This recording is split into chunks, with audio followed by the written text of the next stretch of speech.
these processes of maybe I explode or maybe I play restrained chess. Well, Awonder decided, I'm just going to go for it. Let's just break open the position and play for this type of game. And it's basically an equal position. It doesn't seem like either side has a major disadvantage. But Wesley, I think he probably wanted more out of the position than this, but what can you get? What can you expect? You have the black pieces. He'll see what to do next. He did play the bishop to this diagonal, and Awander's just marched straight ahead. He's just pawn move after pawn move. Now playing the move b5, the engine disapproves of this as the most accurate move, but not by much. Thank you, Maurice. And as we prepare for our break, we have some very, very sad news of a passing of a dear beloved friend of ours, and we'd like to pay tribute to Daniel Naroditsky. Kate. We are deeply saddened by the unexpected passing of Grandmaster Daniel Naroditsky. Daniel was not only a friend of the St. Louis Chess Club, but a gifted player, educator, and beloved pillar of the chess community. His passion for the game and commitment to teaching inspired countless players around the world. He will be missed by all who knew him. We hold his family and loved ones close to heart during this difficult time. From Rex, Jeannie, and the St. Louis Chess Club Chess Campus.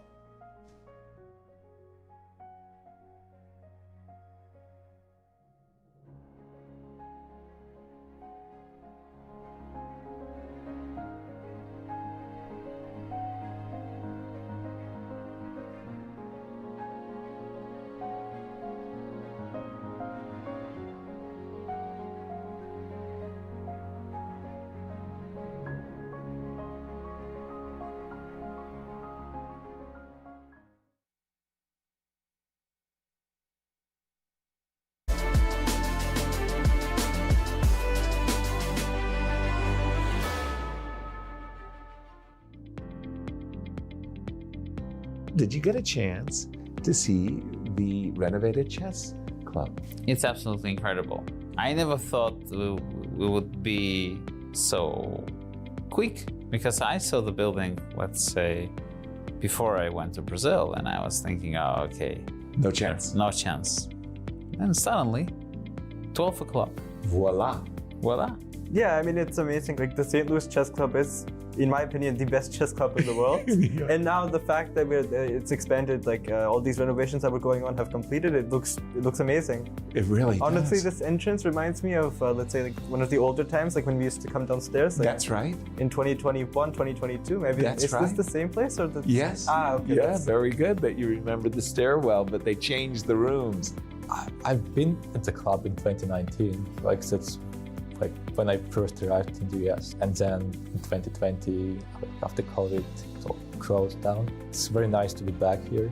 I mean, now there is more space, yes, as I could see. Like, the main entrance is a bit different. Right. I was very confused actually today in the morning when I was coming in. But yeah, I'm very excited to play in the new club, because at the World Chess Hall of Fame, it was very nice, but also like the space was a little bit limited. Here, it's so much space. Only your great video tour. Oh, right. Very enthusiastic. I only saw the basement because I did an interview with Sagar. I commentated as soon as I arrived, Vishy started winning. So Vishy should have had me as his training partner. Clearly. And I think he would have won the match. Clearly. So I suppose next match, I'll be on speed dial. Yeah, a little bit. From what I saw, it's become like 3 times bigger, right? Yeah, the club is just so beautiful now, so wonderful, lots of chess. So you can have like 4 tournaments here all exactly at the same time. So I came in yesterday a little bit early, so I decided why not check it out. It's definitely a huge expansion. Right. The old room where we had 2 rooms is now 4 or 5 big rooms. Right. There's also a patio where I guess fans can watch the games. I think it's a great new time for St. Louis Club. I hope we do many good big events. I actually had multiple chances to walk around because I couldn't even find the entrance. It was so big. I was walking back and forth. How do I get in? I know. Yeah, I'm really excited to see what it's like. I haven't checked it out yet, but I can't wait to see and play in it. Not much of it, but the parts that I saw I really liked. And it took a long time, and from what I can see so far, it was worth the effort. I'm looking forward. It's just, it's just too big to just sort of see in like in a matter of an hour or so. Right. So hopefully I will have a chance to see it all. Yeah, I haven't had a chance to look around, but this is my first time in the downstairs in the studio area. Here, yeah. But it's beautiful. I mean, it's of course I remembered how it was, and it was always great. But it's just so expanded. I even couldn't remember where we were playing the U.S. Championship, then I realized that it was like 2 extra rooms next to it. So yeah, I'm really happy that it's finished because it's been years waiting. Yes. But I think that they did a great job, and it's even better than before.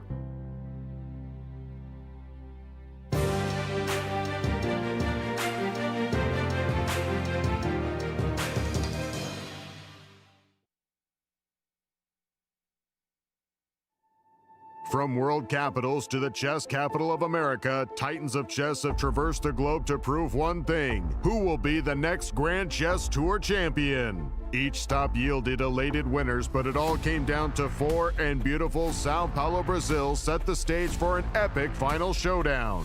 After a tense first match, Fabiano Caruana and Maxime Vachier-Lagrave emerged victorious, but with the title bout deadlocked after classical, it all came down to rapid and blitz. Once the dust settled after a stunning comeback, only one man was left standing, and Fabiano Caruana was crowned the 2025 Grand Chess Tour champion. Following a decade of impeccable events, the tour looks to the future and all of the excitement that will unfold on the 2026 Grand Chess Tour.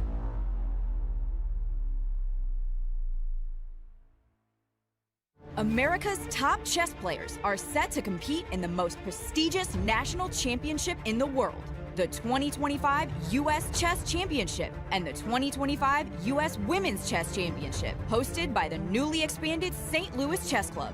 Defending champions Fabiano Caruana and Carissa will lead an illustrious field from October 12th through 25th, with a total prize fund of more than $400,000 on the line. Don't miss chess history in the making. Clutch Chess Champion Showdown is here, and 4 superstars take the stage. World number 1, Magnus Carlsen, Hikaru Nakamura, Fabiano Caruana, and reigning world champion Gukesh Damaraju. With more than $400,000 on the line, daily win bonuses, escalating point values, and the one-of-a-kind Champions Jackpot, every game could change everything. It all unfolds October 27th through 29th, live from the brand new playing halls of the St. Louis Chess Club. Don't miss a moment of chess history in the making. The 15th annual St. Louis Chess Club Golf Tournament teed off on October 6th at Glen Echo Country Club. Over 100 golfers participated and helped to raise funds in this terrific event that united chess enthusiasts, community supporters, and golf lovers for a day of friendly competition on the green. To everyone that attended and helped support chess education and outreach programs, thank you for your generosity. By now, you guys probably know there's a lot to see and do in St. Louis. But when it comes to the art scene, there's more here than meets the eye. From Laumeier Sculpture Park and the City Garden to the stunning Cathedral Basilica, one of the largest mosaic collections in the entire world. So if art is your thing, St. Louis is on display all year long. Ooh, now that's an exhibit. St. Lou is always exploring. Hi, my name is Brian Woods. I am the music director for classical programming at the World Chess Hall of Fame and Galleries. It is a monthly series that we put on featuring performers from the St. Louis Symphony, from Opera Theater St. Louis, Winter Opera, and some of the finest freelancers we have here in the St. Louis area. Every live performance is completely different. So when you come to a concert here at the World Chess Hall of Fame, you can expect infinite possibilities all within this rubric of music. We're the Manos! Welcome to our show! Go, go, go!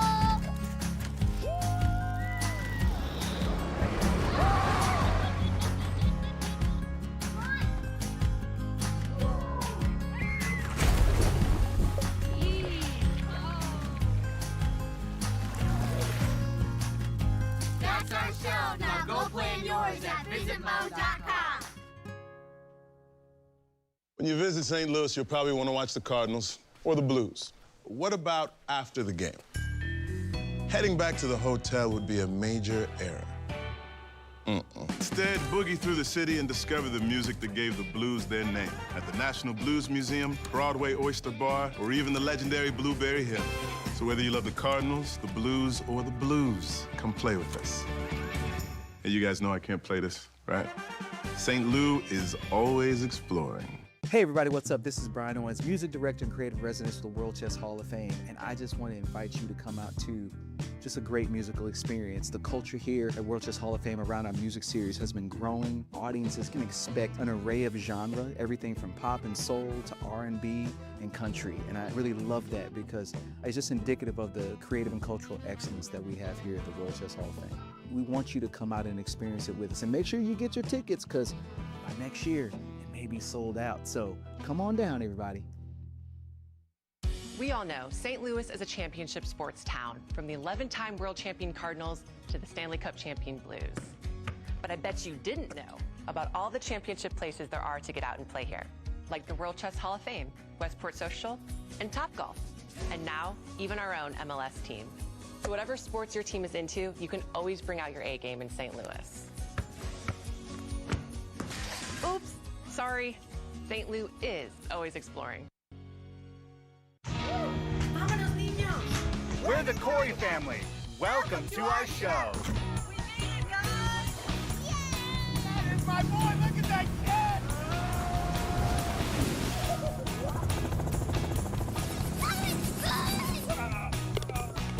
You guys gotta see this. That's our show. Now go start yours at visitmo.com.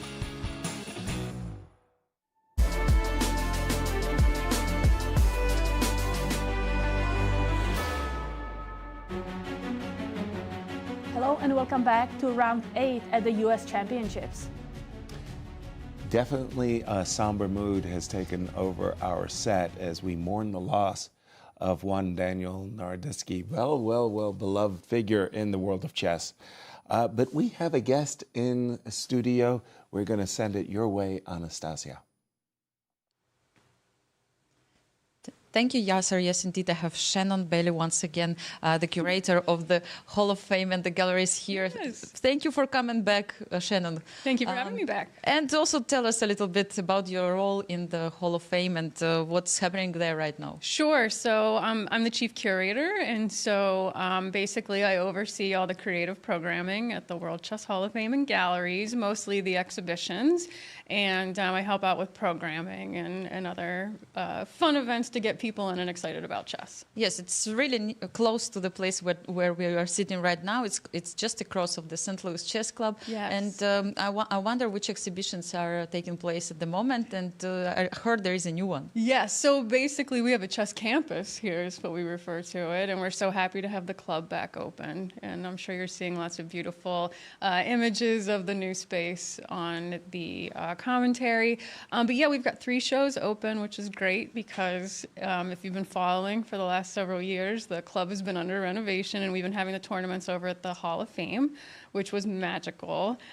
We loved it. The players seemed to really like it, but I know they love having their chess club back. So now we have 3 shows open. We've got chess variants. We have this literature show that you have right now called Reading Between the Lines, which is curated by Emily Allred, who's our other curator. This just opened up a couple weeks ago, and this with the variant show and Charles Hauska show, they're all open through April, so still plenty of time to come down and see. Emily's been working on this show for a few years. She was really inspired by all the references to chess in literature and poetry. There's beautiful artwork, there's exquisite chess sets, and there are really fun books. Some of them are very artistic, and some of them are just, you know, ones you would buy at Barnes & Noble that are kind of really fun reads, like The Eighth by Catherine Neville. That's something that, if you really like something like the Da Vinci Code or fantasy, you know, throughout history, there's a special chess set that's used to tell that whole story. You know, we've got Wizard of Oz, Alice in Wonderland, Moby Dick. All these books. Yeah, T.S. Eliot. There's a really cute Wizard of Oz print there. So again, something for everybody. Another big thing that we have, and we talk about the Queen's Gambit. Of course, I mean, I'm trying to also to read between the lines. Like, what can we read there? Exactly. So we've got, that Netflix series blew up during the pandemic. It brought so much attention, right? To chess, and to us, people were coming during the pandemic to visit St. Louis because of that show, and that is based off of the Walter Tevis book from the early 1980s. That, is just an incredible read. If you haven't read the book, I'm one of those people that if I find out there's a TV show or movie that there's a book before it, I can't watch it until I read the book. I love reading. Wow, that's a good and before I watched the series, I read the book. It's phenomenal. It's really, really well done. And there was a lot of really important chess people that were consultants on that to make it as accurate as possible. So yeah, if you're interested in, hardcore chess, there's books for you. If you like a romance book that, you just want a quick summer beach read, we've got those available in a nice little reading section. So it's a really delightful show. Yeah, and it's a combination of chess and art and how chess was presented in literature, right? Yeah, yeah. Great. I have to visit it. I'm sorry, I was so occupied with tournaments here. Right I know that also there will be a book signing soon in the Q Boutique and the Hall of Fame, we're right? always trying to have some of the authors that are involved come over and give a book signing. Sometimes there's some of our grandmasters who have written books, or people that are writing more of a fiction book. But we try to promote. Yes, and this time it will be Danny Wrench from Chess.com. Yeah, there you go. Hardcore chess there, yeah. So it's going to be also big for all chess fans. Speaking about also the exhibitions for the future, what we are going to expect next year. We are working on a full building show, all three galleries about chess and sports. We know that chess is a sport. We believe that. And we're going to kind of show correlations between some of the more kind of athletic, moving your full body sports and chess, and the strategies between them, the coaching similarities, what athletes are big chess players, what other sports do chess players play. So we're really excited to present that. It's very important for all chess players to stay fit. They always speak about it. I know that you made many interviews with different players about it. Yeah. Including Garry Kasparov. Yeah, exactly. No, we're really, Fischer worked out a lot to prepare for the 72 championship. And then some of the players are using chess as a way to kind of combat head injuries from sports, to try to work on their memory and get their brain back in better shape. Yeah, that's a different perspective. Thank you so much, Shannon. Thank you. Well, I'm looking forward to cross the road and check the last exhibition. And I invite all the other chess fans who are here in St. Louis to do the same thing. It's absolutely free, which is also great news for everyone. Thank you so much, and see you next time. Absolutely. Thank you, Anastasiya. Thank you, Shannon. For those of you just joining us, let's remind everybody of the pairings. Shall we start with the ladies? Yes, we have some big games tomorrow. We have to start with Alice Lee. She is the leader of this event, and she's playing Tatev Abrahamian, who is 1 point behind her. So Tatev will try to catch up to Alice. And then Anna Sargsyan against Atusa Purkashian. She's tied for the second, with on the first board Rose Atwell playing against Anna Zatonsky. And big game, Jennifer, you, Nasi as well. Big games all over the place. Open pairings, please. Here we have co-leaders Wesley So and Fabiano Caruana. So as we can see, Fabiano Caruana is playing Ray Robson with white pieces. So he is going to try to push for another win. And on the last board, Awonder Liang is playing against Wesley So, who has the black pieces, which we know Wesley So tends to be very solid with black pieces. But today, it seems like he's ready for a fight. Yeah, absolutely. And Maurice, drill down a little bit on our leaders. Well, we definitely have some interesting facts about the tournament that we want to point out, because things are happening that don't happen that often. First of all, beginning with an unbeaten streak for the ages. Well, one that was for the ages was Sammy Reshevsky, not being defeated once in 82 games at the championships. Gadakomsky follows with 51. That's a full 31 games short.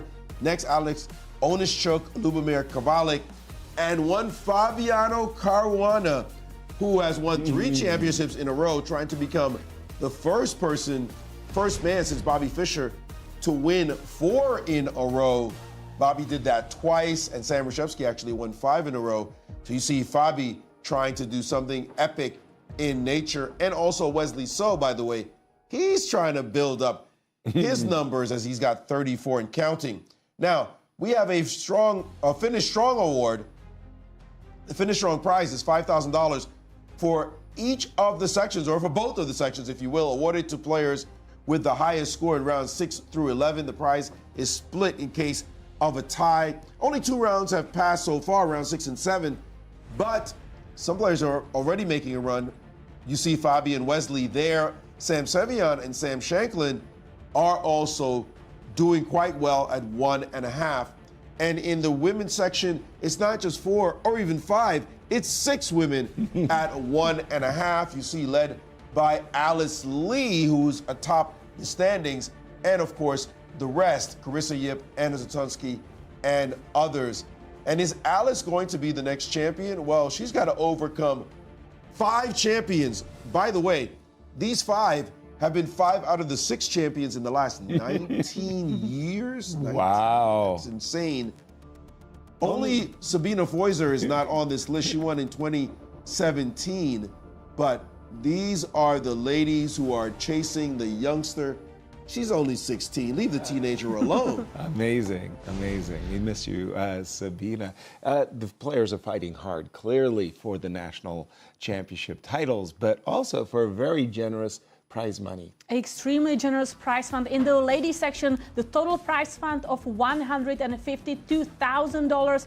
First place earning $35,000, second place $30,000, third place $20,000. All players receive prize money with the 12th place $4,000, and there is a winner's bonus. If a player is clear first after 11 rounds, they get extra $5,000. So a lot of money is at stake.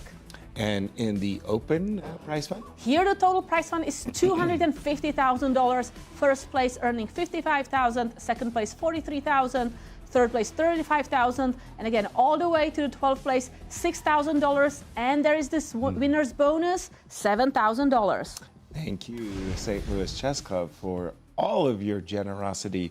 I'm jumping into the game of Fabiano and Ray for just a moment. Again, it's the Stigrin Petrosian ending, and I have to say, I really like Black's position a lot. Despite the fact that his pawn structure on the king side has been compromised, he does have the 2 bishops, but more importantly, he's really shut down virtually completely White's idea of breaking with e3, e4, b2, b4 also isn't in the cards, a7, a5 whenever Black likes. But even worse, I see the move rook g5, followed by rook g8, and I'm just saying to White, you know what, I'm going to tie you up, defending the g2 pawn. The knight on f4 won't be able to move, and most likely, you'll be forced to play the move knight e2. Basically, bottom line for me, I think Ray is going to be satisfied with the outcome of this opening so far. And we do have knight e2 is on the board. Knight e2 on the board. I'd probably myself play the move a7, a5 with speed, just to make sure that b2, bishop takes b4 doesn't become a consideration. I'd also like to go to the game of Wesley So, because we've got some action going on there, and I'd like to just take it back a moment or two. We saw Maurice introduced b4, b5, a move that Awonder played, and the engine didn't really like this move. And why? And Wesley showed why. Bang, knight to e4, hitting that pawn on f2 with the bishop, and the knight just took up a very nice outpost. And after the move bishop e3, knight e7, the engines are telling us the game is really, really balanced, although we do see Awonder playing the move knight g4 as if he feels that he still has an advantage. The engine says, no, you don't. And whether you play the move rook f7 or rook f6. What about queen d6? And even queen d6. The one thing, I guess we just want to make sure that there's no bishop takes and knight takes in the position. Let's have a quick No, there is no Because bishop I'm takes. still hitting that f2 square, right? Exactly. I don't have a chance to. I'm sorry. Apologies. I'm having some issues answering my own question. Knight takes. So queen takes f2. King. Where do we go? H1. Well, h1 allows me to give a check on g3. And I'm just. It's a little bit weird, right? The knight on g3, queen on f2. Well, I can continue knight e f5. A very good thing that we don't have rook a2. Yeah, I don't know. This is a, yeah, and you do have rook here. Yes, I want to bring the rook to the thing. second rank. Yeah, and if I have to play queen d2, I don't get the advantage I want. Okay, definitely a big game going on there. For Awonder, I think he feels a little upset with his result. He's sitting at -1. He was having really, really good positions. He played a poor game yesterday against Dariusz. Dariusz gave him a chance, perhaps, to save the game. And at the moment, Awonder Liang really needs to get on the scoreboard, and taking down a tournament leader is always a very nice way of doing that. Maurice, tossing it to you and Alice. Yes, and this position is quite fascinating with our leader of the tournament, Alice Lee, playing against Tatev Abhimanyu. And what's interesting here is a move that was just played. Well, after castles, knight g5, h6 to chase that knight away, and the knight really was just trying to maneuver to the e4 square. And now knight f5, and this move, rook to a4, defending this pawn laterally. She could have done it with rook d1, but she decided to use her rook on this square. And now black has quite a cheeky move to play here, and that is the move bishop to d7. Don't touch this pawn, because now rook to b4 is already hitting the pawn on d4 twice, and the bishop is preparing to come to this diagonal. So white is actually worse already. Bishop to d7 is a fascinating move. I don't think we're going to see it. Rook d1 can now be played. And now what do you do with your rook? Rook b6, supposed to be the best move. Preparing, of course, this bishop b5 in case you decide to take on a6. And now the rook has to go all the way back to a1. So why did she put her rook on a4 in the first place? To get chased back. To just get chased back. So rook a4, not quite an accurate move to play. And that would be a problem if the move bishop to d7 were put on the board. It is also possible here to just play with e5, which is quite a natural move to break open the center. Sure. It's very hard to shut things down with the move d5 because we're back to this line again. And this pawn is starting to look a little bit suspect on this square with less things able to defend it, in fact. And so even here, for example, this rook move, remember this bishop move is coming quite quickly. Even a knight, let's say you put it on the wrong square, a knight showing up, hitting pawns. Oops. Black's getting way too much activity. Remember, bishop b5 is still coming. This is not what white wants. So rook a4, a little bit of a soft move in this position. Alice had better be careful because Tatev is quite the tactician. We'll see whether or not Tatev finds an aggressive move here. No Alice at the board at the moment, as Tatev is clearly going into a deep think. You see her there. She's looking for something specific right here, right now, to try to exploit this move, rook to a4. I wanted the rook a4 is so creative. I wanted to achieve more than it did. And in fact, it looks like Alice just made the rook a target. Quick question for you, Maurice. In this current situation, could Tatev play the move rook d5 with the idea of bishop to d7 to b5? I'm tickling the pawn on d4. See, the engine doesn't like it, but I didn't see the refutation. Just different moves. You can take on d6 and play e3. I guess that's possible. So rook takes, and I forgot after e3, bishop d7. I wanted to play bishop b5, but you play rook takes a6, and that's like, oh man, sorry, that wasn't. I dropped the ball. Didn't work. Thank you for that one. So the current position, bishop d7, Tatev's balanced. Yep. 50%. What else? Thank you, Maurice. What else is happening in the I am ladies seeing section? a blunder in the game of Irina Krush and Talia Cervantes. So let's jump to that Crush position. is white against Talia, and you're seeing a ball. Okay, this is one of my favorite Englishes with Queen C2, A5. Let's have a quick gander at this one. I tell you, sometimes I see these old friends appearing on in the tournament hall, and I think back and I go, yeah, that was a good memory. I remember that one. And you said a blunder? So the engine really does not like knight h4. And the bar really drops, as you can see on the screen. Is it because of knight e4? So knight e4, that's threatening that knight on h4, and the knight is attacking the queen on c3. So you have to take that knight. Exactly. And then Talia will recapture the knight. And then the question is, why did I be defending that? Yeah, why did Irina, could it be a blind spot that she just thought that knight h4, she must have missed knight e4. She wasn't even, you know, sometimes you can have those moments where you just forget that knight e4 comes with a gain of tempo. And is it knight e4? Like if I play d5 here? Well, then, like it or not, she's achieved whatever it is that she wanted. Yes, you can play d4. d4 with the tempo. Of course, you can achieve it. But what, take back? Yeah, let's say h-pawn. Okay. Now the question is, 2 knights versus 2 bishops. I'm not sure. Should I be shutting things down?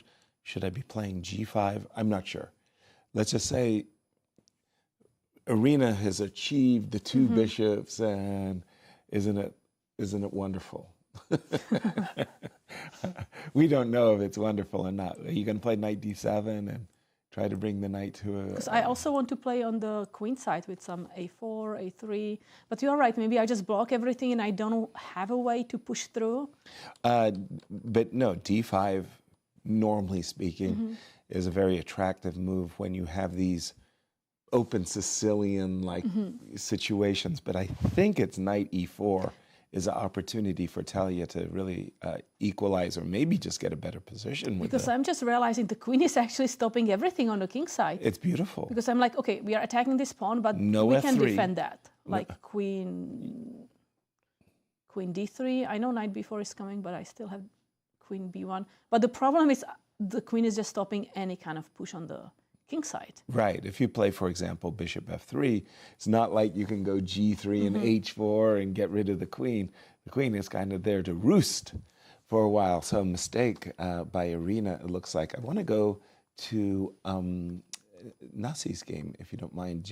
Jennifer Yu versus Nasi. These 2 ladies are in the mix for first, but they need a result against one another. E4, bishop c2. That's not a move I'm used to seeing in this position. I'm used to seeing white play for the moves c4 and d5. Hence, in these positions, I only focused basically exclusively on bishop e2, not bishop c2. Let's catch up with the players as white putting a great deal of pressure on the e4 pawn, but it has to be f3 related because this bishop on c1 is crying, right?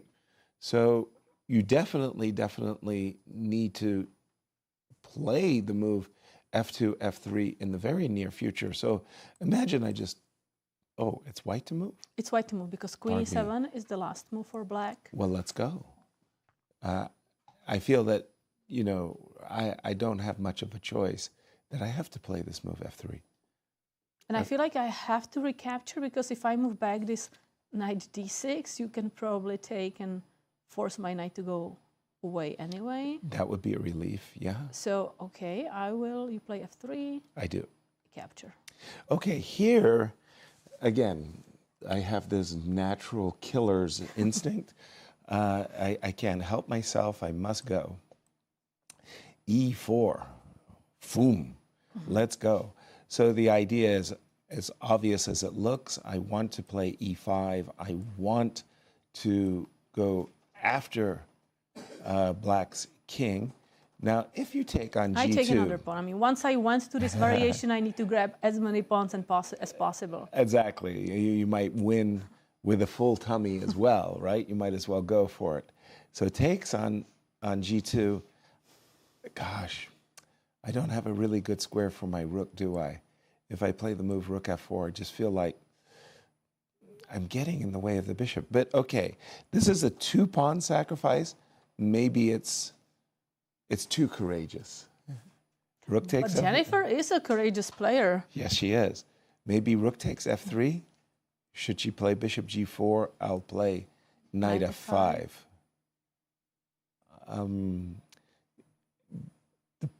I mean, Jennifer wants to open the position as fast as she can with e3, e4. So right now I can play knight d6. Knight d6. Can I do that? Because I really want to jump here. By the way, we have a move on the board, queen b5. That's a direction we were not looking at. Surprise move by Jennifer. Queen to b5, just hitting the knight. It doesn't solve what's going on down here on the c1 square. But it asks a question. How are you going to defend your knight? True that. It's a good question. Because if you move away anywhere, d6, like I'm going to grab that pawn on c5. If you play bishop e6, you're blocking. Well, it's... Right? Like here, suddenly you are not really guarding this pawn. Mm-hmm. Okay, so for me, because you're not addressing your fundamental issue, this bishop on c1, if you take twice on e4, there's a knight d6, and I'll take back, yeah? Mm-hmm. If you take on c5, well, maybe that's not what you want to do. Maybe after a move like bishop to d5, again, the bishop on c1 is stuck. And Nasi has 49 minutes. How is it that Jennifer has 49 minutes on the clock? I expect her to be down to 20 or 10 or 5. Yes, sir. I'm just looking at this one more Please. time. Takes. Yes. You said knight d6. Yes, I was working. I go queen b1. Okay, you're hitting h7. You have some kind of discovered attacks on the bishop, but I have a check here. Right. Okay, so can we do, how would we exploit this one? So if we take, I take back. We need to play bishop d5 as soon as we possibly can. Bishop, queen to g5. Oh, queen f3. Queen f3. Now be careful. Yeah, the desire roll. That's e4 coming up. That's exactly what I was playing for. No question about it. Did I do it wrong with queen g5? Should I have done something like, I don't know, queen d7? But you are a pawn up here, pawn down here as black. Yeah, I was playing bishops of opposite color, but I was playing for the attack. Like, give me, you know what I mean? Give me bishop takes g2, and maybe I'm not a pawn down anymore. Maurice, queen b5. Oh, thank you. Address, if you don't mind, Nasi's issues. Well, Nasi's issues are actually not that severe. It's Jennifer's issues that are going to become very severe in a moment, as queen b5 is a bad move, and Nasi is going about her business refuting it. She has played the move knight to d6. Right. And that is the best move on the board by a long way. And after queen takes, then just b6. Say, you got a pawn, but I'm going to lock up this position. For the bishop on c1, yeah. For this bishop, the bishop is going to end up on a6. Yeah, that's pretty. There's going to be a rook on c8. That's pretty. And all of black's pieces are going to be wonderful, and good luck trying to get your pieces into the game. So this position is extremely difficult. Queen b4 will be natural, and now bishop to a6, and it just gets worser and worser. What are you supposed to do? If you just move your rook away, you're never pushing this pawn. But Maurice, let me bring the queen to the king side. So after b6, I want to go queen g5. Okay, but again, your piece is over here. The engine's not afraid of. You play h6. Queen h4. Okay, queen h4. And now back to the business over here. Rook d1. Rook d1. Rook c8. Because you don't have any knight c4 jumps, I think that frees my you're just knight. going to play chess. The engine gives a weird move here. The engine actually is trying to trap your queen with a weird move, queen f8, which I'm going to ignore for now. I mean, there's a g5 and bishop c8 trick, which is weird, but knight h5 bails you out of that. And then, but then the main theme is again going to be this move. So, I like the queen on e7. I like yeah, rook c8. I'm going to ignore that as a move just because right. rook c8 is so much more natural. Right. And again, the point is, what are you doing about your position? Okay, right. Bishop d2. I keep developing. Bishop here. Mm-hmm. And once again, your pieces are stuck. Simple moves, queen d7, bishop c4, queen e6. It's just control. It's just lockdown.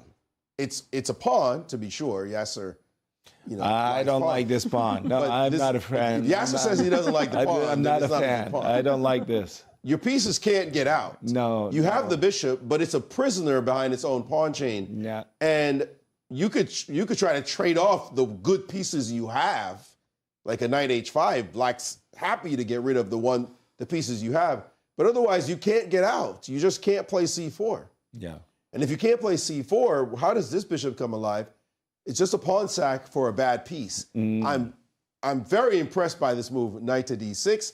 Queen c5 was played. b6 is on the board. Nazi is showing very profound understanding by playing this way, not hesitating to sacrifice a pawn to have great pieces.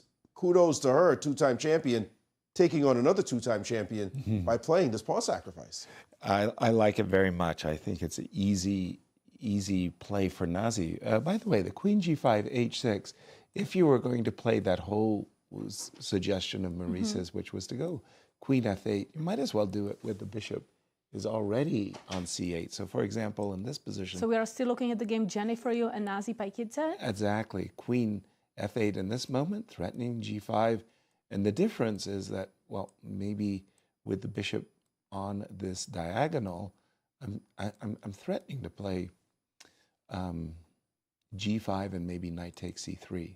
For me, it feels like black is overly ambitious. Like, I have a pawn, I understand my bishop is locked, but okay, I have f3. I mean, I don't understand this position too much. I'm going to be completely honest. I feel like sometimes you have this advantage for the pawn, I get it, but how are you going to push for it when white is just going to try to wiggle the pieces to better squares?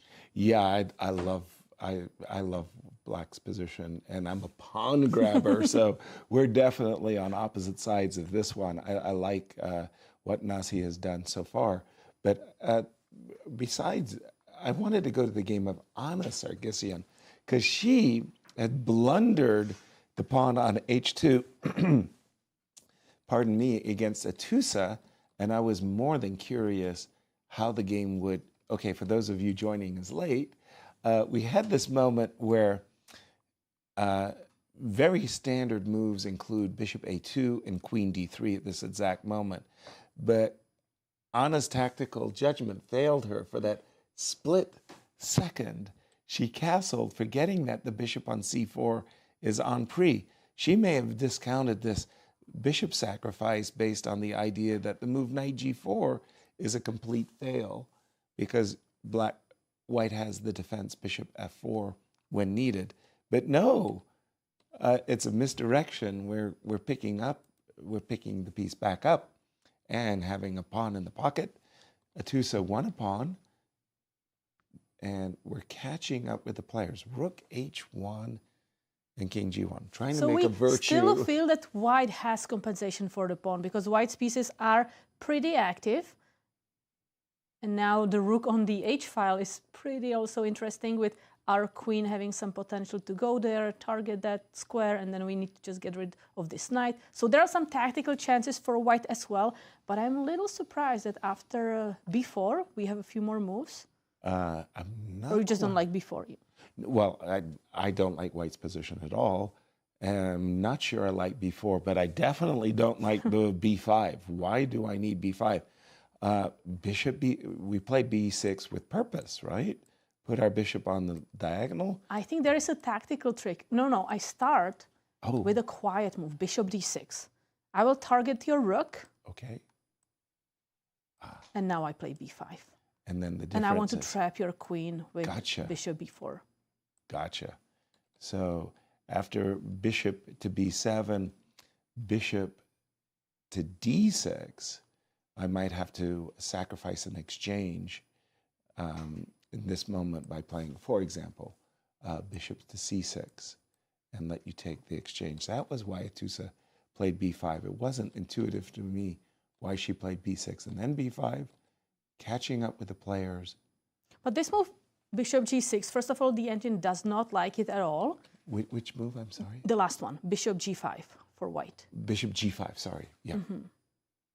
The engine is against this move, yeah. Right, but I'm also thinking the bishop is already developed. I thought we want to do something about our queen. Yeah. So queen, where is that? This pawn is hanging, right? So queen b3 defending it.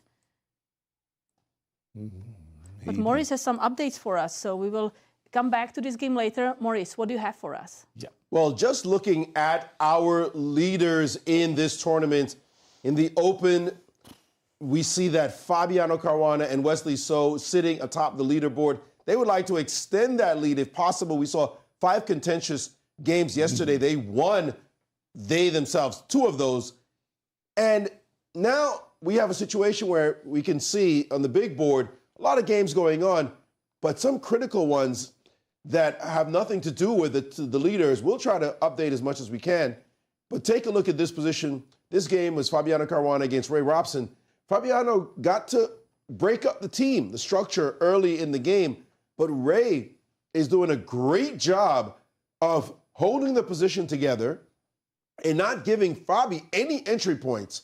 Just not easy for white to do anything. The knight has to sit on f4. Matter of fact, we saw the move rook a g8, rook a g1, and now rook h8. And black is essentially saying, let's see what your worst looks like, because how are you making any progress here? You got your pieces on max squares. How do you put, this pawn is not going to go to b4. That's already out. e4 looks well nigh impossible with all that control. How do you do anything? This bishop is extremely strong, preventing anything from happening that's completely wild. It looks as though black is perfectly fine here, and a draw would be the best white could even bother to think about, because there's just no easy pawn breaks to make. g4 also not in the cards. So it looks as though this is one that is not going to have a positive result for Caruana, and he probably likely will just try to settle things down and take a draw. The other game of importance, the one with another leader in Wesley So, Awonder Liang with the white pieces. They broke open the center early in this game after having massive pawns in the middle of the board. But now it's settled down into a more or less equal position, very stable. This pawn holding black's position together. If white could get some kind of purchase on this pawn, it would be nice, but it's not seeming to happen. And only a blunder would mar this game to really give either side a big advantage. So the leaders seem to be settling into draws. A very big game is someone who is close to the lead, and that is Levon Aronian. You take a look here. This opening was wild. We saw Sam blitz out opening moves, and after g5, a4, he was still flying along into this extremely complex Najdorf Sicilian. A bishop was hit, and Levon played this weird move, bishop to f1. We were expecting bishop to g2. It seems as though Sam was expecting bishop to g2 as well. His best move was to kill this pawn on a4. Get rid of it, clean up the trash. You don't want this pawn going anywhere, so just get rid of it. He decided to play actively with knight f6. Takes again, and then he played this move, allowing queen c1. And now he's been thinking for quite some time on this position. He's in trouble. This pawn should not have survived. Now it's a problem. And let's take a look where these players are in the standings. Levon Aronian tied for the third place, 1 point behind the leaders, Fabiano Caruana and Wesley. And Sam Shankland with 3.5 points. So Sam was risking because he had some points to catch up with the leaders. Absolutely, 1.5 behind, and both of Levon as well as Sam Shankland looking for a result in this game as the players get ready for the closing sprint at the last 3 rounds and doing their best. I also wanted to jump in on the ladies' side between Rose Atwell and Anna Zatonsky. Yeah, so if I can just pause for a little bit. You know, I'm looking at all the games in the ladies section. Yep. Black is better in every single game. That's not a very common occurrence. We see white pieces winning quite often, but in the ladies section, actually, the blacks are fighting back. The advantages all stay with. I know that was true of the game Anna versus Atusa. I really liked what Nasi had done with her pawn sacrifice against Jennifer Yu. I didn't realize that this particular game that I was drawing up, Rose Atwell was better for Anna. I thought that This Anna had actually now equalized. says, now it says equal. You're right. This is the only game where, I mean, it's little, it's like 1%, maybe like 51-49 better for black. Wow. It's more equal. To go back for just a moment and pick up on the game between Rose and Anna. Anna had just played the move rook on f8 to e8. And for me, I thought that this was a very instructive moment. Strategically speaking, what you want to aspire to do is put his queen and bishop on this battery. And I really like what Rose did with the move queen c2, knight to c5. And then I just didn't understand her follow-up. Like, I liked the rook on f1, and I thought she was definitely going to play the move knight e5. Why? Well, if white has a bad piece in the position, I think it's the knight on d2. I mean, literally, I would like to pick up this knight on d2 and put it on the e5 square. So I can do that. That's the crazy part. I can do that. I can put the knight on e5 and then put this one back on the f3 square. And I'm not saying it's the greatest plan I've ever devised, but there is ideas of f4 and, you know, getting those Pillsbury's attack where you go f4 and g4 and g5. Maybe it's not that harmonious, but this queen and bishop are doing some damage. I have a question. So in this position, if I go queen c7. Okay, I'll go f4 just for fun. No, I wanted you to go that, because I was considering or looking at the variation that maybe Anna is looking that right now I can play a4. Okay, b4. Wait, sorry, no, I want to capture on c4 first. I take. Now, if you take this way... I don't want to give up my bishop. Right, and if you take this way, now I'm going to push here. Right. And I'm going to get this knight to the center. That's nice. I don't want to lose my dark square bishop as white, so I'm definitely recapturing with the knight. You can play a4 and cement your knight on b3 if you like, which, by the way, if you did that in the game position, I'm wondering why my rook on f1 is on c1, right? I'd be losing an exchange in that setup. So I would recapture with a knight. But another moment right here, again, I'm thinking that from Rose's perspective, maybe the rook on f1 is well placed. Let's try f4. There is these crazy lines where piece sacrifices, like if you play the move knight d7, I'm not saying this is a good move, and I'm not saying this move is a good sacrifice either. It's just that they abound. I have seen so many games where the knight is on f3 and it jumps to e5, thanks to the rook being on f1. So I thought that Rose had played a nice game up until this last move, and I didn't understand it. Rook on f1 to c1. I love the move knight e5. I like the follow-up knight f3. I like the follow-up c4. I just don't know what the rook is doing on c1, why it's so well placed there. Anna more or less doesn't know what to do either. So she played a rook c8. And who's going to win this event, Yasser? Well, you're my top agent in this matter. Statistically speaking, tell me the truth. Yeah, so we have Ben Underwood, our in-house statisticians, who prepares these pie charts. In the ladies section pre-tournament, the favorite is Carissa with 29%. Below her, Alice Lee, but you can see Irina Krush, Anna Sargsyan. I mean, the ladies were switching places after every single round. Keep an eye on Alice Lee here, because she's going to jump up the chart So Anna Sargsyan, she was leading the event, but Alice Lee is soon going to grab the attention of the tournament. How could you have a pie chart where you're all the way at the bottom, and then all of a sudden you're all the way at the top? Hey, man, that's what statistics are all about. The heck? One round it's 60% for Anna Sargsyan, second it's 25%. Just every game changes a lot here.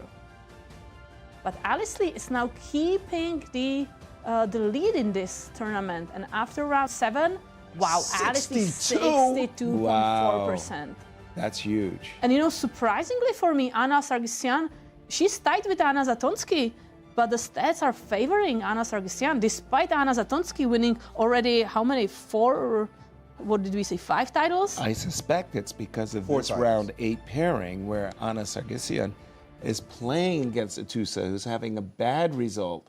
Statistically, Anna could win the game, jump up. Maybe Anna Zatonsky with the black pieces against Rose Atwell. Rose playing very well. That might have been some explanation for that. But meantime, Anna is actually losing her game. Yeah, because she blundered her H2 pawn. Dope. These stats don't mean a thing, apparently. But let's tell me statistically who's going to win the open section. Here, the favorites are Fabiano Caruana and Wesley. So Fabiano with 24.8% pre-tournament, and you see he kept increasing it, 42.5% after day 1. But watch Wesley, so he's slowly getting there, and at some moment he became a clear leader. And there it is. 53. After day 3, he started with favorite. two wins in a row in rounds 2 and 3. Sorry. And now Fabiano is taking the lead. Say thank you very much. Now I'm back in the tournament. After day 5, 39.9%. Little bit decreased, but now after day 7. Well, this is where both Fabi and Wesley 59. won. Wow. They're tied for first. Remember, exactly, they are tied with Wesley. So, but statistically, wow, Fabiano is almost twice as likely to win the event, statistically speaking. Could I bet money? I mean, I guess I can't. Well, we're going to have to have Ben defend the honor of that his number program. seem insane. How could he be 59%? Hey, man. And only the two of them should win. That I agree with. But wow. I got to talk to Ben. Ben, what? Those numbers seem insane. Leave a message. Right, okay. This game, we talked about this game, by the way, with Anna Sargsyan against Atusa. And Atusa is playing very well right now. Atusa has had good positions, and she has managed to not really convert them. But this position, she's playing well. We'll see. Knight H5 on the board. And I was taught a long time ago, and I'm sure you guys discovered this as well, a knight on F8, there'll be no mate. All right? And that's, you put a knight here and nobody's coming after your king. Well, knight H5, she said, let me take that. And her opponent needs to take rook H5. But nobody plays knight H5 to play rook H5. You want to play queen takes H5. You want to play queen H5, which is a massive mistake. Rook H5 is also bad for you. But after knight to F8, this whole side is perfectly defended. You've got nothing. There's no attack. There's no there's no nothing. You're pinned along the C file. You can play bishop here and even take this. We'll just take, but in the meantime, this side is collapsing. Queen A3 is coming next. And what are you supposed to do? I mean, you're just collapsing on this side. She hasn't moved as yet, and good luck finding a move, because that's just a hanging pawn. This is going to be problems along this line. Rook to C4, another rook will show up. This is just lost. There's just no there in this position for white, because the knight on F8 holds this position together. And so let me try to create something. Rook H3. Rook H3. Were you trying to put the rook here? Maybe. Take I'll take it. King H2. Dang. She's a dangerous. Okay, we'll just keep taking. Right. And rook b1? No, I'm hanging on d4 too. Okay, no, Well, that's there's too queen much. d6 check as well. Rook b1, queen d6 check, a6. Yeah, no, it's just not enough pieces for white to attack. To begin, and a very safe king at that. Ouch. No, this looks terrible for Anna's fans here. Terrible. I wanted to go to back to the open section, if you don't mind. Jump to that, because the game of Wesley So, it's one of those positions where I'm not exactly sure how I'd say it. The next move or two will decide the game, like, completely. Like, if Awonder could be so fortunate as to play rook e3 and knight takes d5 in a single move, he's great. If Awonder could force this knight away, I don't care, just something like this, then we would say at the end of the day, oh, I just have a nice and easy ending. Awonder would say that this pawn on d5 is more of a liability. I don't like the knight on e7. It just feels wrong. But on the other hand, this might be one of those positions where a move like king h8 and knight f5, resolves everything, and then everything gets hosed off. So the next move or two for me will decide this game with a near ironclad certainty. That was one. And Fabi's game, again, when we left it, we think Ray Robson had just played, well, it's kind of funny to call it a fortress, right? But if you will follow the logic of Ray's last few moves, he's basically played rook g8, rook h8, rook g8, rook c8, and he's saying, do your worst. I'm just going to move my rook back and forth. I've put my pieces at their zenith, meaning I put this bishop cannot be improved. This bishop, it's stuck, can't be improved. This knight is actually very good. It kind of hits this. This rook is very good. It hits the g2 pawn, it hits the h5 pawn. The king is good. Yep. So these two pieces, by the way, they're kind of stopping any minority attack that white could try on the queen side. Exactly. Knight d3, rook b1, b4. Fabi's not going in that direction. So basically, Ray, a habitual time trouble player, has achieved a fortress position where he can move his rooks. He's still in time trouble, by the way, or rather, he's behind on the clock. But he's achieved a near ideal with black, as he's got no issues against Fabi. And in the tournament standings, they're very on opposite sides of the... No, that's Wesley versus Awonder. But Fabi, at 5 points, just above Wesley, and Ray just below Awonder, Liang, but with the same amount of points, 3 points, tied for the 7th place. And for Fabi, who just won a wonderful game yesterday with the black pieces against Hans Niemann, he was hoping for more than he achieved in the opening today. Maurice, do you have something for us? Nope. Maybe, Yasser, let's go to the game of Andy Woodward and Hans Niemann, because it looks like Andy is getting maybe what he wishes with white pieces. Let's take a look. When we left it, I think Andy tricked Hans very nicely with this move, Queen b1, and thanks to the friendly trap, Bishop d6, Bishop b4, which has had 2 sightings, by the way. Anna Sargsyan's game, where she was trying to trap Atusa's queen with the move Bishop d6, right? Atusa's queen was stuck on a6. Oh, correct, right. And then b5 and Bishop b4. Well, we see something similar. And the beautiful part is once Andy played queen takes b7, his queen, of course, is trapped. Just, that's it. Rook b8 wins the queen. Oh. No, there is the bishop. Whoop, sorry. There's the bishop. So Andy traded off the b pawns, put his rook on b7, got his rook to b2. I don't know, wait a minute. Did he provoke Hans to play this move c3? Was that a good move? Let's just make sure of one thing. Knight d2 does not trap the rook. Oops. You cannot recapture with the queen. There is a discovered attack. There are a lot of discovered attacks today. What's going on, right? It seems to be an echo. Okay, so Hans played bishop to d7, maybe with the potential of playing knight to d2.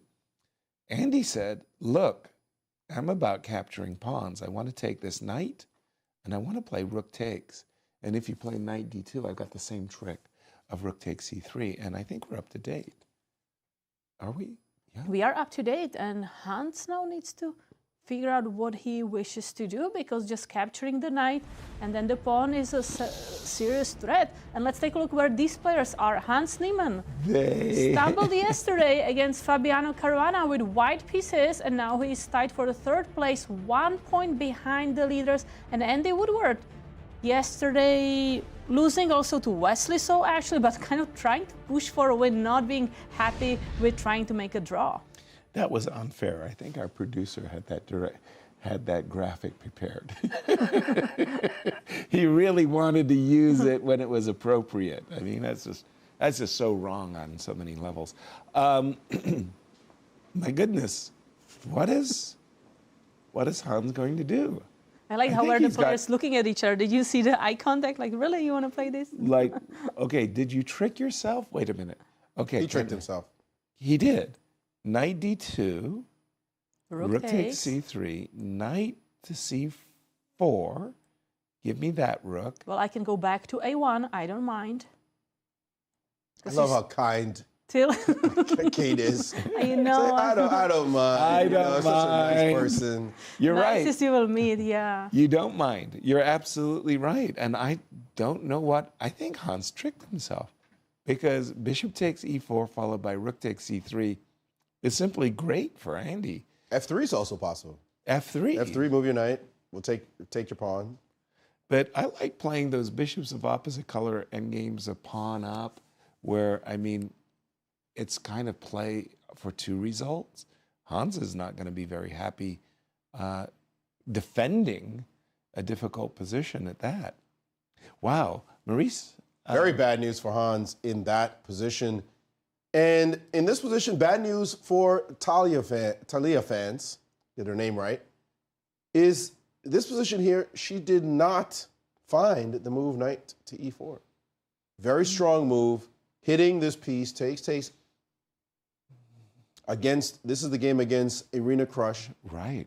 And she just missed that her position would be that good to make this transformation occur.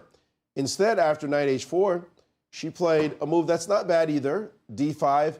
The engine gives it missed opportunity. Missed opportunity. Would have been better to do the other way, but this is not that bad either. I mean, after all, you're centralizing.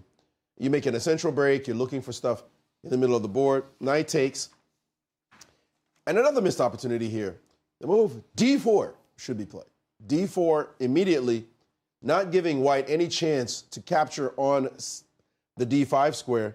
Instead, she took back and very quickly...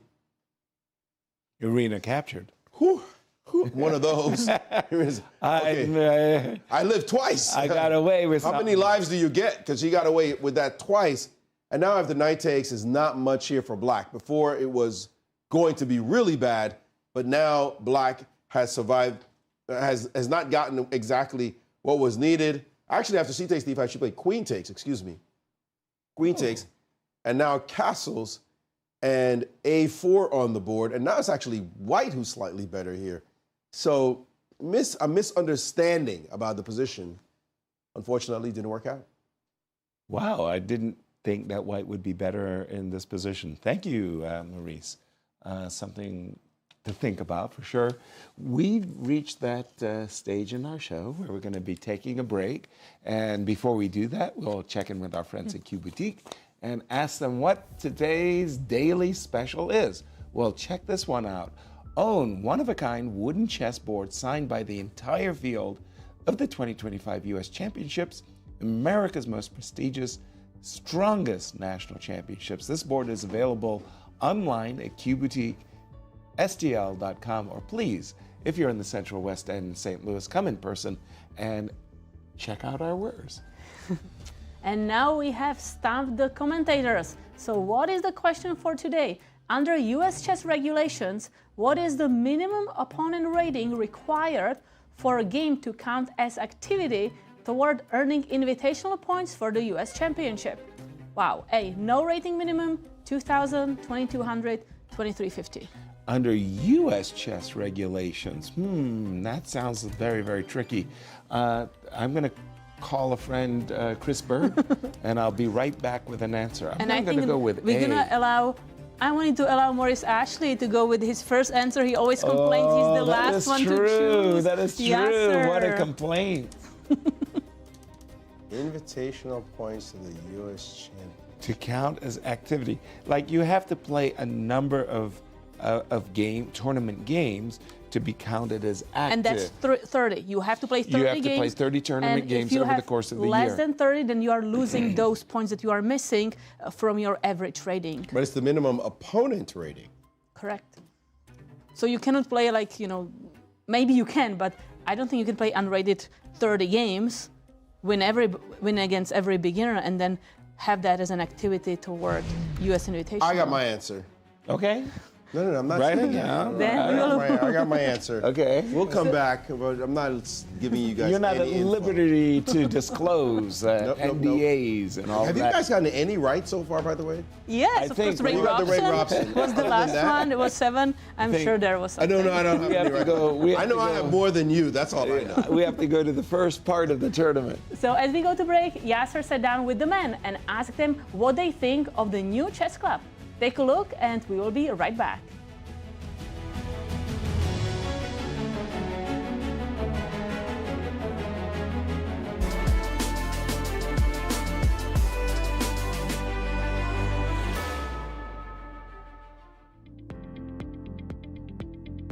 Did you get a chance to see the renovated chess club? It's absolutely incredible. I never thought we would be so quick, because I saw the building, let's say, before I went to Brazil, and I was thinking, oh, okay. No chance. No chance. And suddenly, 12 o'clock. Voila. Voila. Yeah, I mean, it's amazing. Like, the St. Louis Chess Club is, in my opinion, the best chess club in the world. Yeah. And now the fact that it's expanded, all these renovations that were going on have completed, it looks amazing. It really Honestly, does. this entrance reminds me of, let's say, one of the older times, when we used to come downstairs. That's right. In 2021, 2022, maybe. That's right. Is this the same place? Or Yes. Ah, okay. Yeah, very good that you remember the stairwell, but they changed the rooms. I've been at the club in 2019, since when I first arrived in the US, and then in 2020, after COVID, it all closed down. It's very nice to be back here. I mean, now there is more space, yes. As I could see. The main entrance is a bit different. Right. I was very confused actually today in the morning when I was coming in. But yeah, I'm very excited to play in the new club, because at the World Chess Hall of Fame, it was very nice, but also the space was a little bit limited. Here, it's so much space. Only your great video tour. Oh, right. Very enthusiastic. I only saw the basement because I did an interview with Sagar. I commentated as soon as I arrived, Vishy started winning. So Vishy should have had me as his training partner. Clearly. And I think he would have won the match. Clearly. So I suppose next match, I'll be on speed dial. Yeah, a little bit. From what I saw, it's become 3 times bigger, right? Yeah, the club is just so beautiful now, so wonderful, lots of chess. So you can have 4 tournaments here all exactly. at the same time. So I came in yesterday a little bit early, so I decided why not check it out. It's definitely a huge expansion. Right. The old room where we had 2 rooms is now 4 or 5 big rooms. Right. There's also a patio where I guess fans can watch the games. I think it's a great new time for St. Louis Club. I hope we do many good big events. I actually had multiple chances to walk around because I couldn't even find the entrance. It was so big. I was walking back and forth. How do I get in? I know. Yeah, I'm really excited to see what it's like. I haven't checked it out yet, but I can't wait to see and play in it. Not much of it, but the parts that I saw I really liked. And it took a long time, and from what I can see so far, it was worth the effort. I'm looking forward. It's just, it's just too big to just sort of see in like a matter of an hour or so. Right. So hopefully I will have a chance to see it all. Yeah, I haven't had a chance to look around a bit. This is my first time in the downstairs in the studio area here. Yeah, but it's beautiful. I mean, it's of course I remembered how it was, and it was always great. But it's just so expanded. I even couldn't remember where we were playing the U.S. Championship, then I realized that it was 2 extra rooms next to it. So yeah, I'm really happy that it's finished because it's been years waiting. Yes. But I think that they did a great job, and it's even better than before.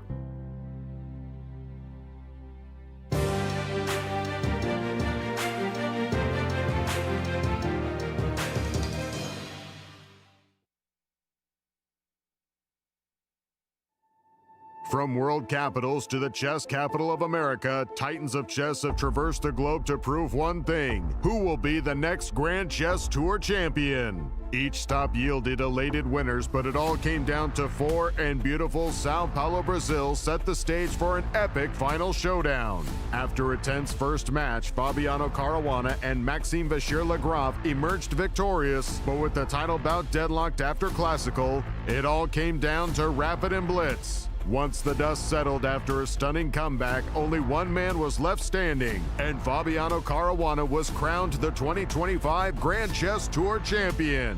Following a decade of impeccable events, the tour looks to the future and all of the excitement that will unfold on the 2026 Grand Chess Tour.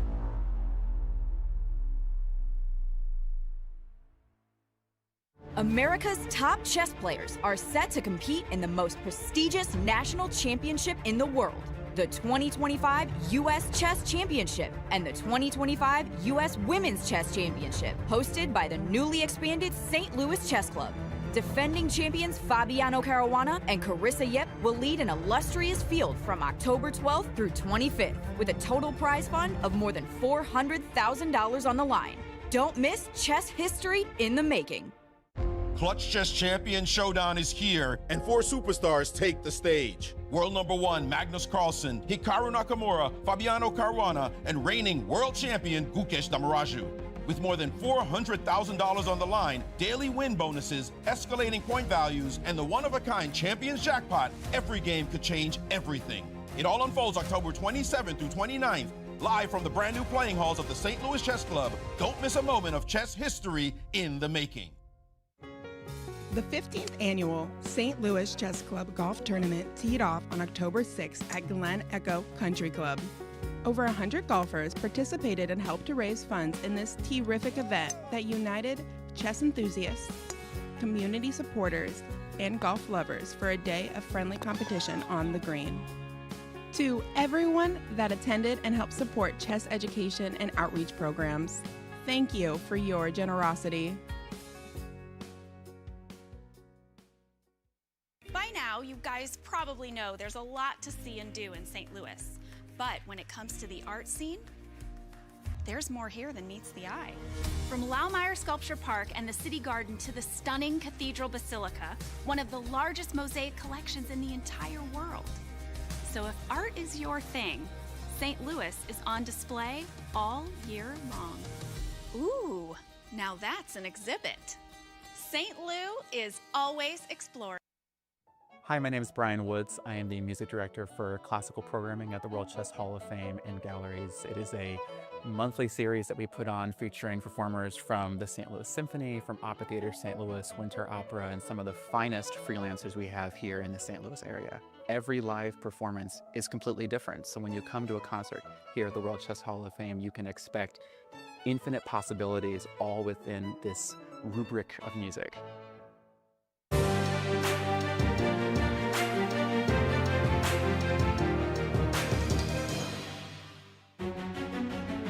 Welcome back to round 8 at the U.S. Championships. And we need to answer the question. The commentators, and the question was, is there a minimum rating to qualify for an activity? And opponent rating. An what opponent is the minimum rating. Opponent rating required for a game to count as activity. That means you're towards the U.S. Championship. Should you be playing like 1600s and getting points, or 1800s, or is there a minimum? I want to tell you what you guys have your answer, right? Yes. So you're just going to copy me. No. No. Okay. All right. I'm going with B. I'm somewhere between A and B. You're somewhere between A and B? I don't think 2350. So my answer is I don't think there is a rating minimum, but I think the opponent has to have a rating. So if the player is unrated, it doesn't count. But then whatever rating you have, even if it's like 651. Okay. Yeah. So you're saying A. I'm saying A. Okay. I'm saying B. Flip flop, flip flop. Come on, ding, Yasser. ding, ding, 5 ding. seconds, I feel Yasser. like a Jeopardy question. I'll go with B, and I hate it because in my day, I don't think there was any rating minimum. I think they may have changed it. So I'm going to go with B. Let's find out who is right. You got to be at least an expert. What? Wow. At least a master. What? Your opponent has to be 2200 at least? To be an No wonder the active U.S. Championships is so hard. Wow, I had no idea. I didn't know that. No, seriously. 22. So it's not about playing 30 games, it's playing 30 games 30 against masters. players who have 2200. 2200 chess masters. Wow. Yeah, that just tells you. I mean, the U.S. Championships are the most elite chess championships, national championships in the world. Right. That's not even the question. Matter of fact, I was speaking with Ed Gonzalez.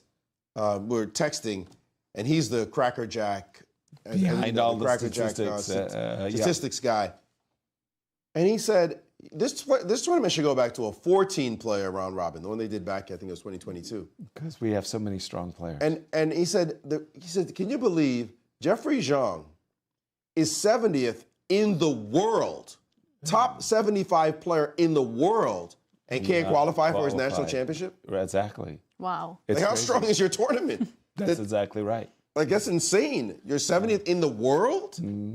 A couple of my U.S. championships had 16 players, by the way. We only had 8 prizes, so the top half had a prize. The bottom half did not have prizes, 16. And when you think about how many great players America possesses, maybe 14 is a small number. Then, of course, with 16 players, it's an enormously long tournament. I mean, longer than the candidates at 16 players, as we see the players here in round 8, the day before the free game, intensely doing battle. And I'm kind of curious about the game of Ray for a moment, because his last few moves, he's just been moving his rook back and forth on the last rank. And then I looked, and he gave up his own fortress. So he let's take a look retreated at the his game. knight. Mm-hmm.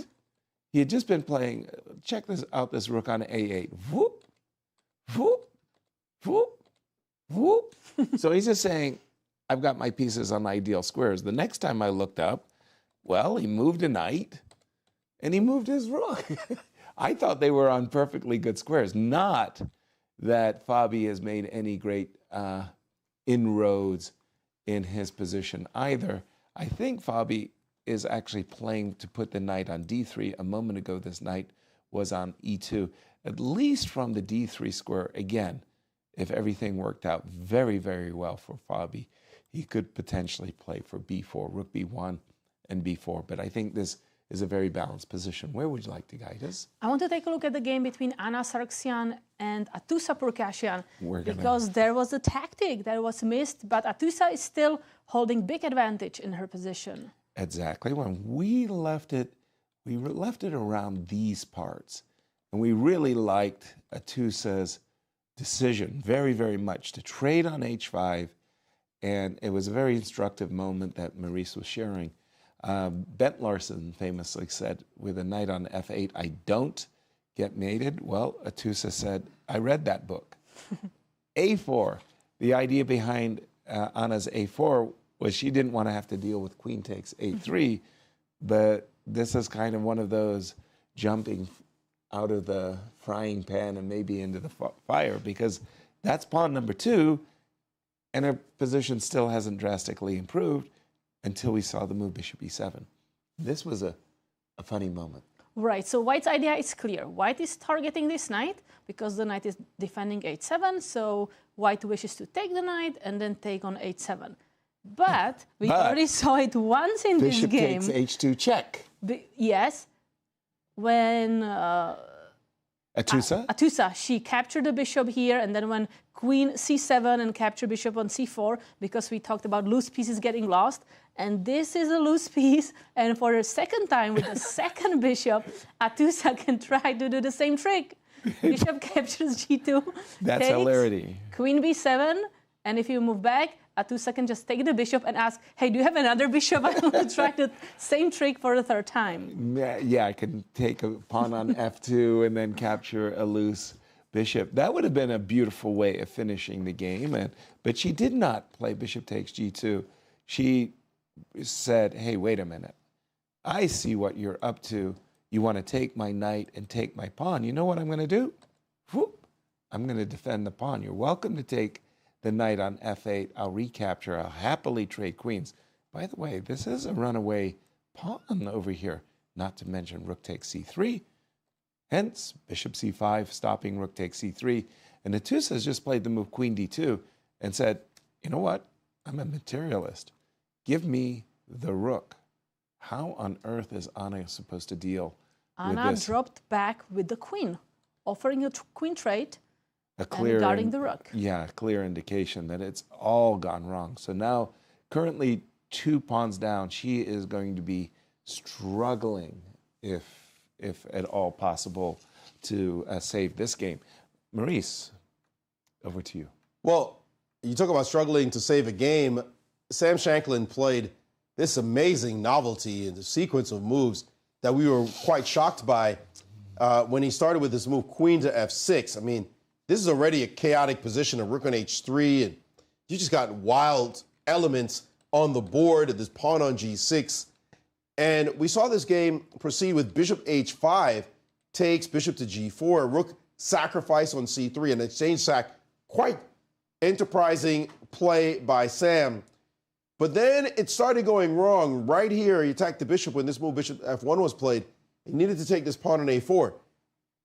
He played knight f6 instead, and after takes, it turns out that here, Levon had made a mistake as well. He should play the move queen to e2. Taking on a6 is actually a mistake, and it's only a mistake because of the move knight takes c3, which is quite logical to play, by the way, knight c3.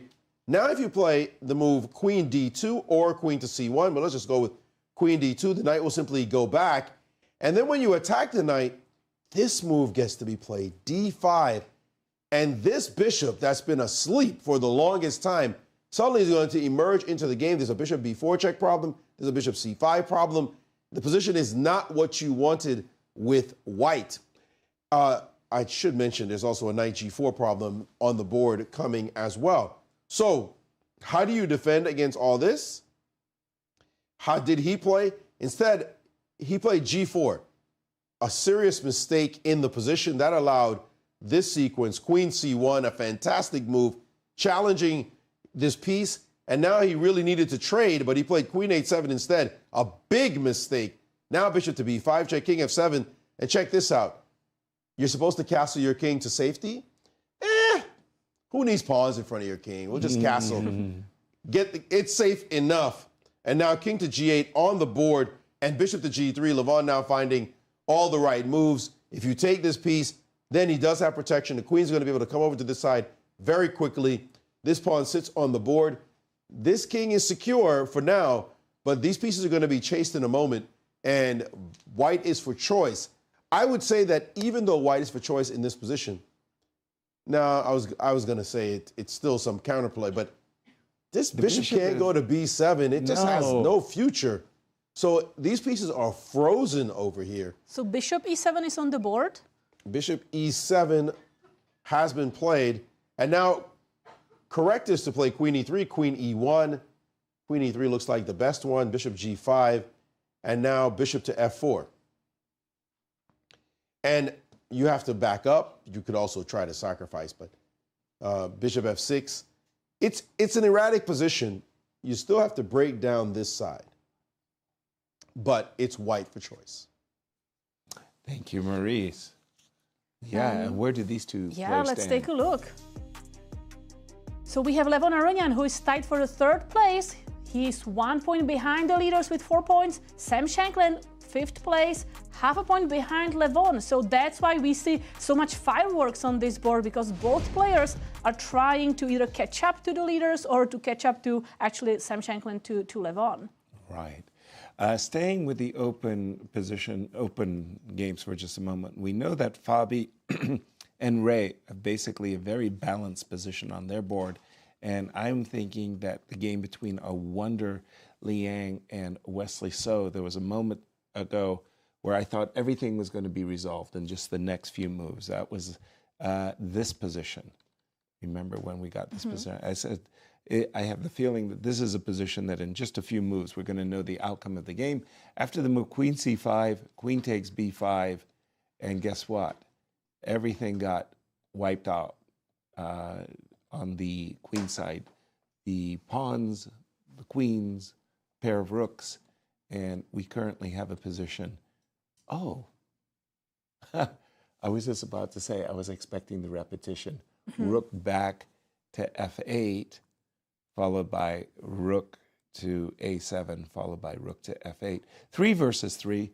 No, said Wesley, I prefer to keep my rook on the 7th rank, play king H7, and I think a draw is an inevitable outcome of this one. 2 knights and a pair of rooks versus 3. Is there any chance for black to try to play like rook C7, rook C4, try to force the knight to go away, then push the pawn, or is that just not happening? How would you continue here with white? With white, yeah, I would think that I would like to put a knight on E6 so that I could have a knight F8 check. So I would like to play the moves F4, F5, put a knight on E6. I would find myself drawn to that kind of a setup. But I just think the position's so balanced. I don't see either player being able to exploit. There you go. F4 by I like this active Awonder approach to, as you are saying, playing F5, knight E6, because also the knight from E6 is targeting G7. So if this rook becomes too ambitious, then white can always react with some rook A7 with the knight here, and okay, this G7 is a target as well. And black's king is a little bit weird, right? You put a knight on E6, you put a pawn on F5, and a knight on F8 check. It might hurt your feelings. So still some issues for Wesley as we toss it back to you, Maurice. And Alice Lee. Big development in this game.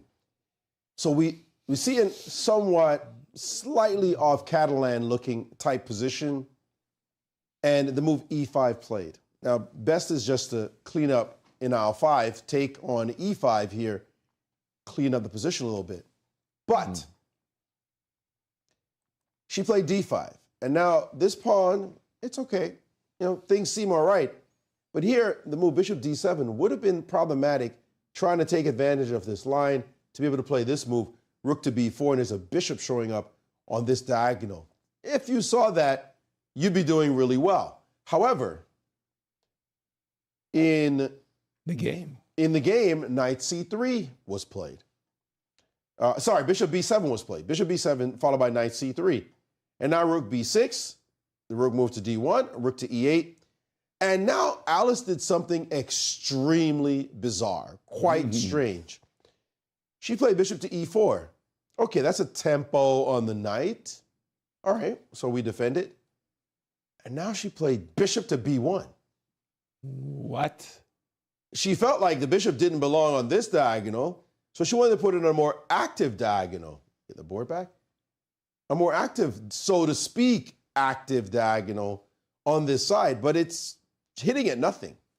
And right now, she hasn't moved yet, but right now Tatev can put a knight on D4, and you can't get rid of this piece. Don't try doing this to your position, because after check and knight here, you say, could I have my bishop back on this side, please? Please. Because the light squares are being toasted, where suddenly you have to start bringing your queen over there to protect that side.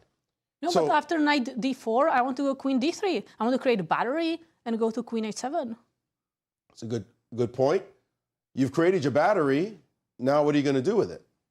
So you're giving up that pawn on H6. it turns out that if you take on h6, then suddenly, Queen actually, h3? Queen h3 is possible, but it doesn't really do anything in the moment. Oh, rook takes b2 is coming too. This move, Queen e3, is playable. No tricks. Actually, maybe it's that sharp. It's going to be easy for her to find because bishop takes h6. The engine's giving black as way better after this move. But, oh, you want to kill this, you can kill that so that you could be the one attacking. You want to take this, you can't take with the queen because of that. Okay, now we start to see the problems. Well, when you play g3, do you have a bishop on g2, or who has the light squared bishop? When you play g6, who has the dark squared bishop in this case? This is a desperate position for white now. White's just in deep trouble because takes is going to happen. By the way, we have a different She did not play knight to d4.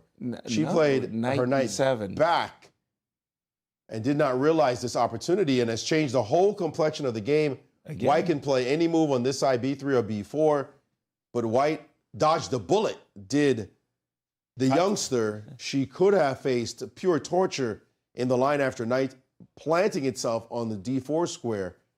Instead, she has backed up with knight to e7, maybe eyeing this pawn, but now Alice is back in the game. By the way, that's a very contrarian move by Tatev because we know she is always looking for those kingside headhunting type of attacks. Knight d4, queen h3, that's her wheelhouse. That's where Tatev excels. I'm seeing another move played, queen to h4 on the board. Also another missed opportunity. Yes, because she could have expanded. Both of them, I want to say, they both are showing not great grips of this position. Yeah. And now you can play f5 even. But I can feel how Alice is ambitious in this game. I mean, she felt that the bishop on g2 wasn't doing much. The diagonal is blocked, so she rerouted it to do something on the other diagonal, now bringing queen to the king side. Like, she wants to press. She does, and it turns out that after the move f5, she can even sacrifice and get this position where her rook is showing up on this side. I mean, this is super ambitious. And if e4, sack some more. And if takes in this position, now she gets an easy draw with this move, or she might play for more. Right. So crazy. Definitely now I can just see, as you said, she is thinking about this side as the side of the board she wants to attack on. Even if it doesn't work out, this is something 100% Tatev doesn't like. We saw the position where we saw Irina collapse when the pressure came at her from Carissa. In those kind of offbeat, somebody sacks a pawn for initiative, but Tatev is a supreme attacker, and she wants positions where she is the one who's putting the pressure on. She hates positions where you're not just playing positionally, you're actually playing aggressively against her. Right. It's kind of like, how dare you? But you can bet Tatev sees bishop takes h6 right now and is thinking, I'm going to have to deal with this thing because two bishops are pointed at me, a rook is on a4, queen is showing up over there. Whoa, and also what's really Tatev happening? has only 10 minutes on the clock. So she has 18 more moves to make with 10 minutes while seeing these bishops and these potentials for sacrifices. Even the rook on a4, it looks like that rook is ready to go to the king side as well. Absolutely. Therefore, could you please explain to me why she didn't play knight d4? It's an aggressive move. Moving backwards with a knight is something we don't want to, especially when we have central She stops square there. queen h4. She stops rook g4. She stops the sacrifices on h6. And she's the one ready to introduce herself. The only response I have that she didn't want to go for that pawn sacrifice. But by the way, we have f5 on the board right now, which is the best engine move, but allows for this sacrifice that is supposed to force Alice then to go for perpetual check. But I don't know about the whole perpetual check. I'm sitting there saying, from Alice's perspective, the whole creative idea that she came up with rook a4 and it could have boomeranged against her. She's justifying her play with the move bishop takes h6. And I don't know if Alice is saying, okay, I sense opportunity here. She could also slow play the position. Queen h5, rook h6, keeping an eye, and only then playing the move bishop takes h6. I would find that a compelling approach as well. Yeah, that looks good too. So, big game going on there. And we have to, remind viewers that Alice, she's in the lead. She has 5 points, while Tatev Abhimanyu is tied for 4th. She's 1 point behind her, so a crucial game for the standings. I would have said that Tatev, who needs to win, had she played the move knight d4, her chances of winning are much greater than winning from the current position, where she's a little bit on the defensive side and she's down on the clock. I think that fundamentally her approach with the move knight e7 was wrong. And will Alice go for this whole bishop takes h6 or slow play it with queen h5? Where would you like to take us? Let's check in with Carissa if she's playing in Megan Paragua with black pieces today. We haven't seen that game at all, it seems to me. Let's just catch up. So 3-3, 3-3. Carissa with the 2 bishops. Wait a minute. Megan going for a pawn. My spidey sense is tingling. I see a double attack potential here for Carissa, and she's done it. Rook to d2, check. I'm assuming now you have to block with the bishop, otherwise there was another pawn hanging. Yeah, so usually this is the desirable move, king h7, but queen takes f7, wins a pawn. More importantly, it defends the pawn on f2, and that's the key to white's king, if you will. All right, so having said that, rook f1, right? That's pretty fundamental. Are we munching? I'm not sure, because also white can be munching on this pawn. I think the knight on d7, pardon me, the knight on b7 is utterly misplaced. So I'm thinking knight d8, go after this f, and then munch the pawn, right? With knight takes c6. This rook is beautifully defending that square, which means, what if I wait with this rook on d2 and maybe go something like knight c4? That looks good. We do, rook f1 is on the board. Rook f1. By the way, yeah, 17 minutes for Megan, 29 minutes or thereabout for Carissa. So Carissa has a nice advantage on the clock. Megan, 12 years young, playing in her first U.S. championship. That's marvelous, marvelous. Rook f1 on the board, up against the defending champion, Carissa Yip. And we know Carissa needs wins because she got off to such a terrible start in this year's U.S. championship. Last year, 8-0. This year, not as good. Maurice. Our leaders are in topsy-turvy land right now. We see the game with Tatev and Alice Lee. And Alice, if she sacrifices on 8-6, it's a draw at max. She's not going to crash through with mate. But critically, the game of importance here is Anna Zatonsky, who's right behind her.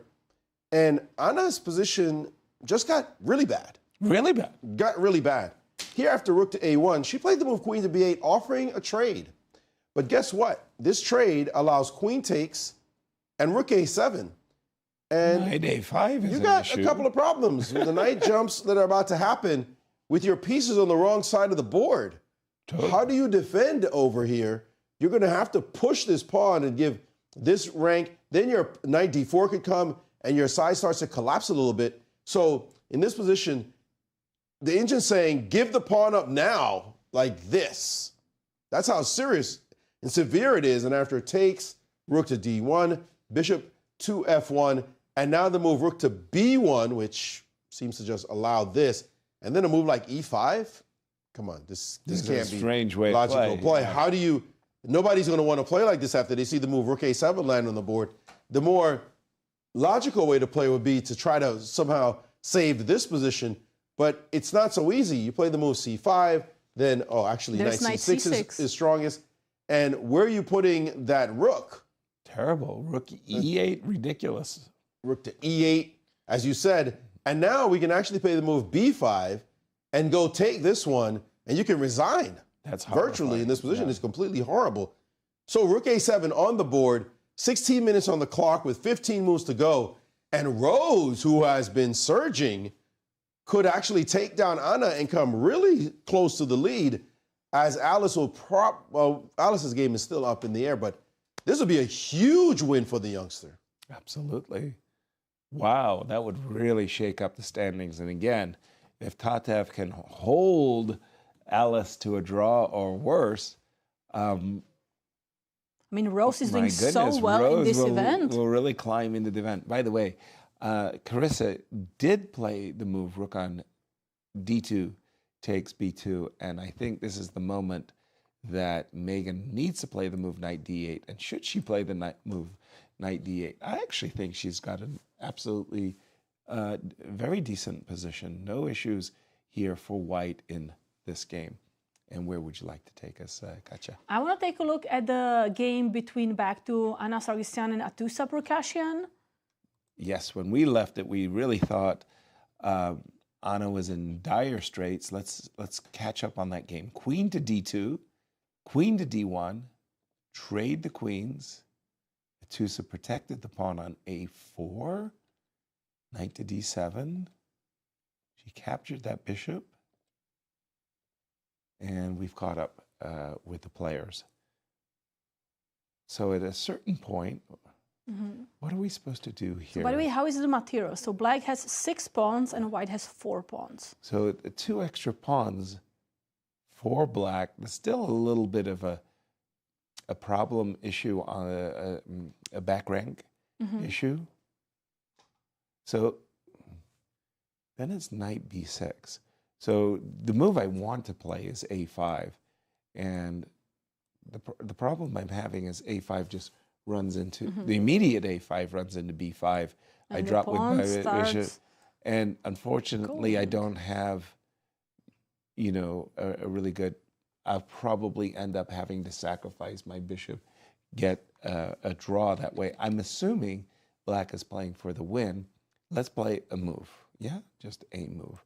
G5. In case you take, can I play A5? But we have some breaking news. Maurice, what is it?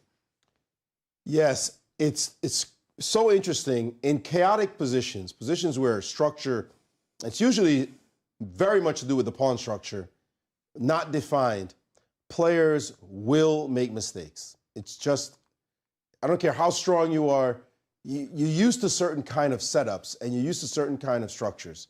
And when it's not there, having to find moves when the pieces are trying to find their way inside of the pawn structure, they will make mistakes. And we see it time and time again, and it happened here in the game between Levon Aronian and Sam Shankland.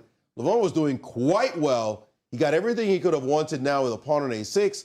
And take a look at what happened here. He took, which is the best move according to the engine, and now you have to find the move queen to e1. Queen to e1 hits the knight. Queen to e1 prepares that if you take on this square, then bishop to d3 would happen. And now with this hit and this pin, the bishop can't go to b7. We've been talking about that this whole time. That would be a major problem. Instead, he played what seemed to him to be a logical move. Let me pin first. And this move, he's preparing to play queen e1 if you take the knight.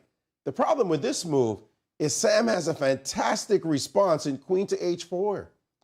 Go right ahead and take my knight. If you take my knight, g3. G3, that's a mate threat. Your bishop's threatened. Your knight is still threatened. And he's completely back in the game.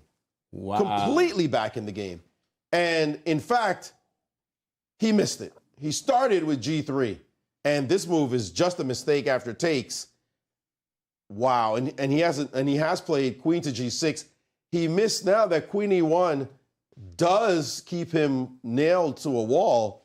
After queen takes, knight takes, rook f3. After all the excitement has gone through this position, it's still white that's owning this position. Sam in big trouble. Levon Aronian seeking to win this game and make a run for first place.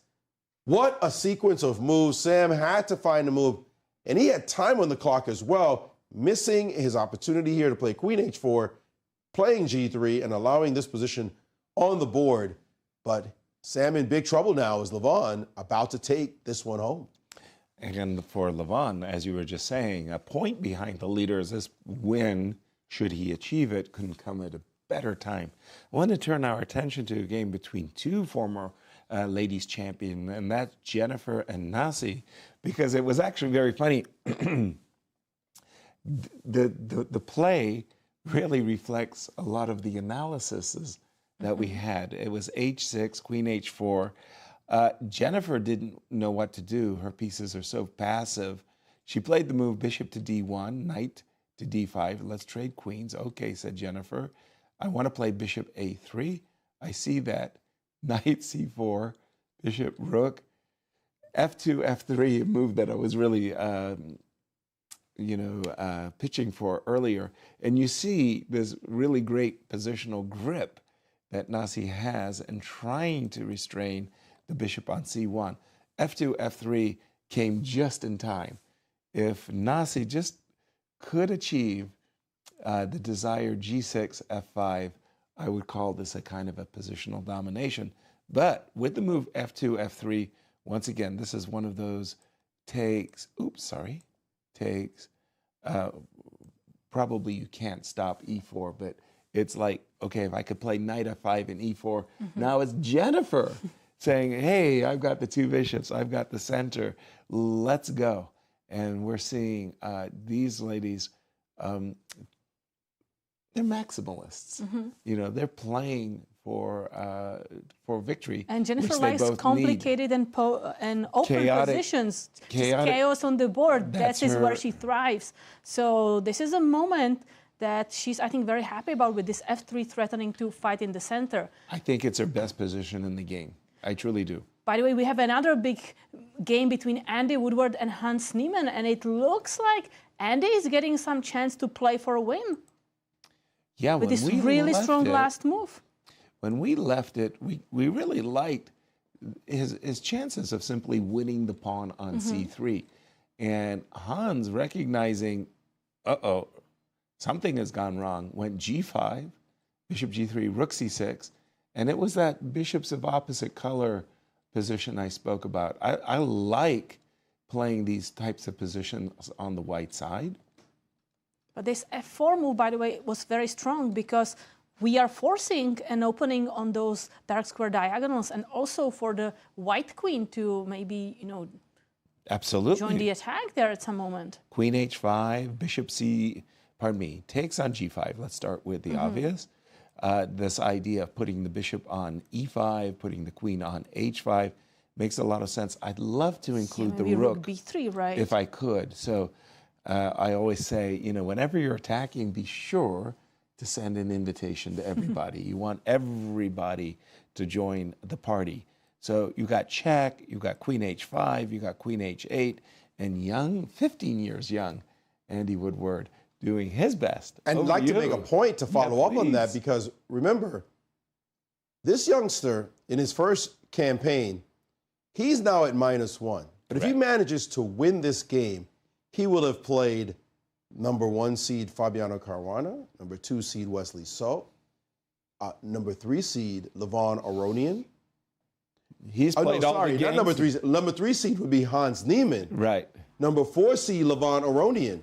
He would have played the 4 top players all the gangsters in the event and end up at 50% despite having seen that ridiculous field. Right. That would be an extraordinary result for this young man. His last 3 players will be Ray Robson, Sam Shankland, and Abhimanyu Mishra, his fellow junior. Not bad. So not a bad end of strength of schedule to finish this off. So Andy Woodward, the 15-year-old in his first championship, boy, he could break even or +1. He'll say, okay, I can't wait for next year to get invited to this party. Right. And right now, he's got a great position to go against Hans Niemann. Hans, in a bit of trouble after getting beat up by Fabi yesterday. He needs to stop that right now, right here, right now, but he is in trouble against the youngster. And of course, Andy comes into this tournament. He's invited by the United States Chess Federation by virtue of his becoming a junior champion. There was a time when it was considered too risky for the junior players to play against top-ranked opposition. No, not anymore when you've got people like Mishra and Andy And he's not just participating in this event, he's really making points. Yeah.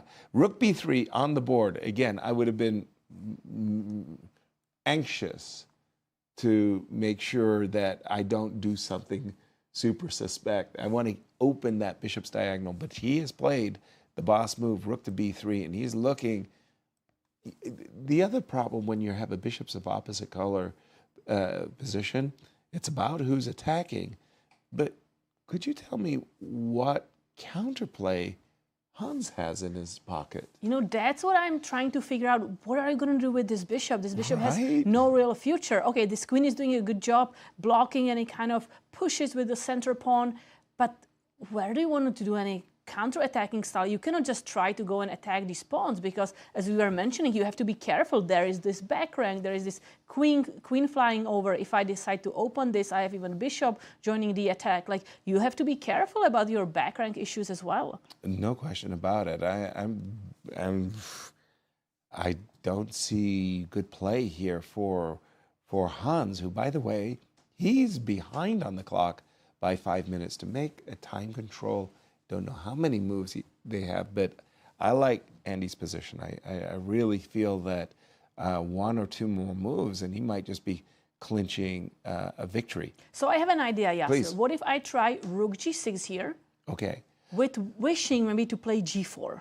Right. To block it on the king side. I love the inclusion of the move rook b8 check. The reason I want that inclusion is just so that I don't hang my rook. Okay, king h7. King h7, good move. Can I take this pawn? I don't think you can take with the pawn because of queen h5, Right. so you probably have to take with the rook. You attack my bishop, but I get a tempo, at least. You don't have, oh, maybe you do. You could try to sacrifice an exchange with bishop takes h3. I don't think rook g2. No, I would just play rook g6. I drop back. Okay. Bishop e5 is a softening kind of touch. Maybe The you still queen have h5. queen h5 because you are pinning my bishop, so I'm not... There is some... I have to be cognizant of a queen g2. That could be the only source of... Did he play rook g6? I don't see No, it. king g7 is on the board. Okay. So king g7. Again, I'm all about capturing this, and bishop e5. Can I understand what's going on here? If we take Pawn takes. bishop e5, f6, rook g7, king g6, it's kind of hard for me to believe that Hans would voluntarily run up the board like this.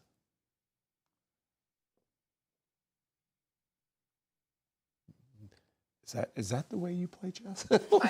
like running into It's not like you have a choice. running into your opponent's arms? I don't know. That's At least I'm blocking some dark squares. wow. King g7 is the current position. Okay, so let's try it once more time. Takes. And if we drop our rook onto the 7th rank with the idea of rook, you're still going to go up the board, you think? Yes. Wow. Could somehow sneak that queen in. I know, right? So just a second. King to g. Okay, if I go trying to maybe check you or maybe play rook h8. So to quote Maurice, just try to sneak that queen in with rook h8. This is not a pleasant position for Hans to defend, and especially with less time. So Maurice. Big time development in the game between Alice Lee and Tatev Abrahamyan. Alice Lee's the leader in the tournament. We saw her play a dubious plan of putting her bishop on b1, but some chaos breaking out as Tatev is in serious time pressure. She did play for queen h5, rook f8, and then she played this move e4. as ambitious as he gets. Like, I'm trying to break your center down. I'm just going at it with my pieces pointed at you. And here, after e4, the move bishop to c5. And we can see the little makings of a bit of a geometry, a sacrifice or attack on this square. Alice found just the right move here, rook c4. Now bishop to d4. And here, she played the move knight to e2. Not ideal, but you have to find the move c5 if you're going to keep an advantage. The whole point is your bishop has to go. And if you're going to lose this bishop, you better cement it with something, preferably a pawn. Now, c5 is not an easy move to play here because of a potential en passant, but there is a tactic, a discovery. We've been seeing discoveries all day. My point being that here, there is this tactic to worry about as another discovery is possible. But anyway, there's a queen takes d1 with the new discovery coming against you as well. So what do you do here? She instead played this move, a very straightforward move. And Alice said, this thing has to go. That has to die right here, right now. And after e takes on d4, she played rook c takes on d4. And now with almost 30 minutes on her clock, 26 plus, and Tatev down to 240. That's not good. That's definitely not good. And the game went rook bf6. At least the rook came in the attack. Now, bishop f4 is the best move here, but no one can fault Alice for playing the move bishop to e3, guard the pawn, cement the position. Knight f5 played, and now rook takes on e4, knight takes on e3, and rook takes on e3. Currently, white is ahead by a pawn. They're not playing precise chess. That's okay. It's just a dogfight at the moment. And now Tatev has to start finding moves. She has only 2 minutes left on her clock. If we can go to her board, we can see that she is deep in thought. She has to make another 9 moves. At least she's making her 31st move coming up. With only 2 minutes, is actually under 2 minutes now on her clock. We are in a critical moment in these championships. Alice Lee with a win here could do a lot of damage to one of her chasers, but also start to show that role she's on. Is she becoming almost invincible with just this flow of the way the tournament is going into the rest day? A win by Alice could be enormous. Queen d6, an excellent move given the circumstances in the position. Tatev has her hands full. Only move 31 at the moment. 157 left on her clock. Oh dear. It's this is the kind of position where you blunder, it just happens. The blunder just happens. They just come. So very difficult moment right now for Tatev. I think that was a very good move because I was looking at rook takes f2, the desirable capturing of the pawn, but queen g6, threatening queen h7, followed by king takes f2. That was simply too good an answer to the move rook takes f2. So queen d6, prepping the move rook takes f2. Quick question though, should f2, f4 be played? I mean, then you're weakening this diagonal, right? Of course I am. So... But I'm killing the rooks on the f-file. Basically, I'm saying that the rooks on the f-file no longer play that marvelous counter-attacking role. And queen e5, maybe I've got queen e4, similar ideas of as well as queen d4. Just saying f2, f4, I would find myself tempted to play that, but you are right. I am weakening the g1 diagonal, but for the purpose of locking those rooks out of the game. I think you have to, as Alice, do something like f4, because I'm not sure how else you want to progress. This bishop is looking at this pawn, so this rook has to keep defending the pawn. Making a move like this, I don't know. People like Anatoly Karpov, they were so very cautious, you know. Rook d2 defends the pawn. They'll go queen d1. Then they suddenly wake up and they say the bishop should go to g2, you know, put the bishop back on e4, put the bishop back on g2. Alice is nursing an extra pawn, and it's a big-time game that she's playing right now against one of her key rivals. Maurice. Talk about a big-time game. Andy Woodward, we were touting his virtues as a young champion, a champion of the future, but he's making some noise right now in the present. Somebody you don't want to mess with. He's only going to get stronger. That's the way it works. 15 years young with years to come, and he is currently a star move. Currently, he is slaughtering well, slaughtering is maybe too strong a word, but he just played a fantastic move against Hans. Take a look at what happened here. 8-6, rook to b3. Let me line up this bad boy. And bishop, opposite colored bishop attacks are ruthless. They work so well because you have an extra piece. And in this position, he played the move d5. Just a fantastic move, clearing this diagonal for his queen. And in trouble is Hans. I mean, there's no way to put it. I got to put that in more context. Queen d6, attacking the rook on b8, pinning the bishop on g3. You can't take on g5. And this star move reaction, d5. That's right. You want the rook? I'll take your rook. Oh, yeah, no, you don't want that to happen. A pawn, runaway pawn on c6 would be problematic. But in fact, there's no really good move here. Queen d4 check. Queen d4 check agenda. or queen a1, getting out of the pin and taking the rook. You just don't have a move. You have to actually take and let him take. This is a move that has come as a shock to Hans. Just a complete body blow of a move. Oof. When you're 15 and playing chess like this, that's impressive. I'm going to give you the best line is to take on b8. If you try to, let's say, sidestep at the moment, let me just get out the way of that pin. Guess what? I'm just going to defend this bishop. No, that's too hurtful. I like it. You're just preparing the discovery attack. Now he's going to take on g5. You got big problems here. Can we try rook c5 for Hans? In the current position. In the current position. Rook c5. Give me the pawn. Give me the rook. Rook c5. You check on d4. No, queen d4 check. I'm going to show you a move that's even stronger, but queen e4 check is crushing because you can no longer, you cannot play f6. Well, you can't play, let's just be clear, we can't play this because you're going to get toasted, so that's out. That's clear.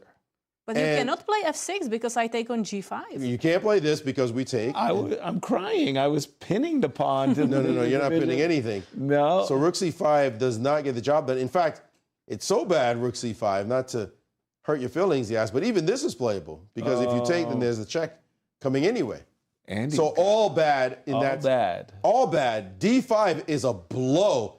We chess players don't like to see moves like that land on our boards. No. What just happened? Now you have to defend for your life. We're back to this. There's this move to not let the pawn be on c6, but let it be sitting back here on. It has a sense. This makes some sense, but you're just it's terrible. Down a pawn, pass pawn in your position, queen c3 check to start, and you do what you want. As a matter of fact, you have to play f6 now. That's embarrassing because f6 allows takes.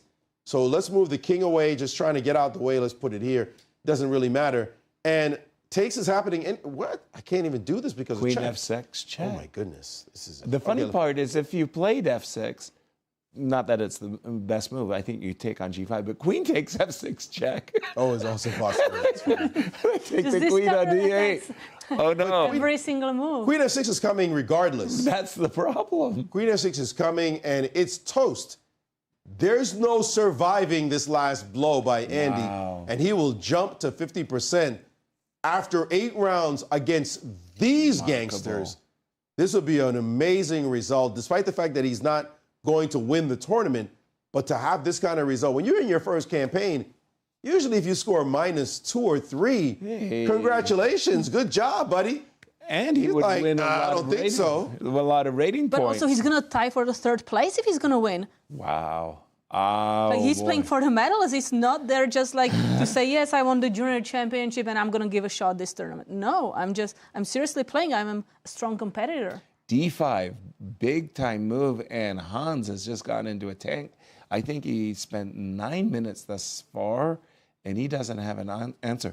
I'm 100% sure when Hans played the move Queen D6, he expected some soft move that the rook was hanging. Again, maybe Queen B3. We're pinning the bishop, so we're not looking at any of these types of moves because the bishop is hanging. But the move D5 just came as an absolute blind. He got blindsided by this move D5, the cold shower move. And Hans has only 6 minutes on his clock for 6 more moves. Okay. But it's a difficult what to play here? Yeah, well, Maurice has been saying that likely the best is to give away the rook and just accept the fact that we're a pawn behind and a beautiful passer at that. But this is just the beginning of a problematic situation, right? I'm going to give you a check. Precisely. And again, if you're going to go King H7. here, by the way, no, okay, this Okay. is also winning a pawn just this way. That's simple chess. I don't have, I was thinking about some like funny stuff, offering the queen and taking with a check and taking here. So you go to H7. Okay. The So I'm queen gonna bring F6 is a killer. This is just... Although you don't actually have F5. So, I mean, F5, well, actually... No, but I have D6. You may have F5 because this might just be a winning queen and pawn ending. But I may just also think about moving forward with my pawn. Gotcha. Maurice, Can we what do you please think? jump to the board? And I'd rather see it on the board. Tatev and Alice Lee. Alice played the move F4, and now Queen C5. I've been waiting just to see it tick down. She is now, Tatev, at 1 minute, and should be 27 seconds. 1 minute and 27 seconds to play her next 8 moves. Not easy. That is not going to be easy. She has some small compensation for the pawn deficit, but here comes Alice playing her move, centralizing with her queen, and now saying, yeah, your attack on the F-file is stopped. You can literally forget about. Right. So how are you going to handle this exact position? You're not going to win my D-pawn. No. It's just not going to happen. So that means you have to defend, and she has gone into that mode. Let me just target the pawn at least and see what happens next. That pawn can be defended with bishop to A2. Well, the problem is you're not even threatening to take it, right? Because of bishop A2. Sacrifices on that square, yeah. Or pinning. Yes, that's what I meant. Or a double pin even. Yes, the queen and the king. I mean, takes here and this pin and that pin. Oops. So it's a crossfire. But you still have to solve this problem of this pin. So she has some small-ish compensation for this. Bishop A2 solidifies her defense of this pawn, and we can have this position. It's actually not that easy for Alice herself to make this position go any further. I mean, she wants to just cement everything quite soon. If you don't mind, Maurice, for me, the problem in Alice's position is the rook on E3 is pinned. If I could play H4 and King H2. Right now? Yeah. And then put my queen on H7 or my pawn on H5, life is good. So H4, can you take the pawn on the D5? No. Yes. You can't. No. Because I have C6 coming up. So if I take the, okay. Even if you take, C6 will happen. C6. Yeah, we have to remove this pawn for it to work the way you want it, but C6 is going to happen. I was thinking bishop A2. Bishop A2 is a nice cross pin, but C6 B4 solves all the problems, cements that bishop. Oh, that's hilarious. I thought I had a double pin, and you couldn't take the pawn on D5, but you actually can. Apologies, I didn't. No, good move by, an instructive moment, good move by Tatev, but she still is at 138. And at least she'll have an easy next move. Right. And maybe an easy move after that, King H8, to get off this diagonal, because she'll have a pin on the D line. As well. She herself, so she'll have, that's very funny. What's funny is this. So yes, this is such a beautifully instructive moment, the cross pin. Yeah. Talk about geometry, and my course on chess geometry, I'm always looking for additional supplementary material to send to people. Right. Now, your idea was that if you played a move like this, yep, that's fine. That's fine too. That we had the pin this way and the pin that way, right? So we've got a cross pin. What's funny about this position is that after bishop A2, rook to D8, Black plans, let's say you play a move like H4, for example. Okay. And Black moves the king. Black could take the pawn. I just want to move the king. What I'm looking at is the move C6, which means that you have the pin this way, although this queen is currently defended, but you have the pin this way as well. So just all this action along the nexus square, D5, right? Pins and things. At any rate, rook D6 on the board, and Alice, I know she wants more. You feel like, what can I get out of this position? But Tatev doesn't seem that fazed by the problems in her position, but she's clearly nervous because the clock is not her friend at the moment. And I thought she was getting up, which seems shocking for her to do at a moment like this in the game. She can't afford to lose any seconds on the clock. Tactically, I'm probably blundering something. But if I play the move rook d4 right here, right now for Alice, again, I'm kind of challenging black to try to take the pawn, but I'm angling for the move b4. So I want to... But in the worst case scenario, I can give queen c1 check, no? And then rook oh, you e1. go the other rook back. Okay. So that I'm trying to break the pin, and if you could do that whole rook d8 thingamajig and king h8, there's queen e8 on the back rank. So is rook d4? Is rook d4 viable? Just takes on d5. How? Same thing. No, bishop takes.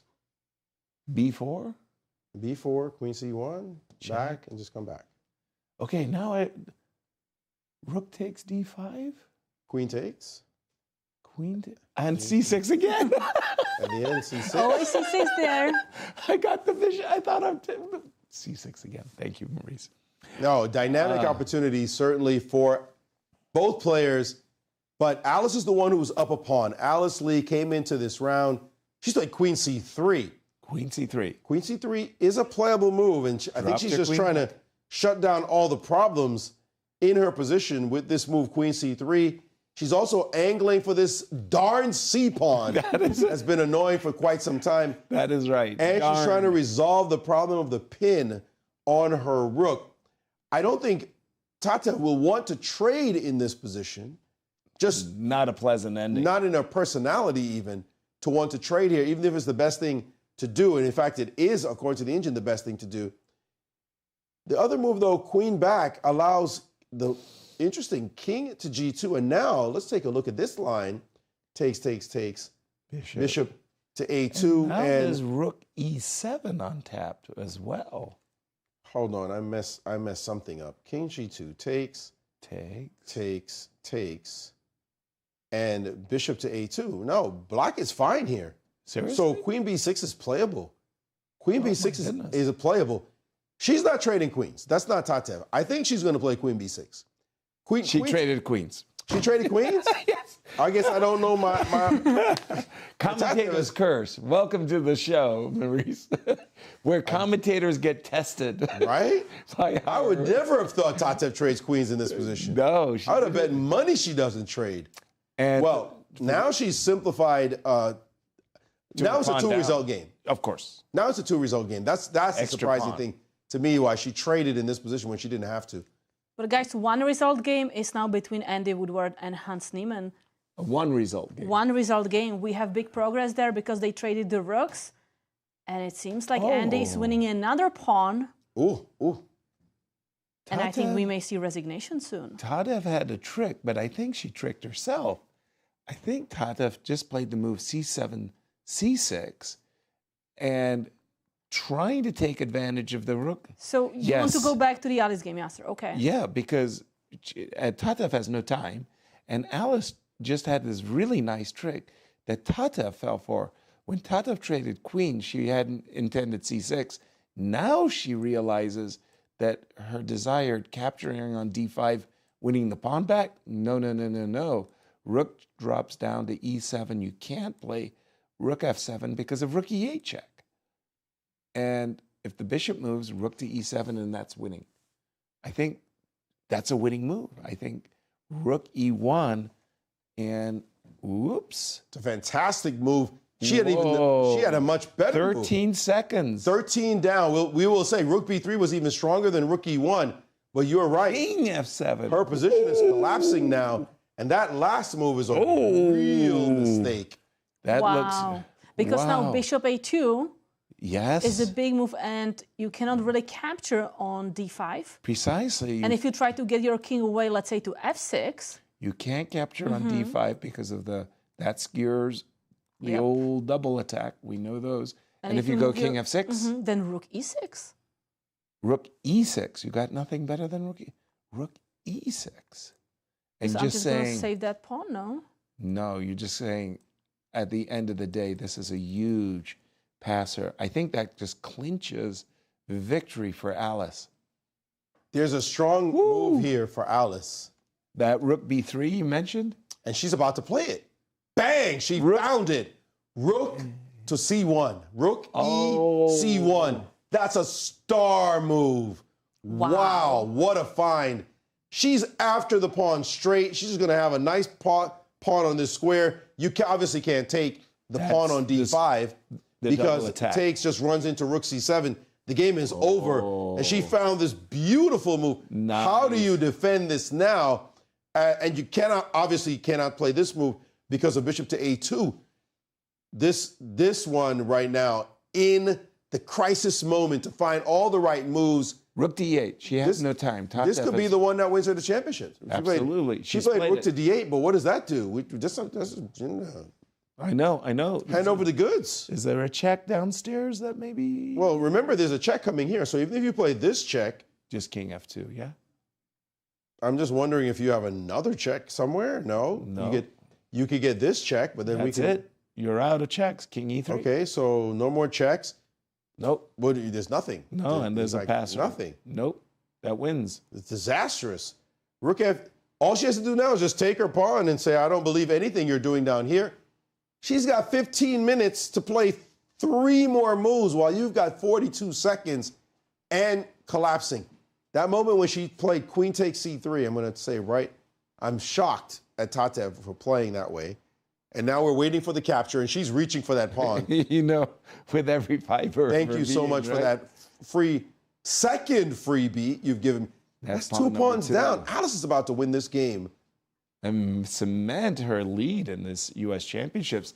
Based on what Anna Zatansky and Anna Sargsyan are doing. We're going to keep an eye on this one, but we're calling the game for Alice Lee at this moment. She's 2 pawns up. Tatev has no time on her clock. She did play check. There's two more moves for us to follow. Let's take a look. Okay, I'm expecting king f2. We don't really... king f2 on the board? Yeah.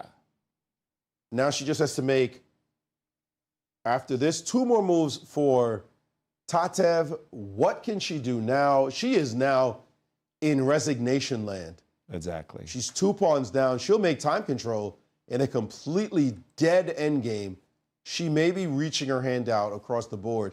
She'll probably make the moves to get to time control, but there is nothing there. No hope, no nothing. It's just 2 pawns. But it was that retreat, knight to e7, when she had the opportunity to play knight d4, and that was very uncharacteristic of Tatev. She literally seized the defensive at a moment when she had the opportunity to go on the attack. But she was fine the way the game went. I know, but it just didn't feel like... It wasn't in principle the right thing to do. Yeah, it wasn't. Sure. It didn't feel like that was her nature to play that defensive move. So she did play bishop to c8. Virtually every move wins for Alice now. At this point. As she is up 2 pawns, it's 2 pawns. Exactly. So. And just to boldly state the obvious, Alice is the leader of our tournament, as she has the lead and a winning position in this round before the free day. Great shape before the rest day. Woo! Yeah, I'll tell you, she'll be feeling very, very good about her playing this one. Bishop a2 check, and she's looking to advance the pawn yet again with the move c7. Why not? With move king f6, Tatev reached the 40th move, so we have time control, and I think we will expect players to maybe now dive a little bit deeper into that position, calculating, especially Alice now just needs to figure out how she wants to proceed. Oh, she's immediately capturing the rooks. Well, that's interesting. I thought c7 was winning a tempo, but she traded rooks.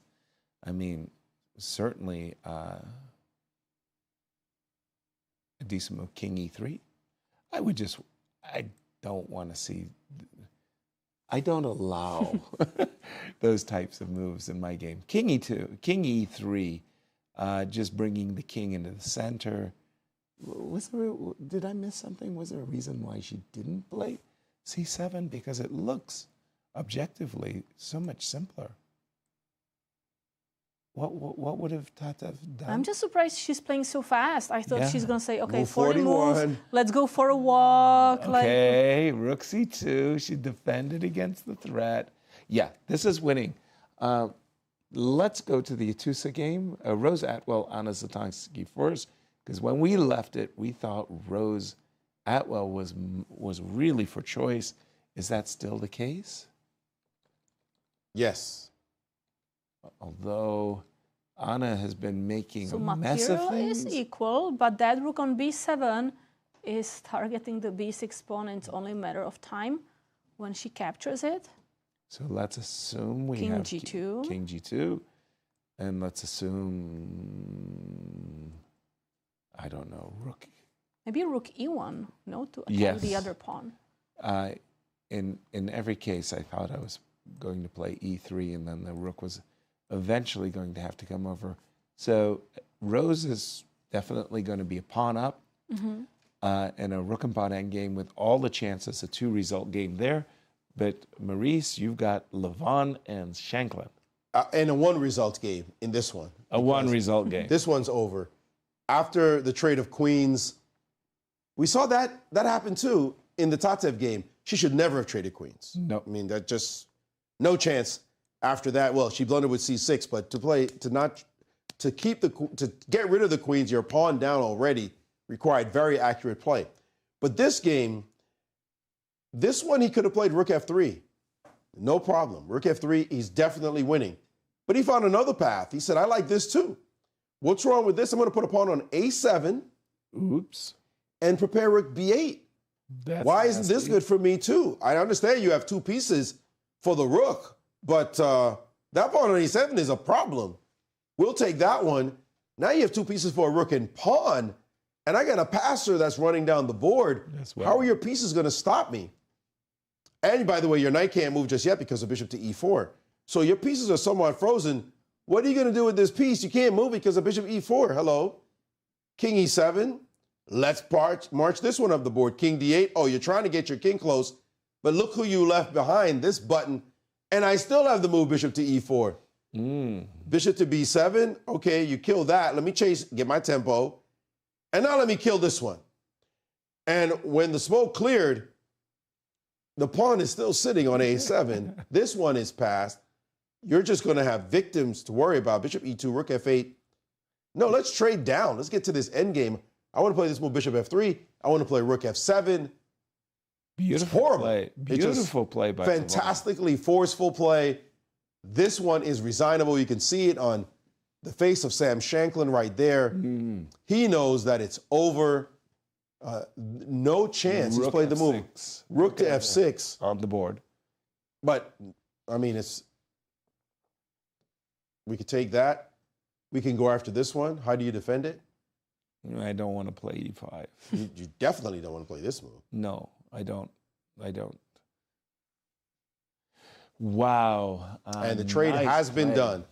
For those of you who have just joined us in this game between Levon Aronian and Sam Shankland, we saw a really fantastic bout of preparation. I want to even say by both players. Sam came with a completely unusual concept in the Najdorf to sacrifice an exchange. Levon found an entire series of great moves. Let me just go back to the game and bring it up on my screen. A fantastic series of great moves to maintain an advantage throughout, and Levon is now pressing with an extra pawn in a bishop's ending, which we think is winning after the move king d7. You can't go after the a pawn, but your king can't remain anchored to the e6 pawn forever. You can never really push because that allows me to push as well. Exactly. And then this white king may just come closer to those pawns. I think that's precisely what Levon has in mind, is to play king g4, king h5, and he will win this game and then start to challenge our tournament leaders for the lead. As Levon, this will be his second win, and he remains undefeated as well. A big development in the game with Fabiano Caruana and Ray Robson. I don't remember us talking about this. We thought it was a fortress for the longest time. Until he sacked. What? Oh, wow. He Rook lost takes. his nerve. What?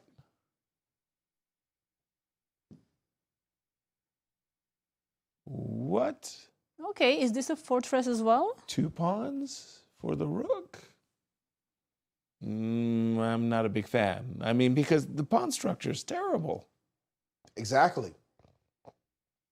G3 is possible. Then F4. King comes to E3, rook goes to H1, rook goes to H5.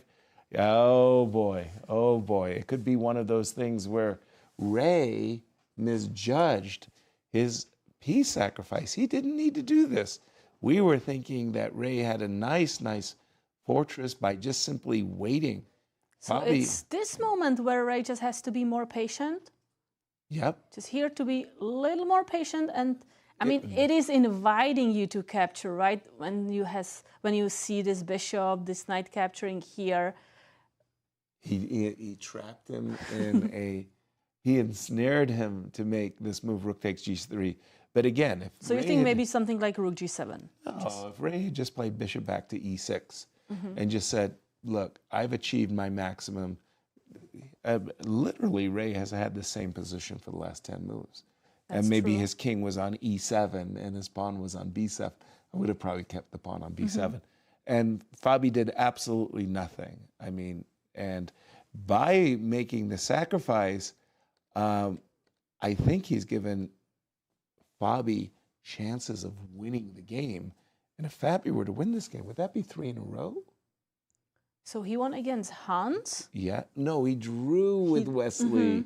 That was when I thought he was winning. We thought that he's game. going to win, but that did I not apologize. happen. He, of course, has won 3 U.S. championships in a row, seeking his 4th U.S. championship and hoping to tie Bobby Fischer's record of winning 4 in a row in modern championship history. By the way, Ray, as we know, loves time trouble. Regardless of the position, he's going to have 12 seconds on his clock. And guess what? He has 12 seconds on his clock and counting. But he's on move 44, so he's going to get extra 30 minutes. He already passed the time control. He has, and you got it. He did get that 30-minute bonus. But now he realizes, wait a minute, could I have my exchange back? But you know how easy it is, because I understand Ray's idea. You go here, you want to capture this pawn, maybe you're going to go for C5. Okay. I mean, we're going to have dark square bishops. Let's go. Bishop that is centralized, the light square bishop that, okay, maybe it's not the greatest one in the world. F4. F4. Okay, bishop F6. King E3. C5. What Maybe else I do just you wait have? for a little bit. King E6. Rook H1. Give me your pawn on H6. Oh, I don't have that much waiting time because if I go, Rook H5. Give me that pawn on You're F5. just coming after me. Okay. Yeah, that's what you're facing. That's what Ray Robson is facing. He's facing, if you could keep both those pawns, nudge that H6 pawn to the G6 square. I start to believe the 2 pawns and a bishop for a rook, perfect compensation.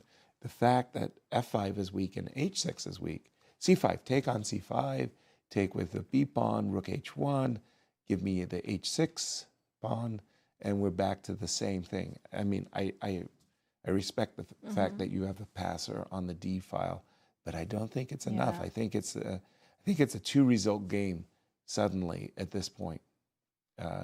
Crazy. Wow. Crazy. Risky move by turnaround. Ray Robson. Absolutely. And what's happening in Wesley's game? If let's take a Fabi's going to win this game, Wesley better try to win the game as well, right? Oh my It goodness. looks like maybe they're headed for a draw. Okay, just a second. We left it after the move F4 way back when, right? Remember we had some position like this, F4, 5. Foop, foop.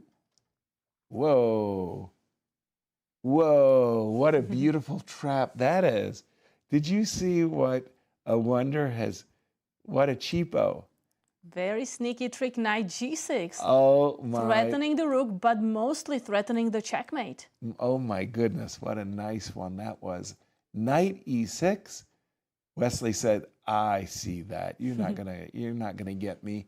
G5, G4, knight takes, knight G6, and we've caught up to date with the players. Whoa, what's going on here? If we move the rook. Maurice, over to you as you've got Jennifer and Nasi. Time control, time control, time control. Uh-oh. So much a part of chess. Bishop c4 on the board. It was a fight this whole game. Yeah. And Jennifer had taken the lead. We saw Nasi had a good position and Jennifer had a good position. Back and forth. You don't want to see what just happened. Oh, no. What just happened? There's B4? Oh, no. Rook. Those backward attacking moves. Oh, no. B4 wins the game. That's it. That just blunders the game in one move. One move. That's a free piece, yeah. Just sad. Just sad. She's moved. Oh, Jennifer. Rook A5 is what she's played. And Nasi happily, with both hands, captured the bishop. No, Nasi did not play B4, B3. Ouch. Ouch. Ouch. She can only dream that this makes sense in some fantasy land. Actually, that's darn good cheapo to try at least, right? Yeah. Yeah. Well, unfortunately, it doesn't really help. Although, I got to say, like, something like this allows a little bishop c6 dream. Yeah, yeah. Well, I would maybe consider put the rook back on c7 for just a moment.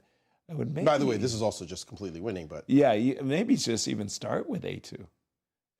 So it's transposed. If I go a2, maintaining that guy, and then let you take the knight, say rook d7, you can capture my knight, and I'll capture with the rook on d7, and I keep the pawn on a2. That should be winning. Yeah, and it is. And by the way, one more move for Nasi before she hits move 40. One more move. She's spending her minute and 23 seconds right now just making sure that she plays the right move. But this had to just come as a complete shock to Jennifer Yu. An unbelievable one-move blunder. We don't see that very often. As Nasi's feeling a bit nervous right now, trying to figure out precisely the right way to play. I mean, we have a result. And this one is over as Sam is just disgusted. He's running out of there. So disgusted. He doesn't even want to do anything. Just go. Bye. I got to go. As Levon with a win. Wow. Surges to right behind the leaders. And we're back to this one, as this could be the same thing if Nasi just doesn't even have to play like fantastic moves here. Just keep the A pawn is the key. She's moved her knight away. Knight G6. She's also moved her knight away. This one, winning. She's still winning, but that one, how much time did she have? Wait, but Jennifer moved instantly also? I think Jennifer had to play D6. No, Jennifer did not move just yet, looks like. She did not? Yes. So Nasi played the move and ran from the board. One of those things. But she didn't want to give up her piece of all things. She's still winning, though. She's still winning. She's up a piece. But keeping the A-pawn was a more accurate try. Right. But being up a piece ain't bad. No. It's a piece. Piece is a piece. The only thing I'd be worried about here, and I'm completely wrong to worry about it, is takes, and there's two pass pawns. If I can take this thing. But they're blockaded. They're fully blockaded by the piece. It is if I win the pawn, though, like, so for example, this position. So they're blockaded.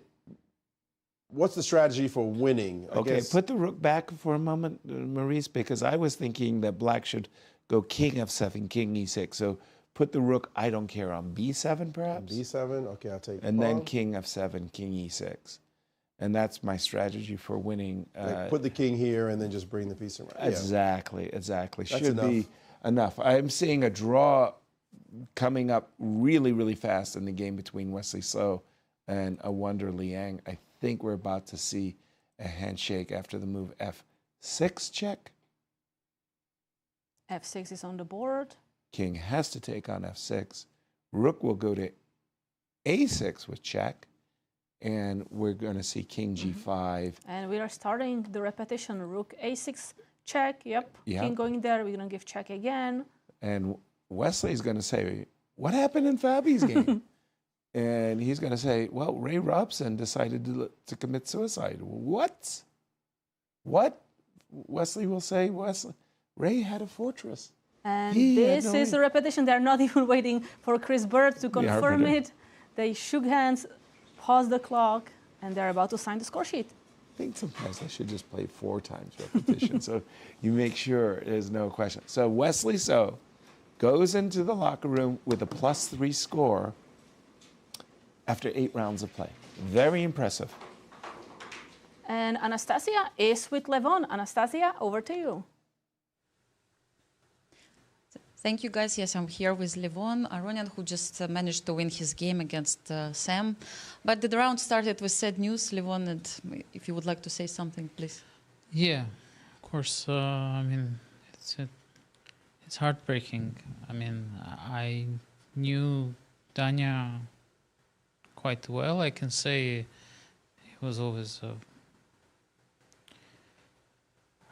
good friend and a nice guy, and yeah, I'm shocked. I mean, I have not really words to describe the grieving that I'm going through, and I hope his family stays strong, and he was loved by everybody. I mean, it's really worst possible news. Yeah, we all go through this shocking news, of course, and for you it was also very hard to play this round, I guess, because we learned just a few minutes before it started. Honestly, if there was a possibility not to play, I would take it. During the game, I was even thinking if I could go to the arbiter. But, you know, it's US Championship and the rules are the same. So I just thought, I don't care about the result.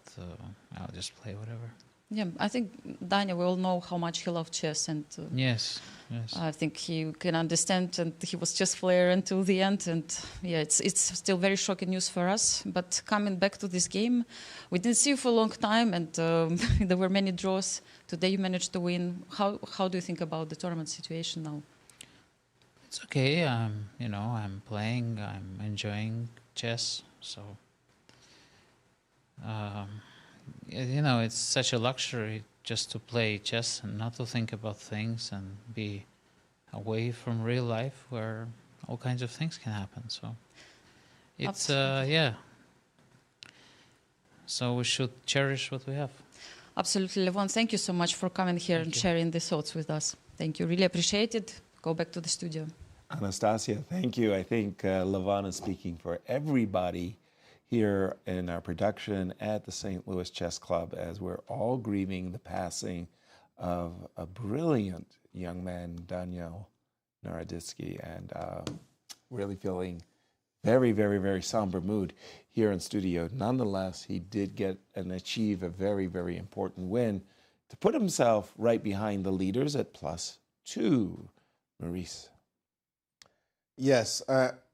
Again, Daniel Naroditsky, there's not anything you can say about his genius that everyone didn't see. One of those amazing personalities. And one of the great things he would do is he would have those impressions he was great. Of players. And he could do a Gary Kasparov, just the drop of a hat. And you just name Nakamura. He was good. Yes, he was just amazing. It had you laughing, but also so erudite, so knowledgeable on so many different subjects. Watching him as a commentator, you know, we've been commentating for decades, Yaz. Yeah. And watching him as a commentator, looking forward to him growing more and more into the role because he was already brilliant. And so how could he get better at this? Because he was able to have all these references. I love the way he would say some word and somebody sitting next to him would say, "What does that word mean? Like, what, is that English?" And yeah, go look it up in the dictionary because he was just so knowledgeable about so much at such a young age. He wrote a book when he was like 14 or yeah, years old. An extraordinary, very well received talent, young man, the intelligence level. And he was always so funny. I mean, you cannot, he would play a game with you, you know, chess game, and he would always just crack jokes and. Yeah. I'll never forget the moment he played against Ivanchuk in the World Rapid and Blitz. Yeah. And Ivanchuk lost on time. In a crazy game where Ivanchuk was just better or whatever the situation, he lost on time. And as Ivanchuk sat there moaning, literally, I mean, you can see the video, Danya sat there with him. I mean, just to show the compassion of this young man. He could have gotten up from the board, said, you know, the guy, I won the game, the guy has to suffer by himself. He sat there and commiserated with the pain of his opponent. That's the kind of young man he was. And so a serious loss for the chess world. Yes, indeed. We're going to take a break. But before we do, we want to inform everybody that in an effort to get more people included in chess, Dr. Ginny Karen Sinkfield has written a book called Read and Write Chess. It is written in 17 different languages and is a quick way to become literate in the language of chess. It is free for download online at stlouischessclub.org. Learn to read and write chess today. And Yasser, as we go to break, you had a chance to sit down with the women and ask them how the US Championship differs from other major tournaments. Enjoy, and we'll be right back.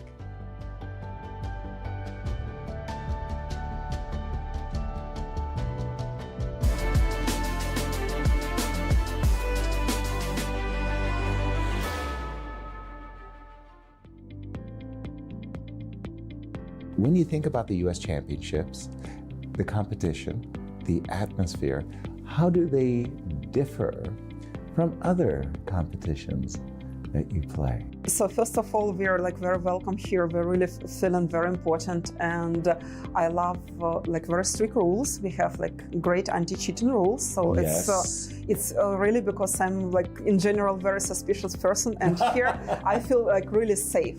I know that everyone is playing really fairly here. So this is great, and being much older than other participants make me feel younger, make me feel that I still can compete, and I'm very grateful that I'm playing the US Championship for so many years. I was asked, I think in an interview, where going to be in 5 years.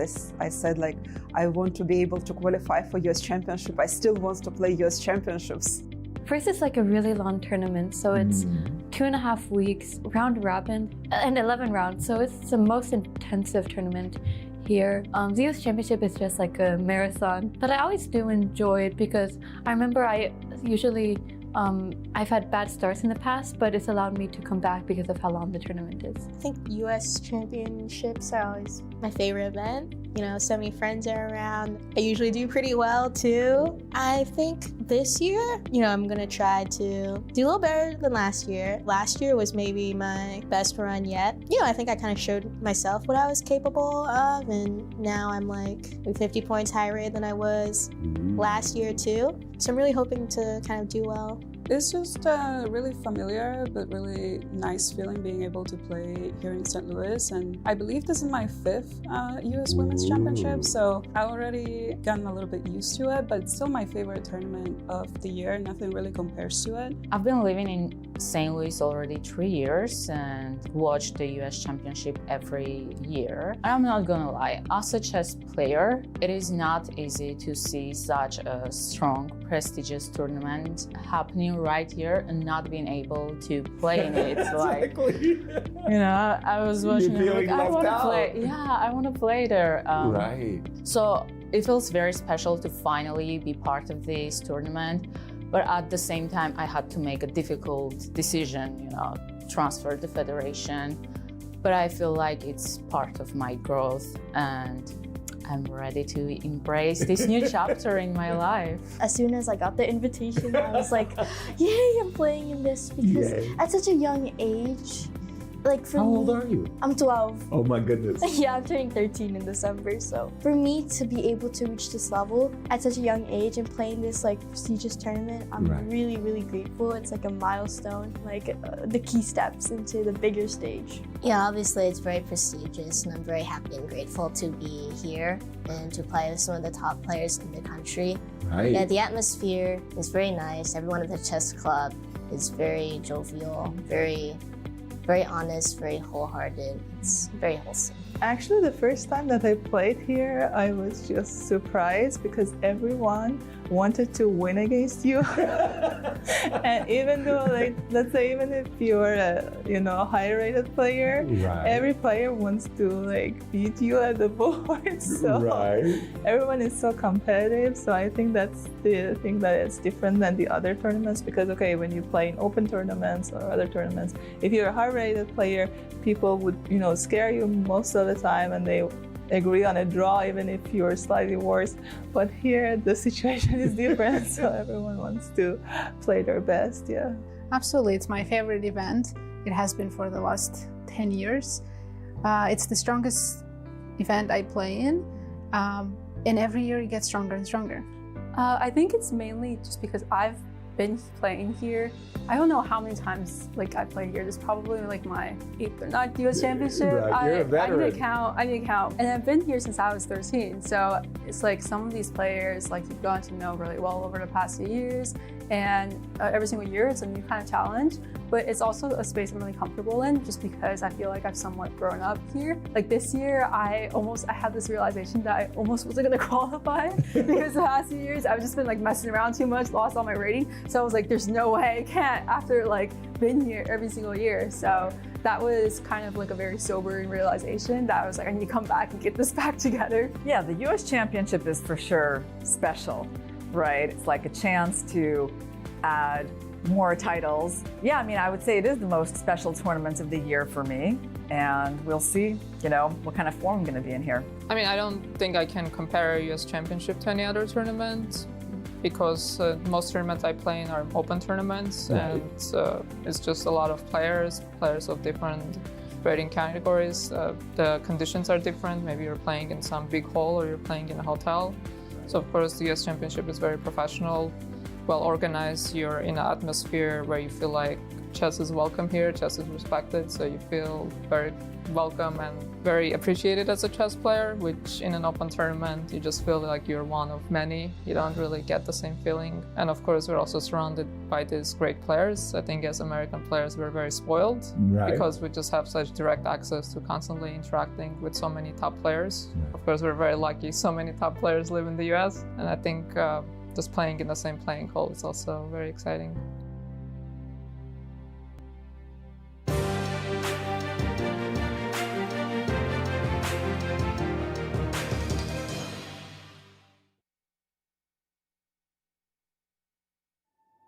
From world capitals to the chess capital of America, titans of chess have traversed the globe to prove one thing: who will be the next Grand Chess Tour champion? Each stop yielded elated winners, but it all came down to 4, and beautiful Sao Paulo, Brazil set the stage for an epic final showdown. After a tense first match, Fabiano Caruana and Maxime Vachier-Lagrave emerged victorious, but with the title bout deadlocked after classical, it all came down to rapid and blitz. Once the dust settled after a stunning comeback, only one man was left standing, and Fabiano Caruana was crowned the 2025 Grand Chess Tour champion.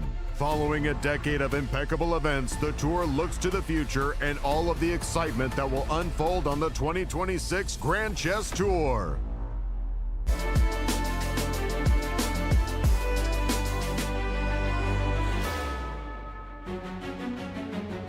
Welcome back to round 8 at the US Championships, and let's take a look at results. In the ladies.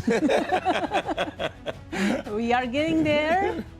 So let's start in the open section. Let's do it that way. Levon Aronian won against Sam Shankland, and Awonder Liang drew against Wesley. And in the ladies, no results. In the ladies, we are expecting results, but so far no results. Alice Lee, it seems like she is going to win soon, but so far no results. Andy Woodward is definitely winning Maurice and I were looking at his decision, and I think a lot of players would have hesitated about the queen exchange.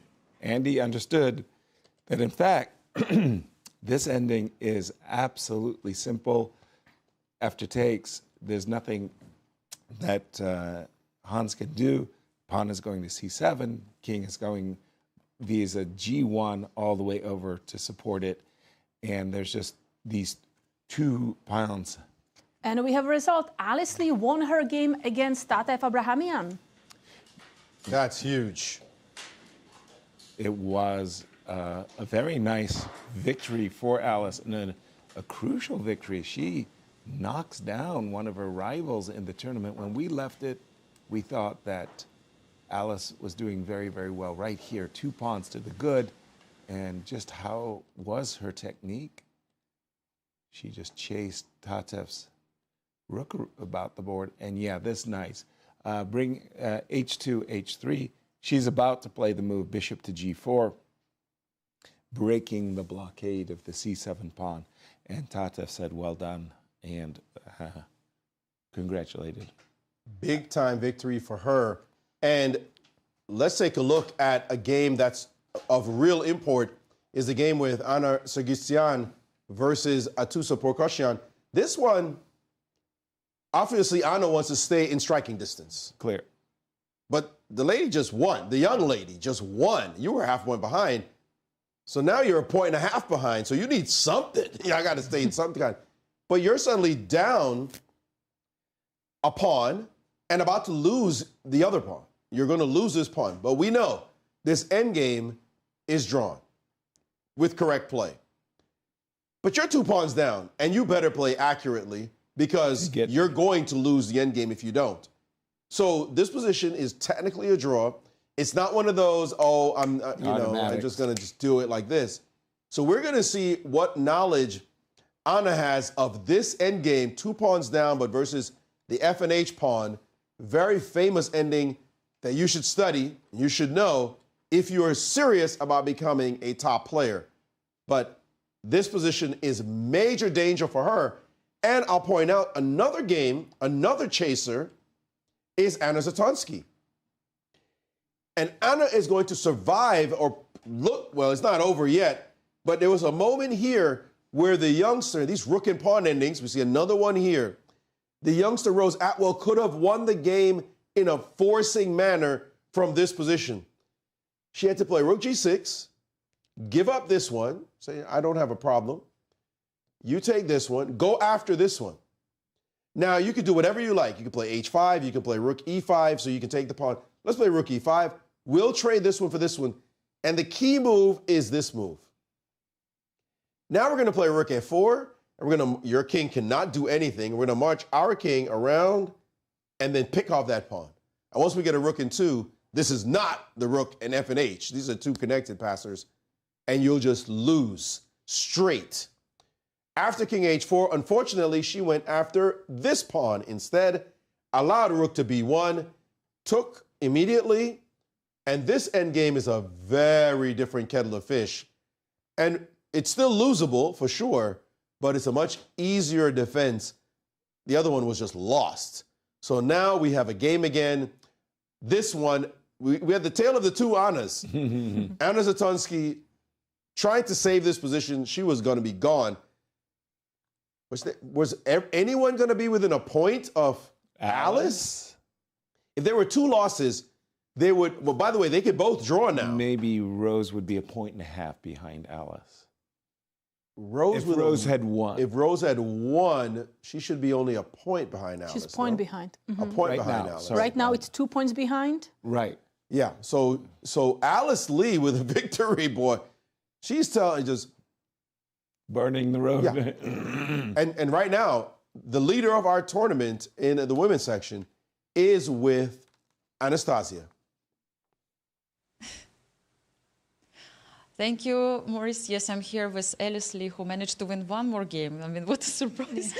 So, Alice, first of all, I want to give you this present. You are the first one to win today in the women's event. This is a book from Susan Polgar. It's called Rebel Queen. Please, let's show it in the camera, maybe.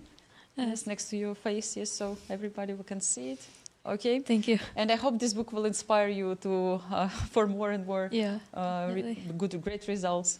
What do you think actually about Susan Polgar? Have you ever had any kind of connection with her or training?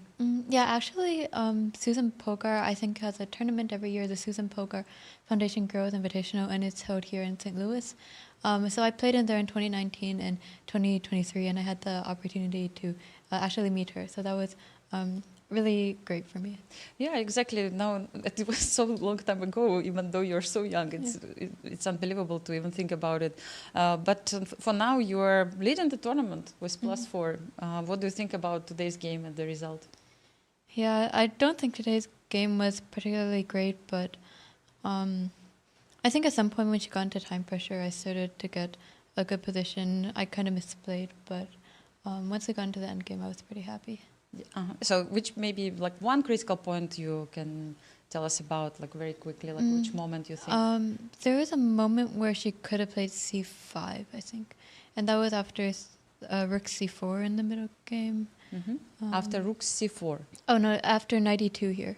Knight e2. Okay. Yeah, knight e2. She took on e4, but if she played c5, I would have actually been quite unhappy because she's going to take on e4 next, and actually I can't take on c6 because bishop takes f2. So if you take on c6, yes, en passant, bishop takes f2. Yes. King takes, and queen takes d1. And actually she's taking on e4 next, and I think my king is in a huge bit of trouble. It doesn't look good. Yeah. Yeah, so c5 was, you think, this critical move for her? Yeah, I think c5 was critical, but after that, I think my position was very good. And maybe I could have converted cleaner, but I don't think she had any chances.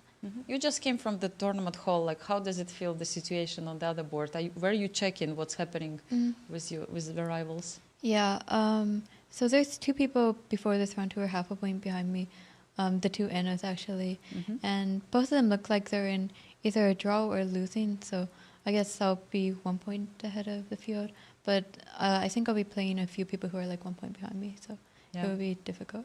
Yeah, exactly. Still so many 3 rounds to go, and tomorrow is the rest day. What are the plans? I'll probably prepare a bit and also maybe do some schoolwork. Yeah, it was also a good opportunity, yes, to do some other work. Thank you so much, Alice. Thank you. And all the best of luck for the next round. Thank you. Thank you. Our congratulations, Alice Lee, 16 years young, but a point in the lead nonetheless, and hunting down her first U.S. Women's Championship title, Maurice. And one of her chasers is about to go down because, as we mentioned, this endgame is technically drawn, but you've got to know some basics. One is don't let your king be driven to the back rank without a fight. In this position here, rook g6 was necessary, 100% necessary, in order to try to get a position like this one where you're able to stay within range and keep your king within the orbit of these pawns and not be driven backwards. What did she do instead? She played rook a6, just played a waste move, said, okay, I'm prepared to play a move like rook to a4. The problem is this one, rook c2 with check. Your king is now driven to the back rank, and you're not going to survive this position. Now, just so the way the game went, she just took on f4, and now it's just king in, pawns in, and it's not a drawn endgame like you would be if it was only one pawn that you had to face off against. She played rook a4, king g3, rook a3, king g4, rook a4, f4. She's going to use one as shelter and the other she's going to promote. And that's it. You're just busted. There's not even a chance to win or survive this position now. Rook a3 on the board, but this position is now winning for Atusa. She played rook to e2, so just waiting for moves to come. But Anna is looking now, hoping she has a chance somehow, some way of tricking her opponent, who has lost a number of games in a row after winning her first one, but is ready to collect this point. You can see the difference in the scores between the two of them. 4.5 points. A draw would keep her in range of Alice. Is Alice sitting on 6 now, yes? So a draw would keep her in range with 3 rounds to go, maybe you have a chance. But if she loses this game, 1.5 points back, it'll be an absolute disaster for her chances to win the tournament. She is a first-timer, so yeah, I'm saying that. But you know, she had aspirations when she started off strong. Did Anna? She was leading the tournament at one point, but now in dire straits against one of the players who's not doing so well. But hey, in this championship, anybody can beat anybody on any given day. Exactly what Irina said. No easy games in this ladies championship. I'm looking at the game of Nasi versus Jennifer, and it's two minor pieces versus the rook and it should be easy, but I thought, to my way of thinking, the most compelling way of winning is to play king f7 to e6, which requires me to move the pawn to f6 so I can get my king to e6. And the moment I was thinking that's where the king has to land on e6, Nasi plays the move bishop e6, and I got tasered. Like, no. Is Nasi going to go king h7 to g6 to f? I think she's going to take this route with the king. Okay. So with the bishop e6, she just made sure this knight is defended. Right. And now is the time to bring the king to the center. All right. Because otherwise, it was just sort of like, you know, put the king on e6, let's go. We still think Nasi is the big favorite to win that game. We have one more interesting game that's becoming decided, but we have a handshake and draw between Sam Sevian and Dariusz Swiercz.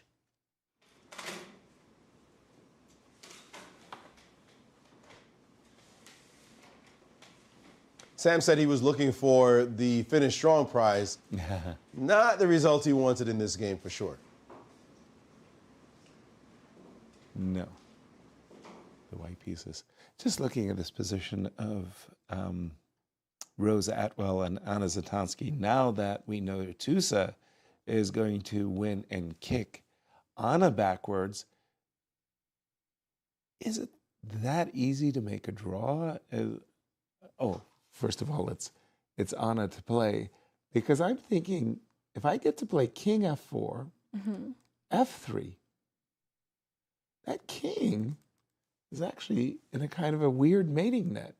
And with the move rook e4, I could force a king and pawn endgame where I have an e-pawn. But if I start with rook g5 now, you stop me from I don't allow the king to go anywhere. Otherwise, I take your pawn. Okay, so rook to f4.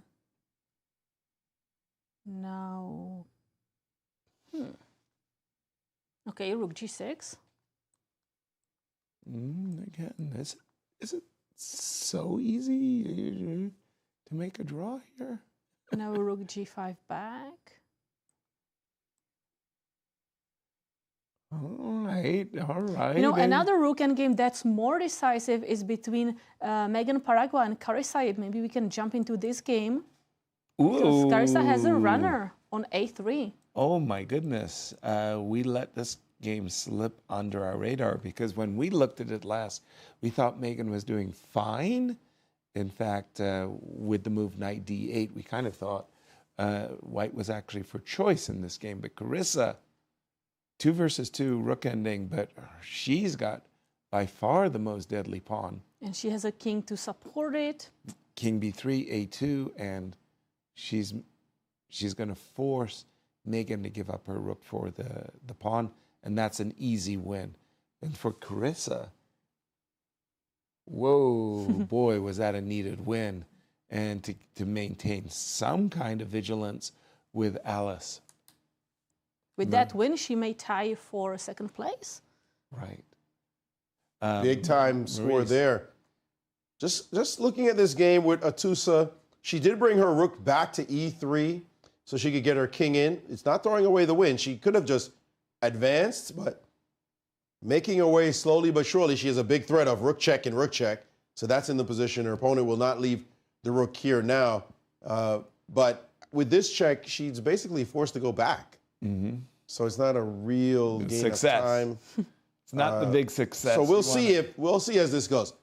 It's one of those now that the king has been forced backwards that the win is pretty straightforward, but it looks like she's not clear on it. So we'll see. can Anna survive this one? And the check has taken place, as we see there.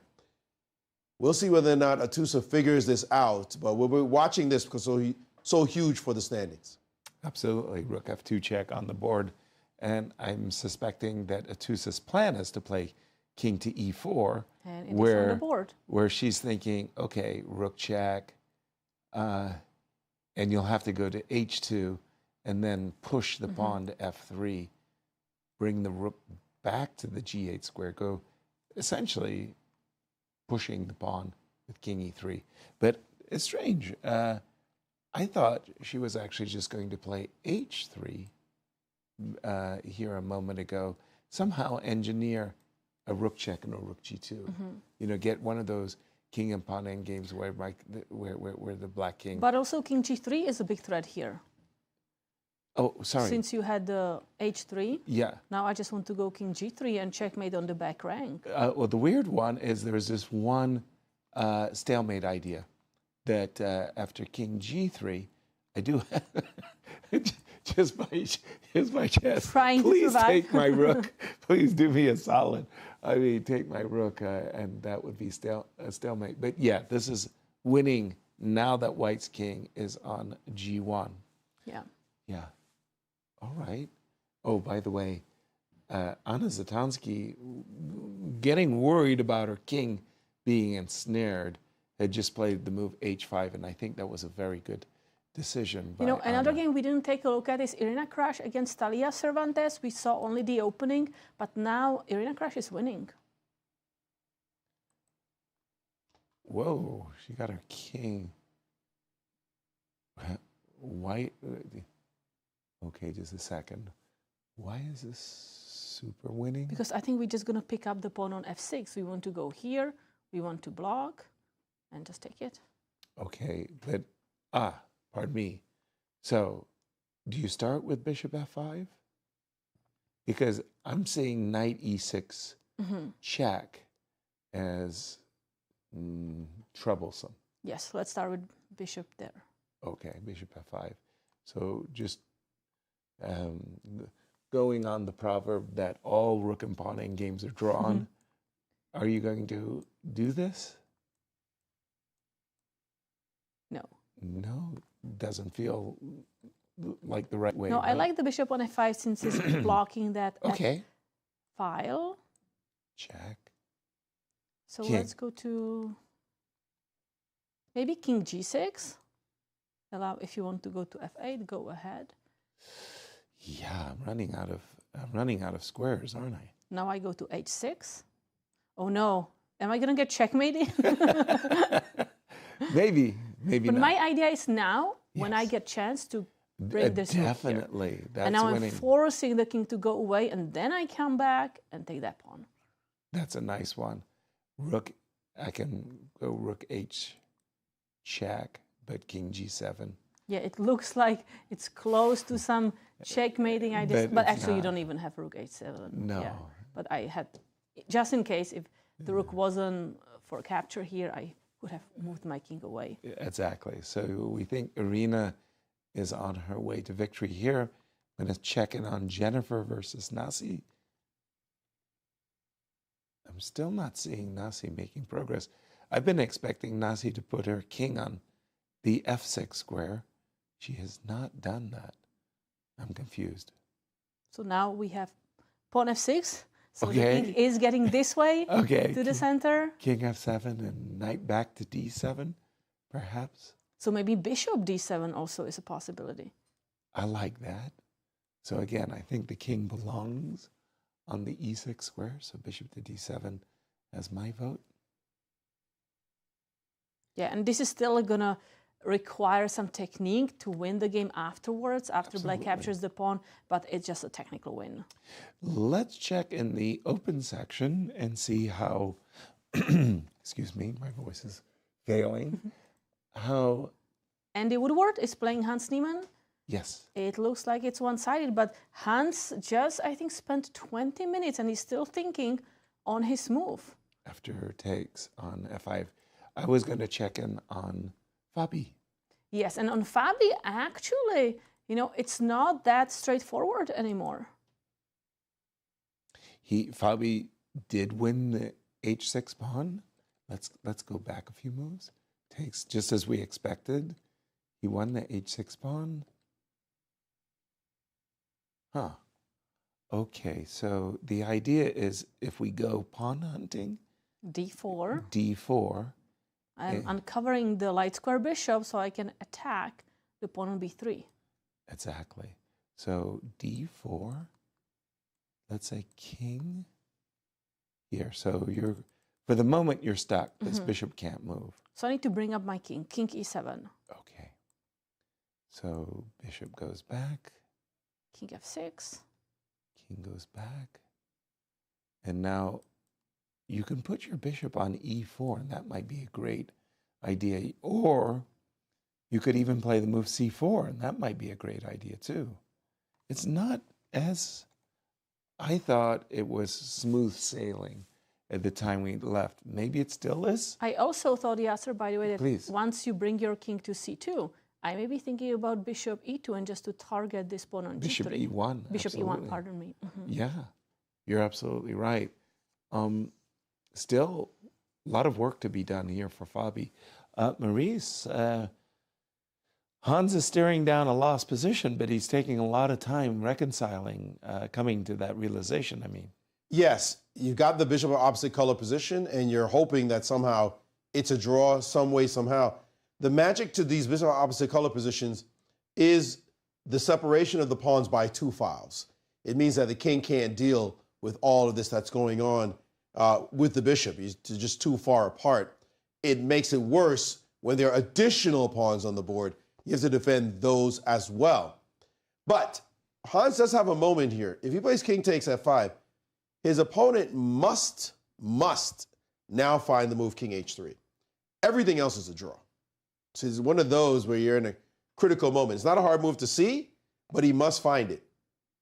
Why do I say that? Because if we go back one move, and let's say you put your pawn on c7, which is very nice, actually natural. A very good square, he suddenly plays the move king to g4, and you find yourself in Zugzwang. Like, what just happened? I'm going to lose my pawn. No matter what you do next, your bishop is hanging, your king is defending that. So we would play bishop e1. But bishop e1, giving away this pawn. And then we check and take the other guy. And then you take this one. The problem, wait, I messed that up, sorry. No worries. In this check, we play this move. Okay. And now we play this move. Check. And now we play this move. And the pawns are so far apart, you automatically would think this is winning. Not if you lose this pawn, though, because then I have an A pawn that's going. So how do you want to play? King g3? Sure. King g3. The bishop goes here. King h4. King h4. a5. G4. G4, sure. King b7. I see. G5, bishop G5 takes. And this is how you get G6, bishop B3. B3. And you use your A pawn as a decoy. This sacks for this. This bishop will be pulled by this pawn. Exactly. That's a very deep ending to realize that you are, okay, but he has to just realize something simple. And king takes was played, and the simple thing is, why give you a chance? By playing king h3, said we're shutting down that. You're not getting anything. No, thank you. No king g4. No. We're not getting, not for you. Beautifully found by the youngster. It was a long think by his opponent, but it didn't matter because he had already worked it all out.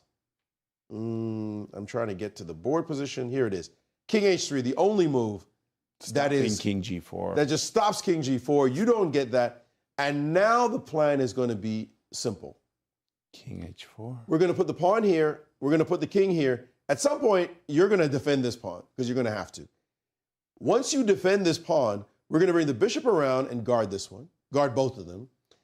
And then we're going to march our king all the way up to your bishop. B6, yeah. Once the king gets over here, your bishop is going to be stuck on c8. We get the king here. This king will have to come defend, and the f pawn will be the star. And that's the end game. As long as we can get you to back up, so we can play any series of moves here.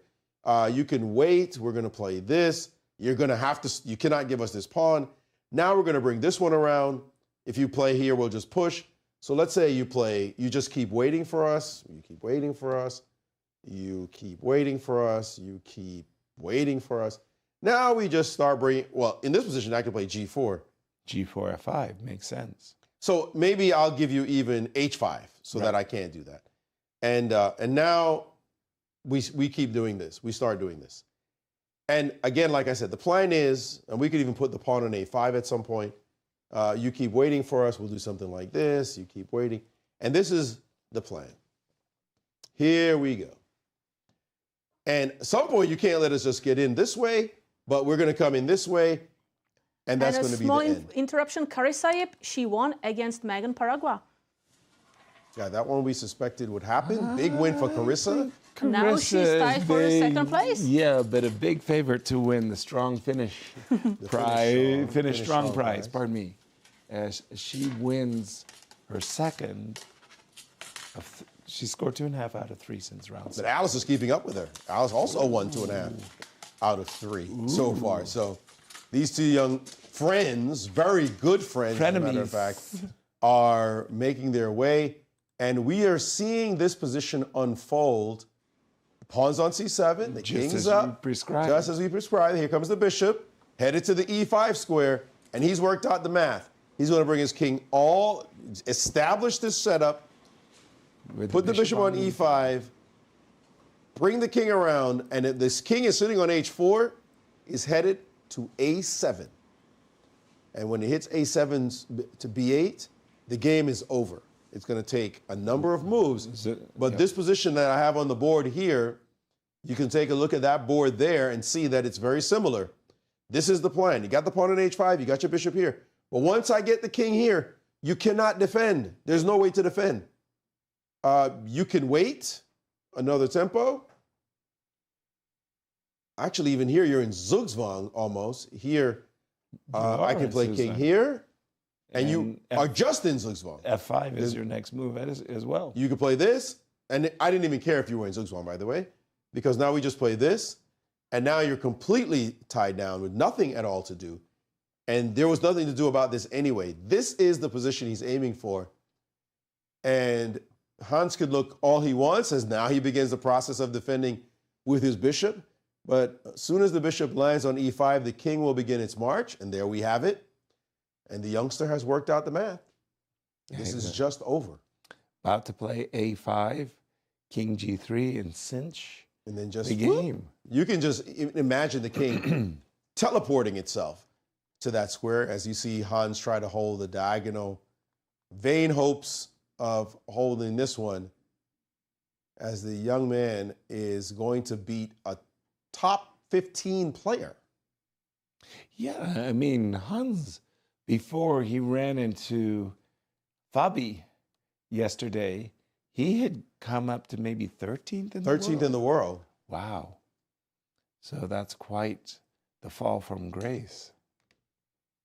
Yeah, lose 2 games and you're out of the top 20 even? That's kind of brutal. Very, very cruel. Bishop F5, and we're expecting that A5 is just one of those moves that shuts down the queen side.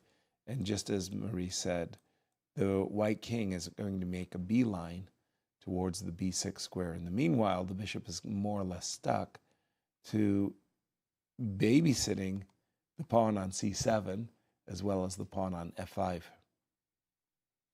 And let's just refresh our outlook of the results. Katja. So the ladies section, let's take a look. Here we see Megan Paragua lost to Carissa, and Annalise Lee won an important game against Tatev Abhimanyu to increase her lead in the tournament. Yeah, 2 opportunities was missed by Tatev. The first one when she retreated her knight, the second when she played C5. And in the open sections, we have a lot of results. Grigoriy Oparin drew against Abhimanyu Mishra, Sevian drew with Dariusz Swiercz, Levon Aronian won a really complicated game against Shankland, and Awonder Liang drew with Wesley. And Maurice, if I can get you to give us a gander at the game between Robson and Fabiano. I wrongly thought that Fabi was winning the pawn on h6 and maybe winning the pawn on f5 as well. Is it a simple? I mean, Fabi's much better, but is it simply winning or not even simply any winning? No whatsoever. winning. No winning. Never was winning. Never was winning. No, this counterplay with d4 was just too strong. Wow. I don't think there was a point. He was better after this f4 idea. Right. And king e3 and c5 was very well prescribed. Rook h1. Bishop to c3, rook h6, bishop to e6, king e2 he played. And as you see, the bar is not moving, but this move, rook h5, d4. This is the key. Crucial. Keep the eye on this pawn. And here Fabi spent quite some time and decided to play the move g4, which the Indian does not think is keeps the tension alive, but it's okay still. He's looking for some kind of imbalance in the force, if you will, to get some opportunity to maybe be able to push this, maybe be able to win this, but this position is too stable. This bishop is a monster, and he's not winning. But maybe, we'll see, it's some imbalance again, maybe some chances. But right now we have Anastasiya with Carissa Yip, who won yet again. Thank you, Maurice. Yes, I'm here with Carissa, and my congratulations on yet another victory. You're now on the second place, just next to Alice. How does it feel, first of all, to win today? Yeah, it feels good, as always, to win. I think it's important that I win today, just to keep my spirits up for the rest day. Exactly, yes. And what I noticed that in many events you are like neck and neck with Alice, especially at the end of the tournament, like remembering Cairns Cup. Like, do you feel that it kind of motivates you? No, not really in particular.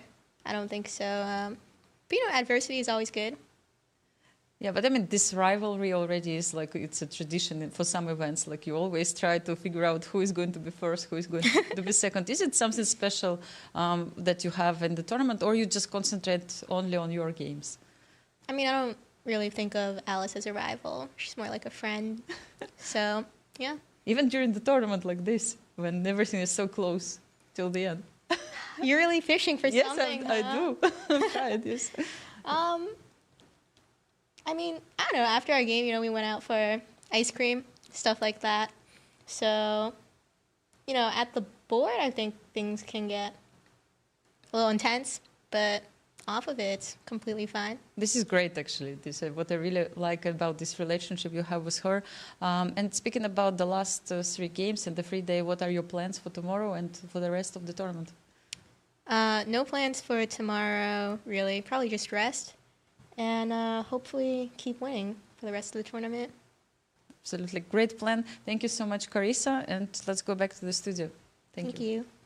Thank you, Anastasiya, and congratulations, Carissa. Very, very important win again for the standings, Maurice. I would say, if you said to Carissa, who do you want to win the tournament if not you? She's going to say, Alice. And you say to Alice, who do you want to win the tournament if not you? And she's going to say, Carissa. Yeah, right. Those are friends. And like she said, they went out for ice cream after their game.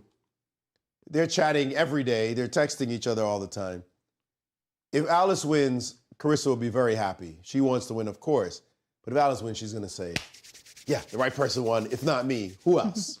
I don't think Larry Christensen, John Fedora, Joel Benjamin, none of us went out for ice cream. I'm like, really, congratulations. I'm so happy for you. Right. You didn't have a buddy like that, Yasser? No, we'd be moping like, oh, geez. Why did we let that idiot win?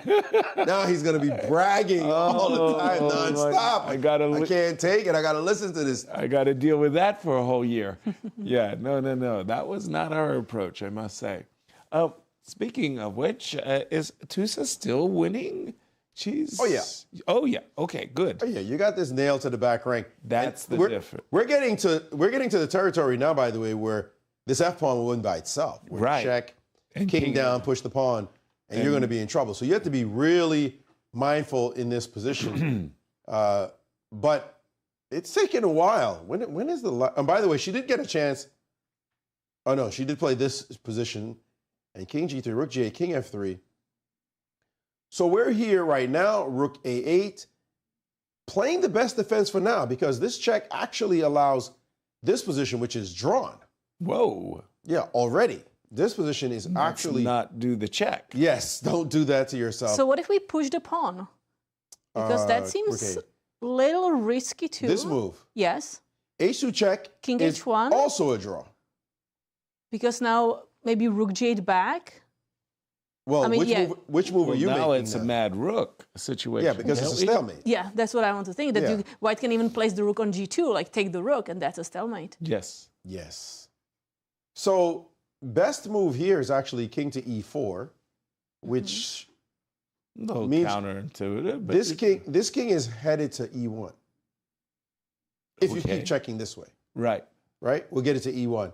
So how do you defend this position? If you play this check, it turns out that best is just to go back, which is definitely not intuitive at all. But now there's this move. f3. And again, if you keep checking, this king is headed to e1. You can't just check, and this king will hide right here. But also we are just threatening h2, f2. And now h2 is a threat. So this is a big problem because this pushes, and you can't deal with both of them. Now some specifics, rook to e5, you can't play that move, but after this, you have to check. After this, you have to check. After this, we give check. After that, and one more check loses, so this move is necessary. h2.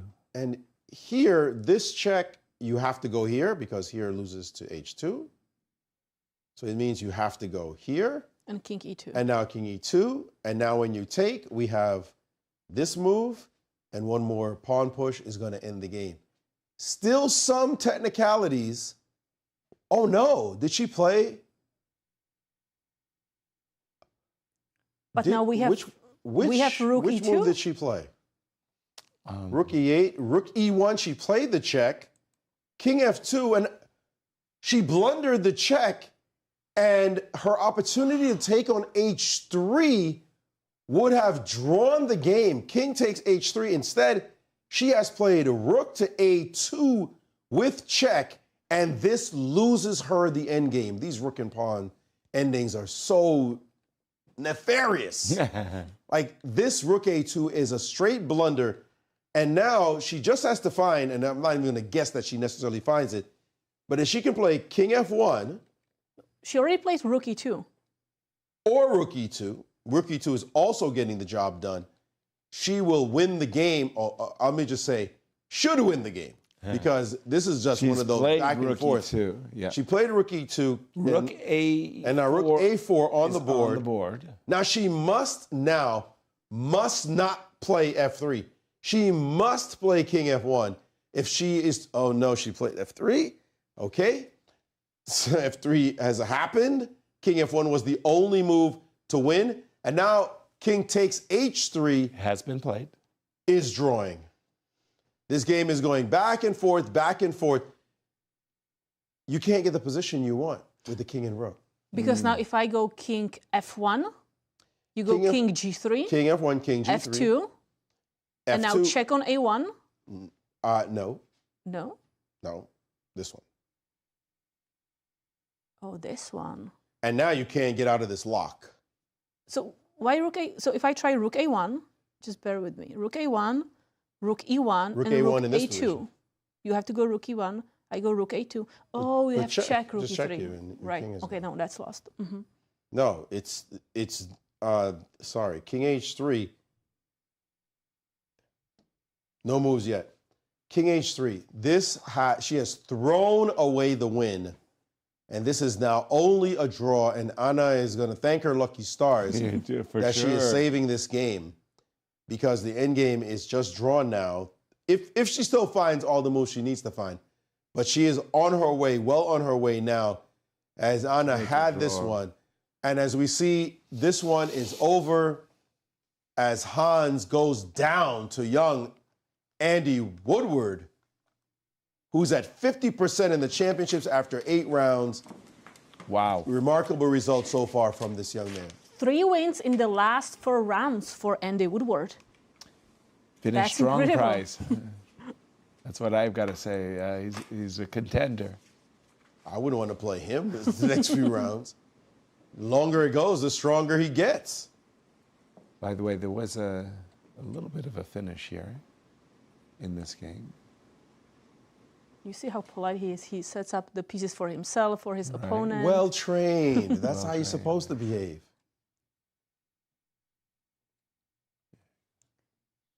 So this is the game between Andy Woodward and Hans Niemann, but this is the end for chances for Hans. Yeah, there was just a nice finish. I don't know if you got a chance to see the very end of this game. Hans went after the h3 pawn in this position. Hans is hoping that Andy would play the move f7 so that he could play king here and capture this pawn. But Andy said, let's make a forcing move. Queen, check. King takes c8. This is where Hans resigned, by the way. But after f7, there's no way of stopping this one. So congratulations, Andy Woodward, really playing some great chess. Wow, in the last 4 rounds, winning against Sevian, Dariusz Swiercz, and now Hans Niemann. Wow. But he lost in between all of those. He lost, yes, 3 out of 4. So let's review the results. Grigoriy Oparin drew with Abhimanyu Mishra, Sevian drew with Dariusz Swiercz. Then we have 2 winners, Andy Woodward against Hans Niemann, Levon Aronian against Shankland, and a draw between Awonder, Liang and Wesley. So we think Fabi and Ray are fighting their way to a draw, but definitely it's Fabi is the one who's pushing, as he has the better side of an equal position in this one. And it's the last G5. Game in the open section for this round. Open section. Andy's in a 3-way tie for 4th? Because Levon is in clear. Only behind Fabi, Wesley, and Levon. Yeah, those are the top 3 right there. That's a good place to be. That's a good result for the first time for a 15-year-old. That's and he's played all of them. They're all out of his way. Right. By the way, Anastasiya, she played that move King f3, and that game against Atusa Purkashian is coming to a draw. What a disappointing ending to such a nicely played Rookian game. Look at Anna is like, I think I got this. How did she survive losing a pawn in the opening, then being completely lost, then lost endgame? But chess is tricky. Atusa had to really help her. How is Irina doing? Irina just won a piece straight. Dang. Okay, things were bad after this position. King e8, rook a7. She knows she's winning the pawn no matter what. Knight c6 lands on the board. Let's take it. That looks like a piece. Whoop. King d8 played, and now she just has to collect the piece, which she did. And now she played bishop to e4. This is the kind of position, even if you didn't have this pawn, you might try to, mess around. But you have the pawn. You're going to take this pawn. The king is dead. So Irina with a big comeback win for her. She has been on a roller. She's been on a roller coaster. Like, more insane or less roller coaster. from the very start of this competition. And we will pause because Anastasiya is with the 2025 US Junior Champion, Andy Woodward. Yes, here I'm with Andy Woodward, and my congratulations on your victory. All commentators are praising you for playing very exciting chess in this event. How does it feel from your side? Yeah, I mean, I came into this tournament trying to get as many fighting games as possible. So I'm glad I have so many decisive results in a way. But yeah, I guess I'm just trying to put some fire on the bowl and see what happens. And you do it really well. Like, how can you describe today's game? Yeah, today's game was, I don't know, I feel like at some pots I played quite poorly, but overall it was good. Which moment you would like to mention in this one, like critical point or something which you were really happy about? Let's get there. Yeah, so around here, knight e4, queen c1. seemed like very complicated position, Yeah. and like you had to find all these moves. Yeah, I was happy about finding rook b7, rook b2, rook b3 this maneuver because it kind of forces him to push his pawn so that it's a target. He never has knight d2 because of rook c3. So yeah, I guess after I won the pawn, it felt quite pleasant. I was worried a bit more about rook c4 than rook c6, but yeah, so instead of rook c6, rook c4. Yes, here. Rook c4, because if the same thing with bishop e4, de rook c3. So if you take the knight on e4, de, rook c3, rook c8. This. Oh wait, maybe not. I have queen f1. Actually, I thought he had rook c8. Okay, but I have queen f1. But yeah, I guess it was just fine the whole time. But I felt kind of some pressure around move 40. I feel like maybe it might have been simpler to just play not take the pawn on e4. So like around move 40, yes. Yeah, I think it was exactly move 40. Yeah, somehow computer really liked you move f4 here at this moment. Yeah. So any moment you would like to show here, or did it felt probably move 40, I 40, think yes. exactly. I mean, when I took the pawn on e4, I felt like maybe it's better to just play c7, because when I took on e4, I allowed so much counterplay with bishop f5, queen e6. So but c7 if I go c7 instead, I put my queen on d8 as an outpost, and then I reroute the bishop to c3, and I feel like it's just much simpler. Or bishop h4, yeah. Bishop h4, yes, or yeah. you just bring the bishop into the game, and he doesn't have, let's say, any chances for counterplay. Yeah. Here. But what happened, I feel like, was still winning with the opposite color bishop ending. So. Yeah, and you converted it later, and for the moment you are on the 4th place, if I'm not mistaken, with 50%. Going into the last 3 rounds and the free day, what is the plan? Yeah, of course, I'm probably going to try to get some rest before the next few rounds.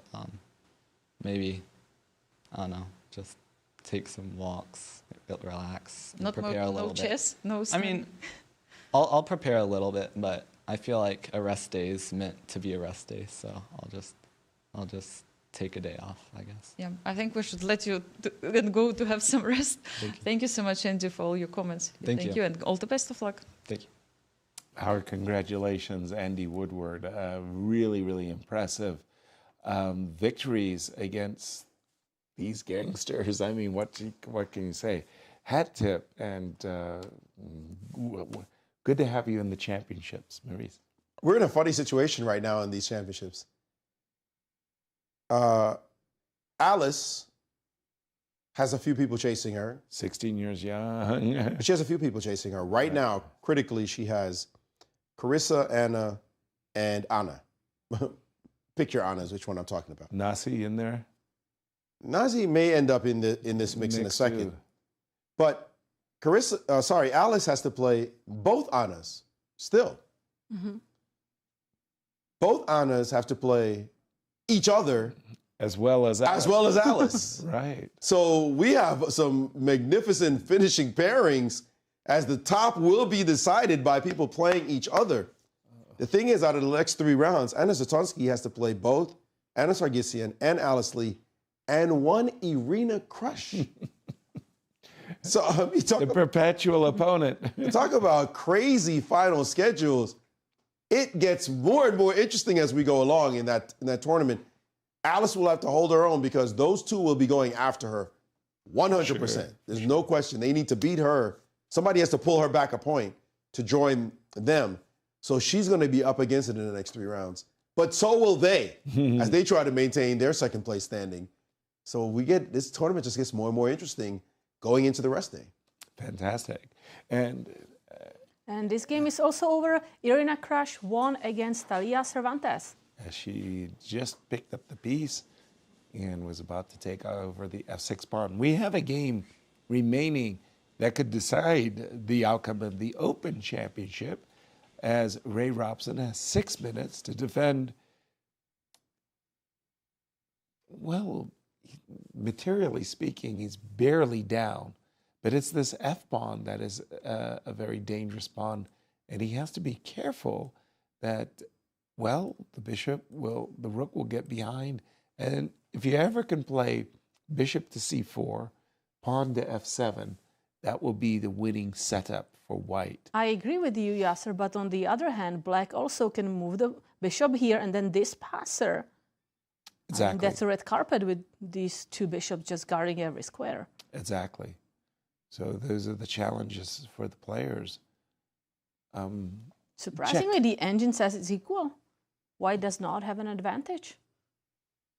And king c5 by Ray.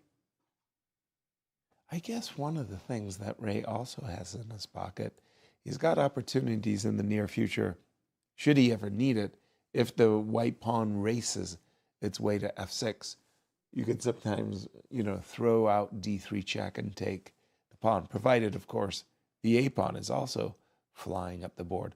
So, as you said, put the bishop on b3, put the pawn on a4, and let's have a race. Yeah, I don't think this is easy for white to figure out how to stop that. You have to be careful about not, for example, blundering with the rook immediately here, because then that's bishop b5, and that's a double attack. Exactly. So let's just see, if we try to put the bishop on the right diagonal. Now I have bishop c2, because maybe the pawn on d3 is going to become a runner. Yeah, I fear that I have to stop it and give up my rook. So that's one miscue. If you got a double threat, if you will. You got the threat of playing bishop b3. And if I prevent that threat, you have the threat of playing bishop to c2. And that's why I think the game is simply drawn. And be careful, because your king could be driven back. Bishop b5 check, if your bishop leaves the diagonal. Also. If your bishop were to, let's say bishop e6, bishop b5 check, d3 right away, and suddenly you better make sure this pawn doesn't get rambunctious and start pushing. So there's just, black has a ton of play. And the f-pawn hasn't budged yet. Yeah, it's don't really see ways for Fabi to make it difficult for Ray. So maybe we can check in with Rose Atwell against Anna Zatonsky. That's a rook endgame with extra pawn for Rose. But the engine is saying it's equal. You cannot win this. Why not? Says Yasser. E5? Oh, sorry, it's Anna to move. I wanted to play e5, e6. So maybe I start with rook e2. Yep, that's a good starting move. Okay, pause.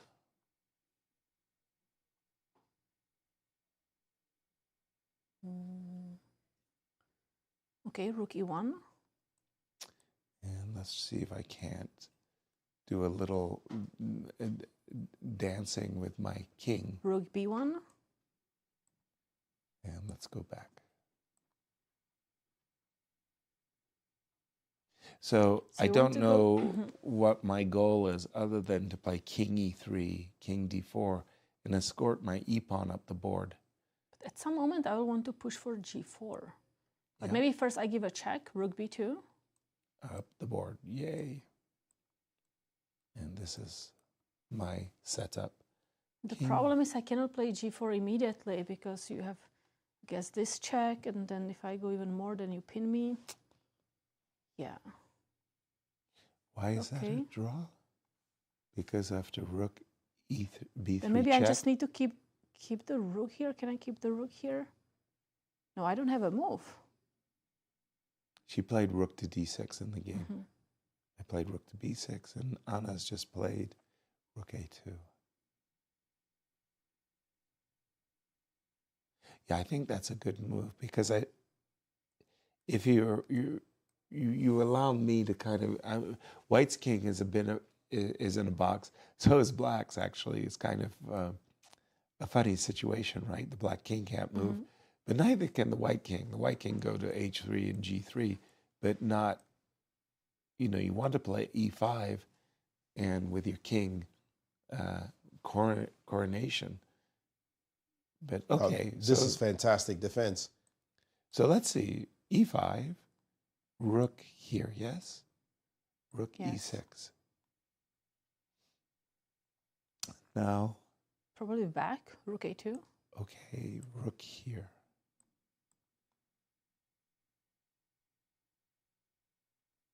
And if you play rook e2, notice that the king is unable to move, right? But I have rook e5 now.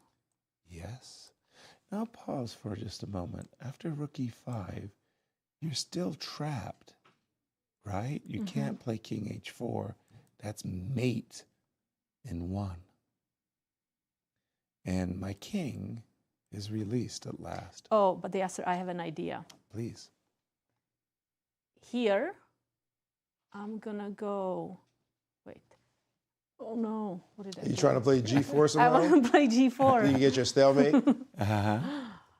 Okay, so let's say I go for Rose, rook here. I go rook e2.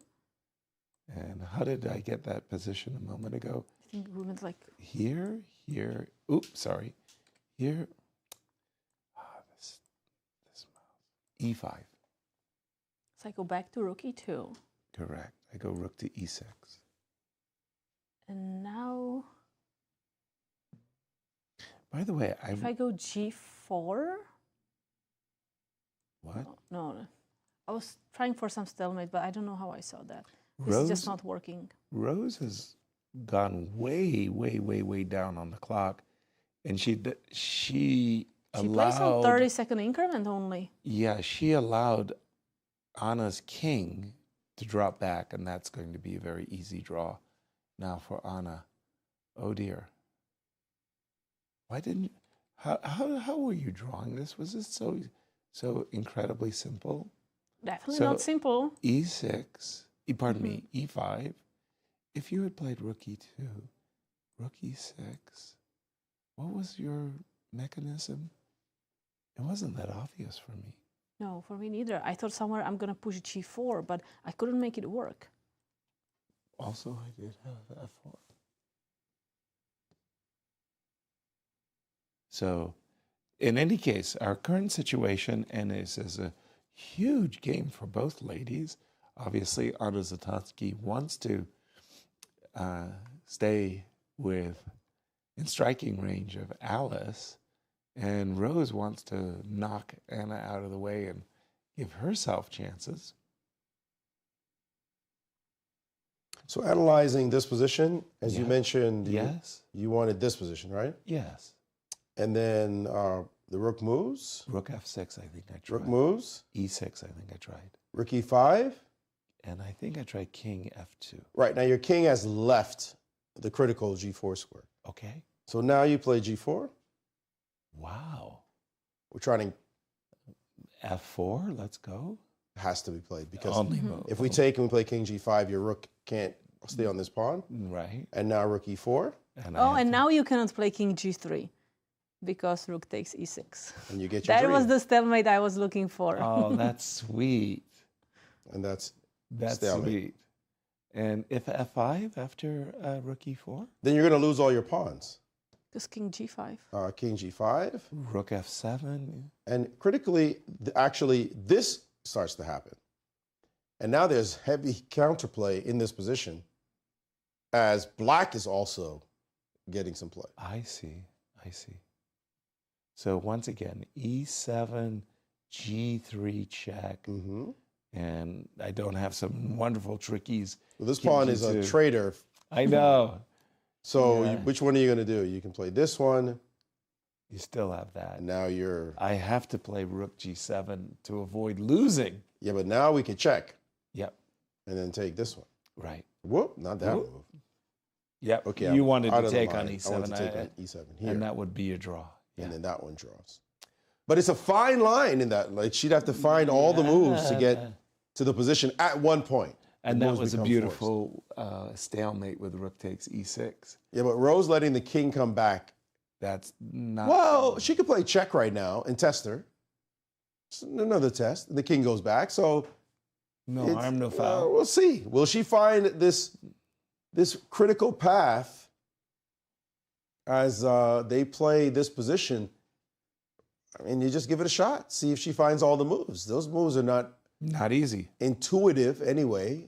They're good moves. They're moves that she's capable of finding, but they're not intuitive moves. They're not like automatic. You find this move and this move and this move. So we'll see if the youngster tortures her elder, which is what these youngsters do these days. By the way, if you think about Alice and Megan, and Carissa, and Rose, Andy, Hans, Mishra, they're supposed to be learning lessons, not teaching them.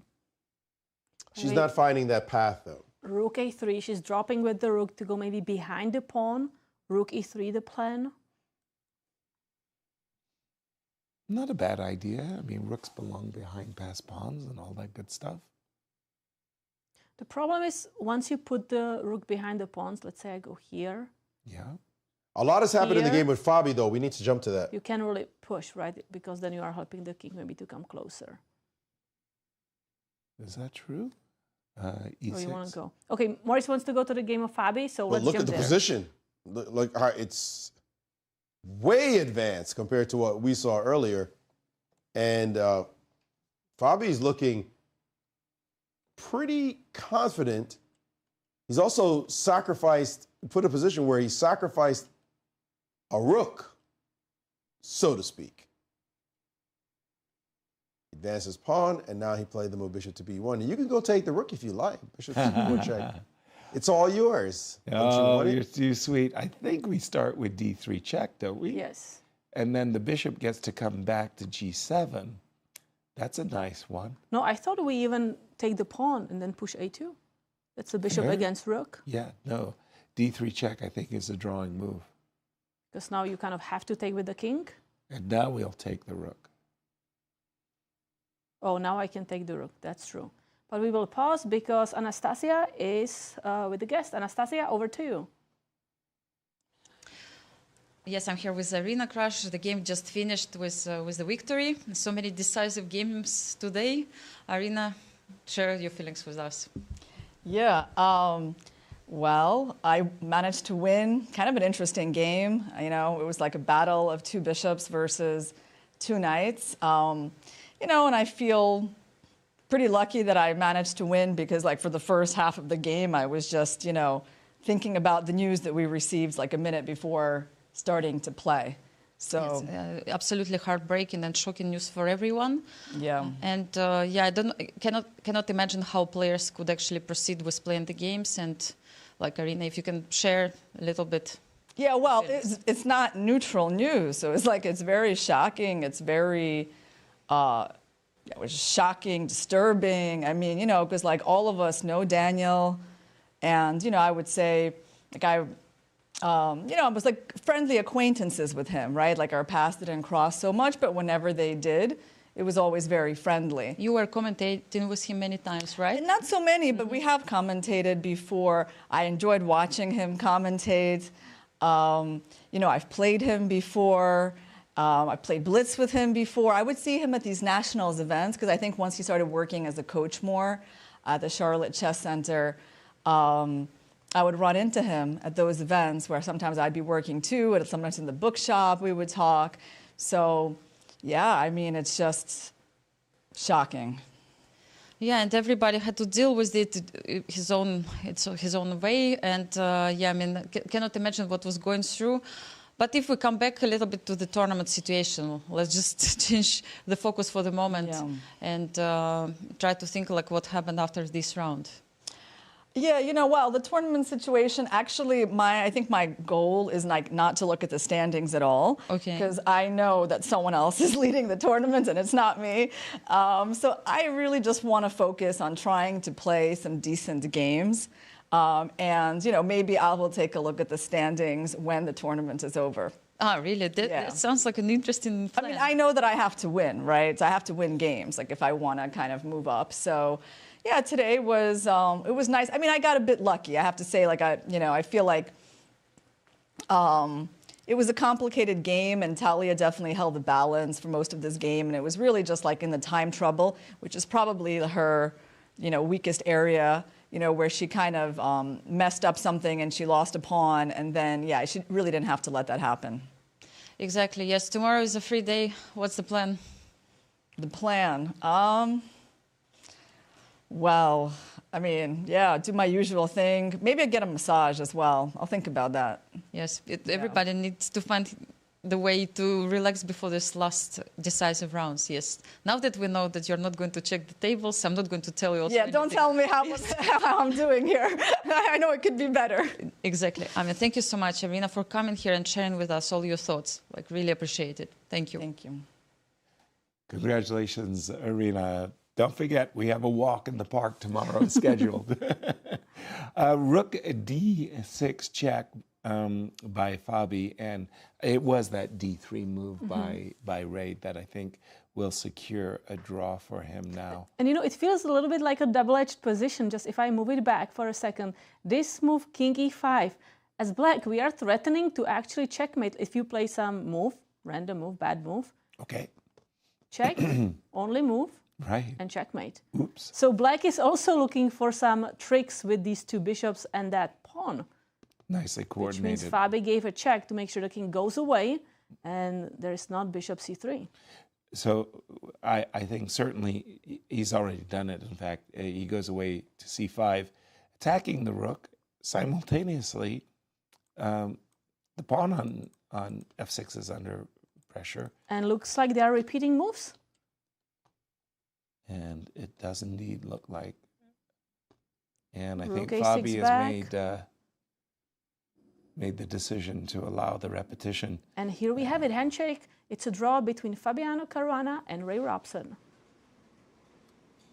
Ray will wonder what possessed him to sacrifice an exchange. But it worked out. He held on. Maybe Fabi missed a chance or two along the way. But nonetheless, it means that Wesley and Fabi go into the rest day tied for with first. 5.5 points. With +3, yeah. We have all the games in the open section completed, but we still have 2 more games in the women's section. When we left it, Nasi was winning against Jennifer because the 2 minor pieces were going to overwhelm the rook. Is that still the case? That's still the case. Let's take a look. We're going to pick up this situation. Oh, Nasi has made enormous progress. She's already won. There was a white pawn on d6. That's gone. That meant 3 versus 2, and she's already advanced their king all the way to f4. We can see that knight to g4 check. King f3 is on Nasi's dance card, and she'll end up actually picking off yet another pawn on h4. And then the 2 pawns are just gonna march down the board, and this is game over. Easily. Okay, you guys have made it sound super easy. Yes. It's not that easy. It's not? No, really? No. Okay. I'm going to defend the position. I'm going to play rook g1. Okay, check. Knight check, play king. Well, I would go knight e3. Check. Then I want bishop g4, and I want to flip the pieces, so my knight is on f5. Right. Okay, well, if you're going to say all that. All that. Then? g4. Let's defend. Flip the pieces, she said. Okay, knight f5. Knight f5. 4. And I guess you're going to go hide. King to h6. Hide your king all the way around. Yes. And here. Check. And another check in here. Okay, that flip was definitely a good plan, and you will pick up the pawn. So, yep. Yeah, Thank that's you. a good plan of fun. I guess I was saying nothing. I want him there. to say it again. You're going to find the right plan. Well, if you're going to do it, if you're going to say that, like, what am I supposed I guess to it do? is easy. We'll see. She's taking rook g1. She's played knight to d5.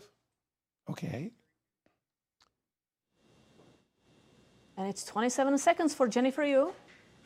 As Jennifer's won, she's not happy unless she only has 3 seconds on her clock. I think we can expect bishop g4 or knight e3. How do we get the knight to f3? We could go knight f3 check and just pick up the pawn on h4. We'd be incredibly happy, delirious. From this moment, it'll take you 4 moves of some kind, but right. So we'll start with knight e3. That's a tempo. Rook g1. But we don't need the knight on f3. So we have knight e3 on the board. Rook g1. Well, I liked your idea of knight e3, bishop g4, and knight f5. I think you get that construction. Well, it's not a think. She just plays it right now. Bishop g4 and knight f5. Knight f5 wins. Yep. But she has plenty of time on her clock. She just has to note that plan and the harmony of bishop and knight when they're on the same color.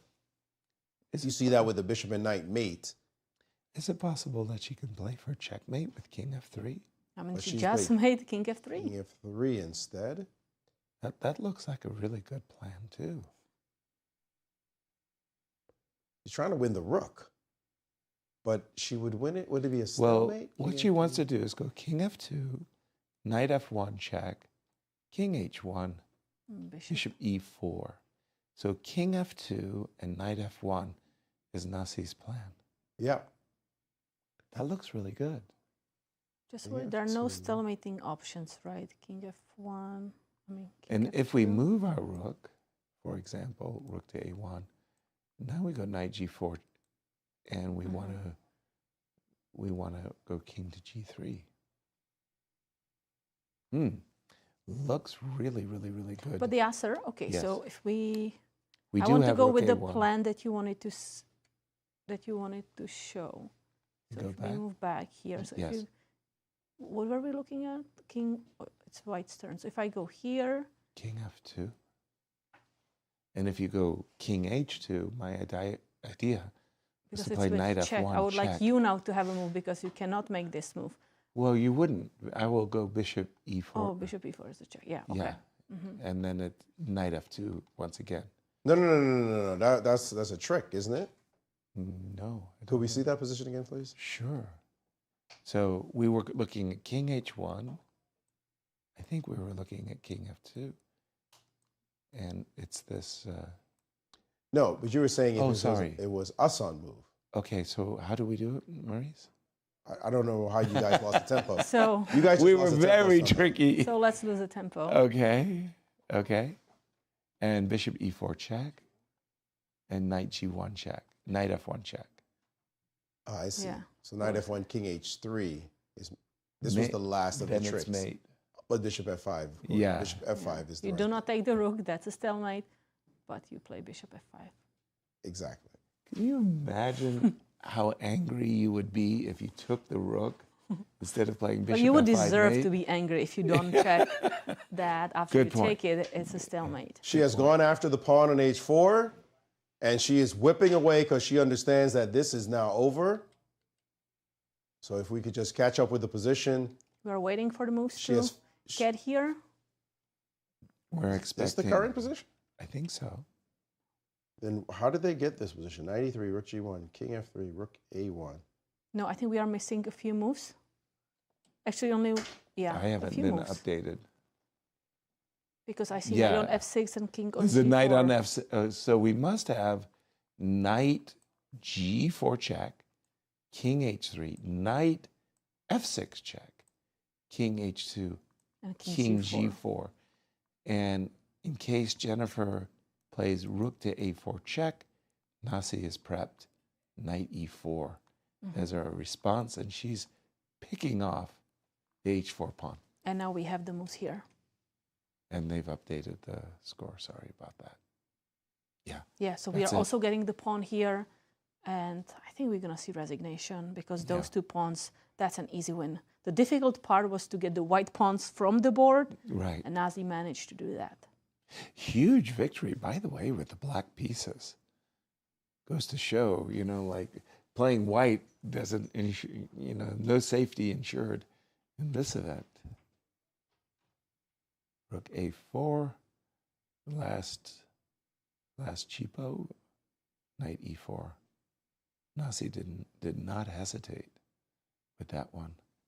King g2. Munch. King takes. And you can have the knight. And yes. Yes. It's so nice. We'll give them both to you. Yeah, King g5, and then it's about these pawns racing up the board. Jennifer knows she's busted. She's just playing for cheapos. Maybe your opponent will mess up by advancing the pawns too soon or too rapidly without proper care. Well, we can expect Nasi to maybe play knight f6, just reroute the knight and Love push that. the bishop here and push the pawn. Love it. Just slowly nurse the pawns up the board. Knight f6 As you on the said, board. knight f6, an excellent move. You've got to give Nazi credit. She drew her first game, won her next two, lost her next two, and then she won, drew, and is going to win again. Wow. So talk about a reset. After being on top of the world, crashing down to earth, and now starting to rise again. Are we discussing Nasi, Anna Sargsyan? Who else is in the tournament that's been having just a crazy... First was pretty straightforward, though. It was up, down, and up again. Carissa has been down. Carissa started out by drawing her first three games. No, Carissa lost first round against Atusa. No, she lost and then drew, right? Yeah, and drew again and drew again. I thought she was -1 after 4 rounds of play.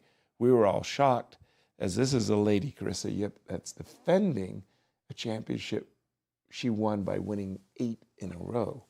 Right, she lost, drew 3. Right. And then since then it's gone 3.5-half. Fantastic.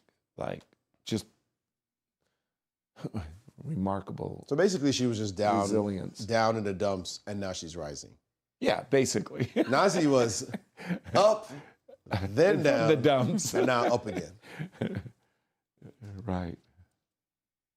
So maybe let's check in with Anna Zatonsky and Rose Atwell. How is that do it. rook endgame? How is it unfolding?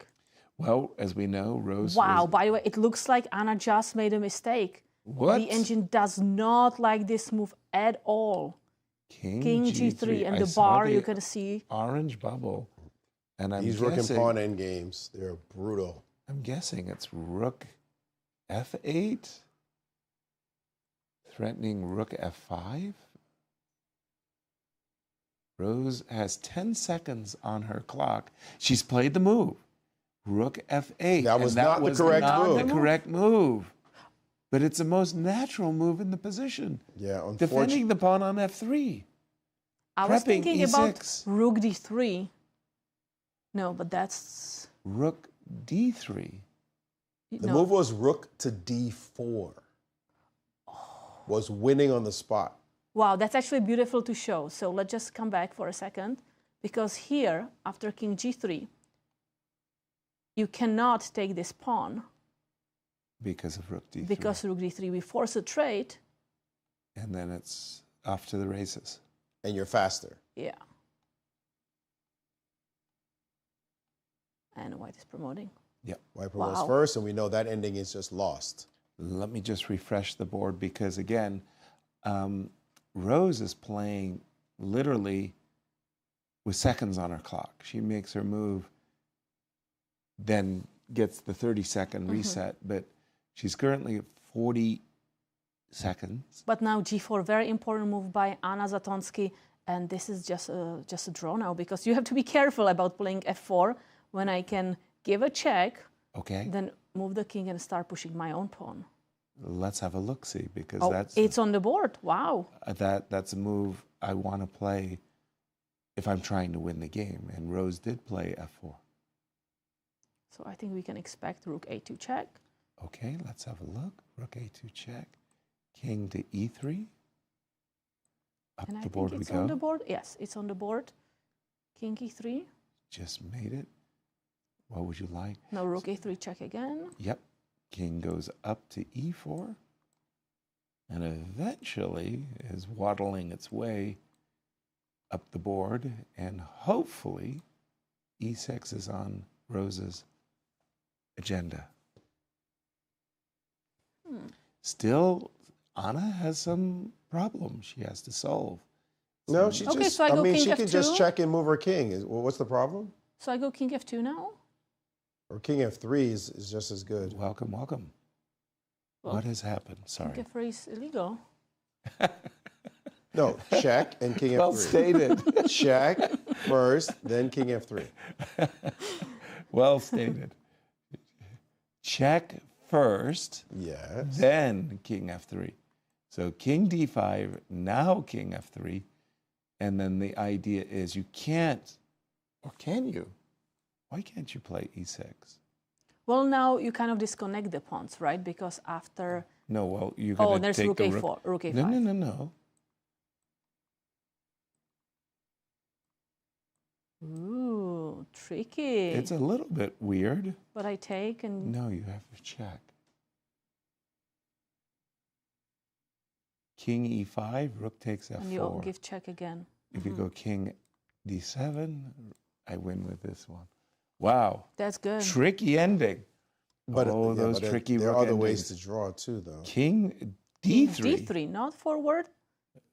Sideways, backwards, something. Go backwards. But wait, can I just now take the pawn on f4? No. What? Rook takes f4, e6. G3. Oh, on king e2. I'm in the square. Tricky. For sure. So check on a3. Rose has a tricky move still. This move king d2. Maybe that will provoke rook a2 check. Again, Anna is answering all of the questions being posed to her. Well, she failed one test already. Well, that was earlier, yes. Yeah. Yeah. So she could fail the test again. Okay. Right? Yeah, so we're waiting to see if there are any other tricks. We saw the other Anna Sargsyan, have a dead loss position and survive. Right. Now we're seeing this Anna. She had a dead loss position. Will she survive? Exactly. And it was, again, a rook and pawn ending. So we know these are torturous, and well, if you don't know all the nuances, and even when you know a lot of the nuances, it doesn't matter. Rook and pawn endings cause us all grief. And this one here is problematic, and we'll see whether or not she can survive this position. As Rose at least is trying, but she's doing it there on move 80, so it's been a monstrous warrior game. Rook a4 check on the board. On the board. And also, by the way, I believe king d5, we can just capture. Yeah, now we can take because you don't have that king e2 as you wanted to play before to stop my pawn. Position and just queens, and there are no tricks. So she's very aware, it seems, that she can draw this position now. Matter of fact, the pawn's just hanging now.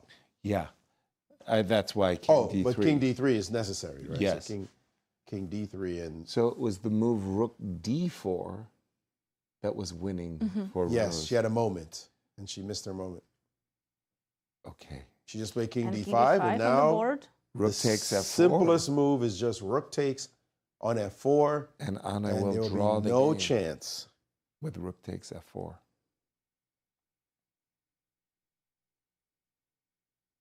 And she's aware. Yeah. She captured that pawn quickly. That woman's not a 4-time champion for no reason.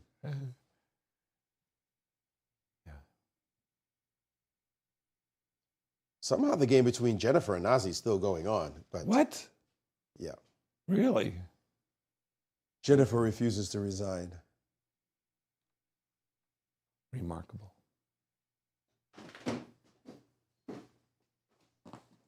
So just 2 games remaining, and Rose and Anna, I think, are about to queen pawns. And then... We have a rook trade. Now both pawns are going to start rushing down the board.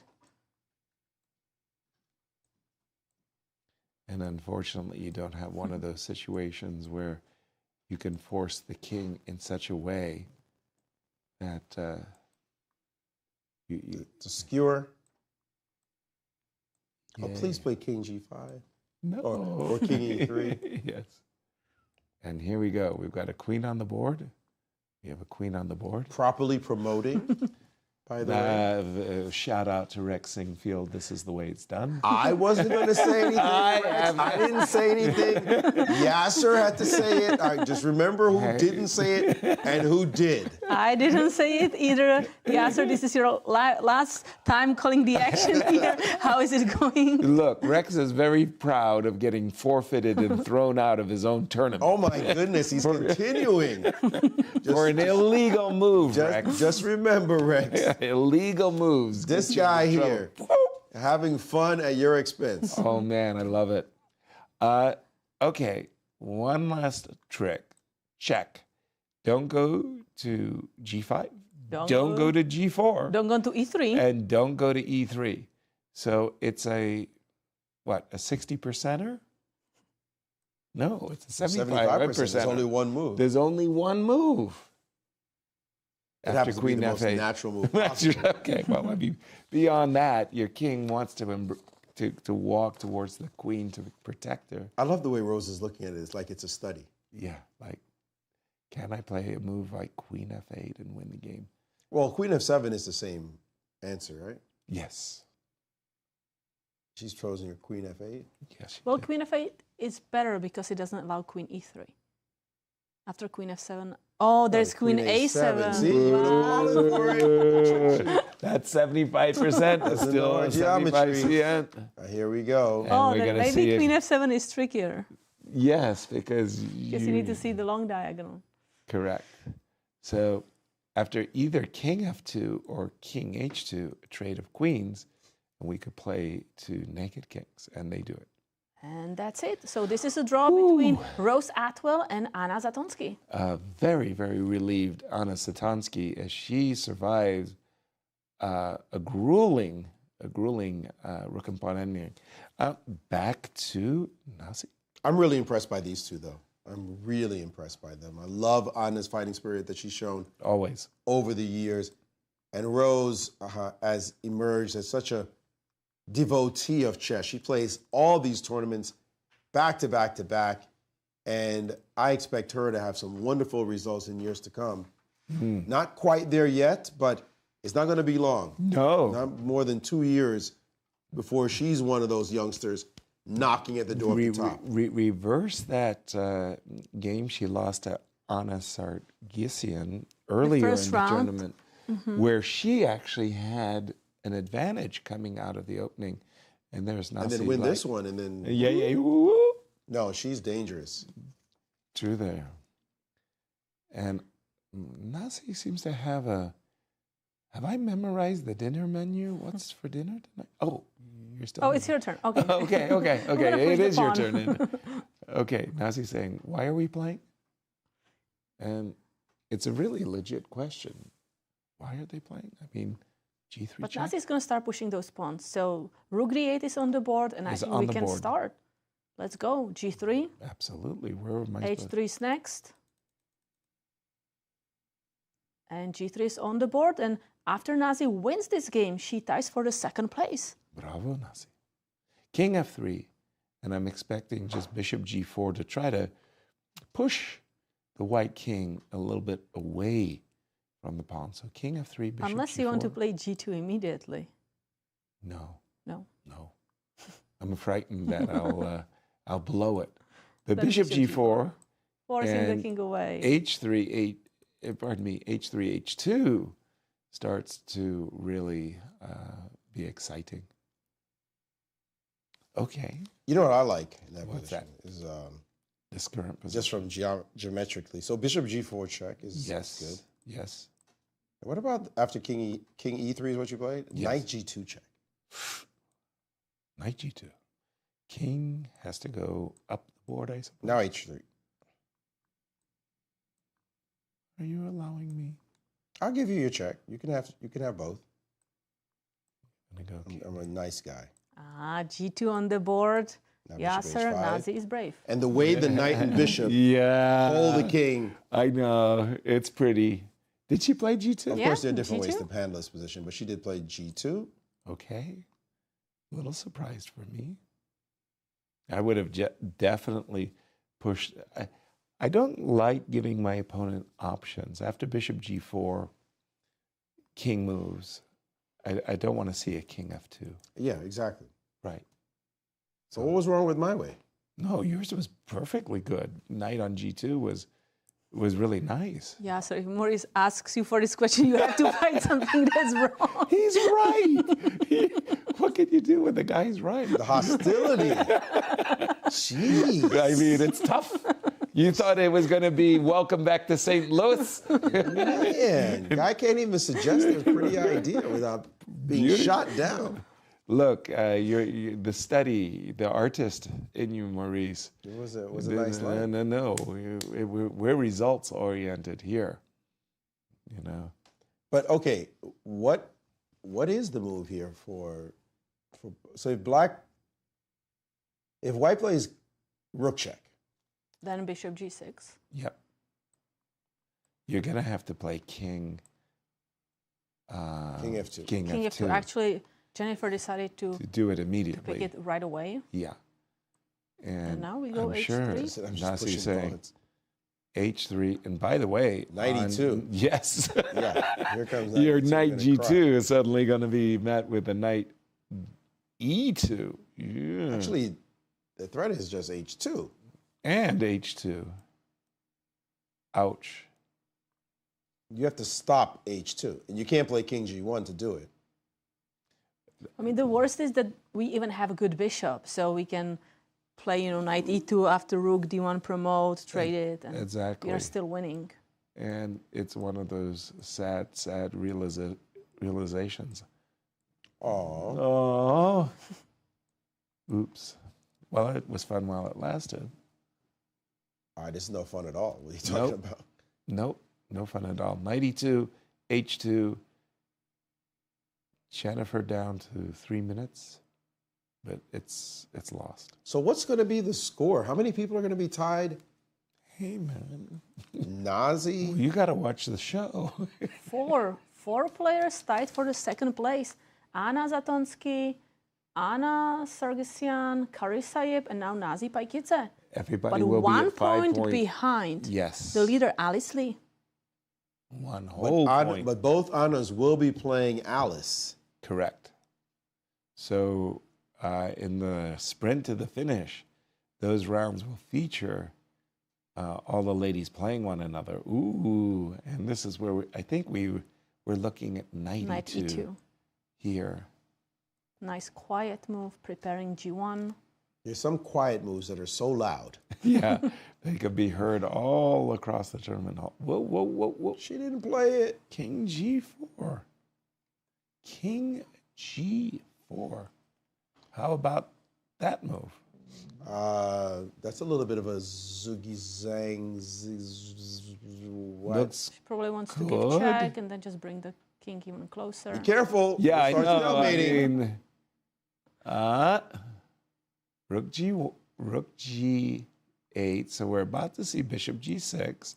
Big threat, massive threat of h2. And then go back? But now one thing how we can go wrong is after king g1, you cannot go king g3 because then this is a problem and that could be a stalemate. By the way, she did play rook h8 after bishop g6. And why aren't we playing knight e2? No, knight e2 is a dead win. And it is on the board. Stop! Be still. Knight d3. Oh, it's knight d3. If she plays king g3 now, rook takes is a draw. I told you a long time ago, get the knight to she f3. figured another way to do it. She's putting her knight on f3. F3, and that's She doesn't want to win. give up the knight for free. She just wants to reroute it to that. These are the heart attack variations. I know. This is where as a trainer, you just like hold your breath. And she's thinking, come on, I saw this already. What are you worried about? Yeah. And you're thinking, why did you make it look like you were doing something crazy? Aviv Friedman tells tall tales. He's the coach for those World Youth Championships, under 8, under 10, under 12, under 14. He's buying life insurance on himself every last round. Gold medals get lost in the shuffle. And as a coach of youngsters for years, you know quite well that the pain. You never know what's going to happen on those boards. No. And here we go. Jennifer says, okay, last. King F2, you show me knight G1, knight F3, and I will resign.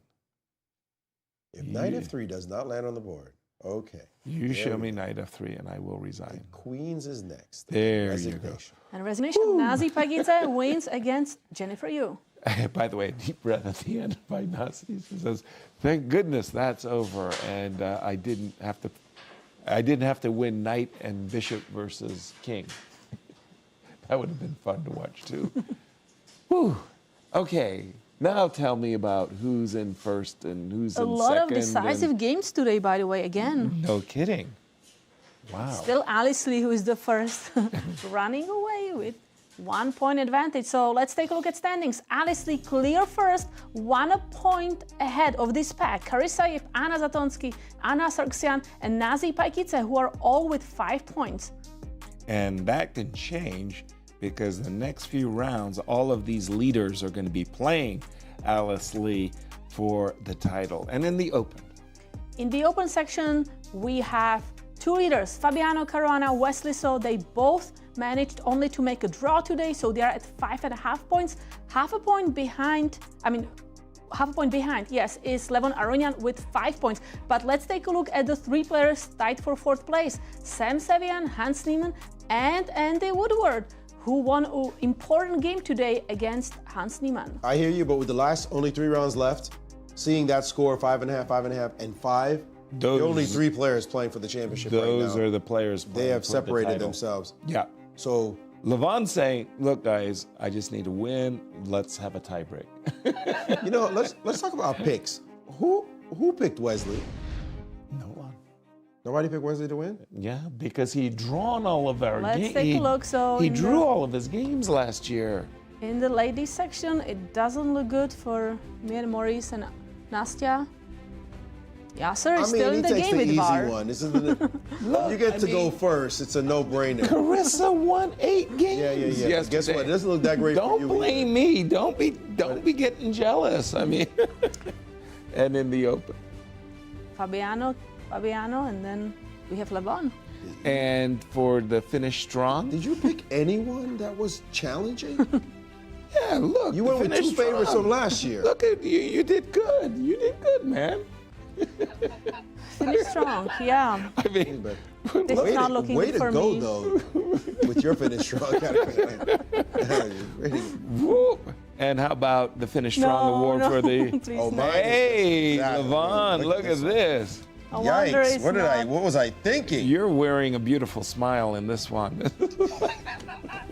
That's a very old picture, by the way. To upgrade my pick. I don't know. You're looking pretty.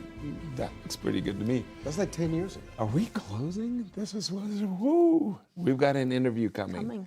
As we can't go without interviewing Nasi. Of course. On such a wonderful day for her. And ask her about yesterday, because she was losing and then she was winning against Irina Krush, but she didn't take that opportunity. And she had 2 chances. 96 check. 96 and. Oh, let's berate her for that. Incredible. Absolutely. And she is with Anastasiya. Anastasiya, over to you. Thank you, guys. Yes, we are with Nazi, the hero of the day, who managed to win this game. Wasn't easy, but you managed to convert it. What do you think was the main moment of this one, the key moment? The key moment was definitely in time trouble right before move 40. She blundered. I got very lucky. Position looks bad for me. I don't know if it's completely lost, but I'm worse. And after the blunder, it's still complicated, but I think I found the best way to continue. And then we got this end game with 2 bishops against rook, but it should be winning.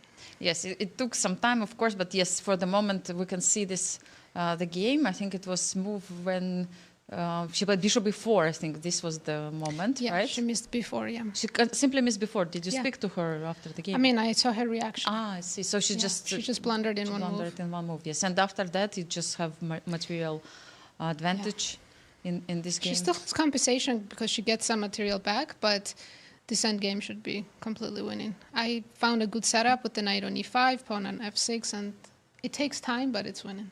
Yeah, it's winning. So how can we speak about the situation in the tournament for you? It's been like shaky event, but still, where we are right now?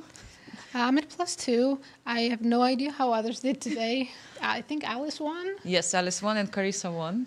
Carissa won. It seems like you're tied for third at the moment. You know, I'm just focusing on my games. There's still 3 more rounds to go. I still have Carissa to play, so anything can still happen. Alice told me the other day she prefers to play against her rivals because it gives some chances and destinies in her hand. How do you feel about it? Do you have the same approach or a bit different? For sure, it's nice to still have a chance to play the leader, so you can catch them or even surpass them. Exactly. Thank you so much, Nazi. Tomorrow is a rest day. Any plans? No plans. I needed rest. Exactly. Like everyone, thank you and all the best of luck. Thank you. No.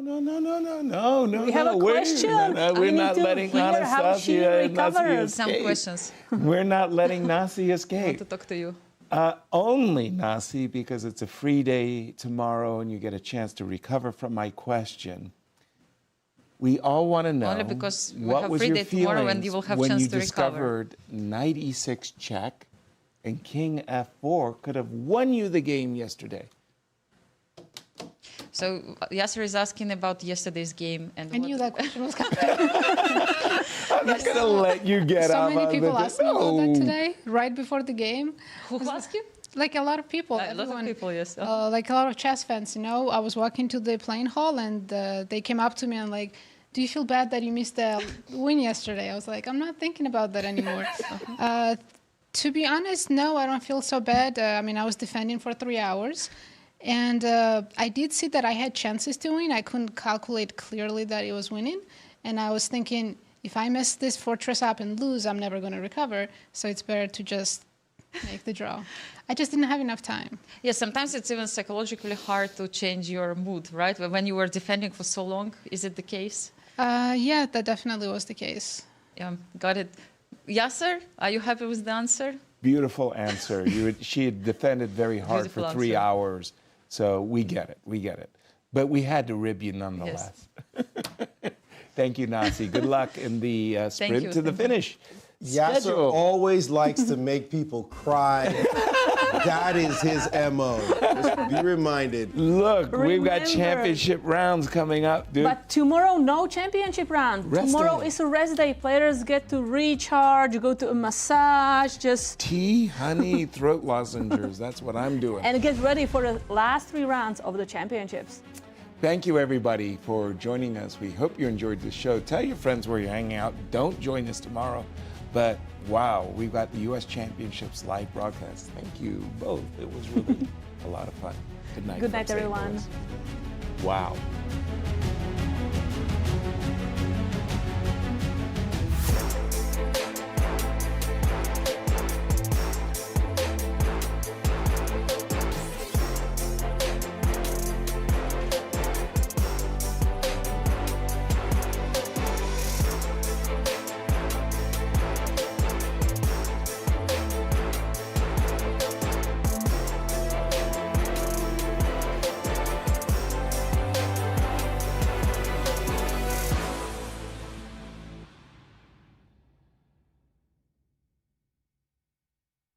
This has been a presentation of the St. Louis Chess Club.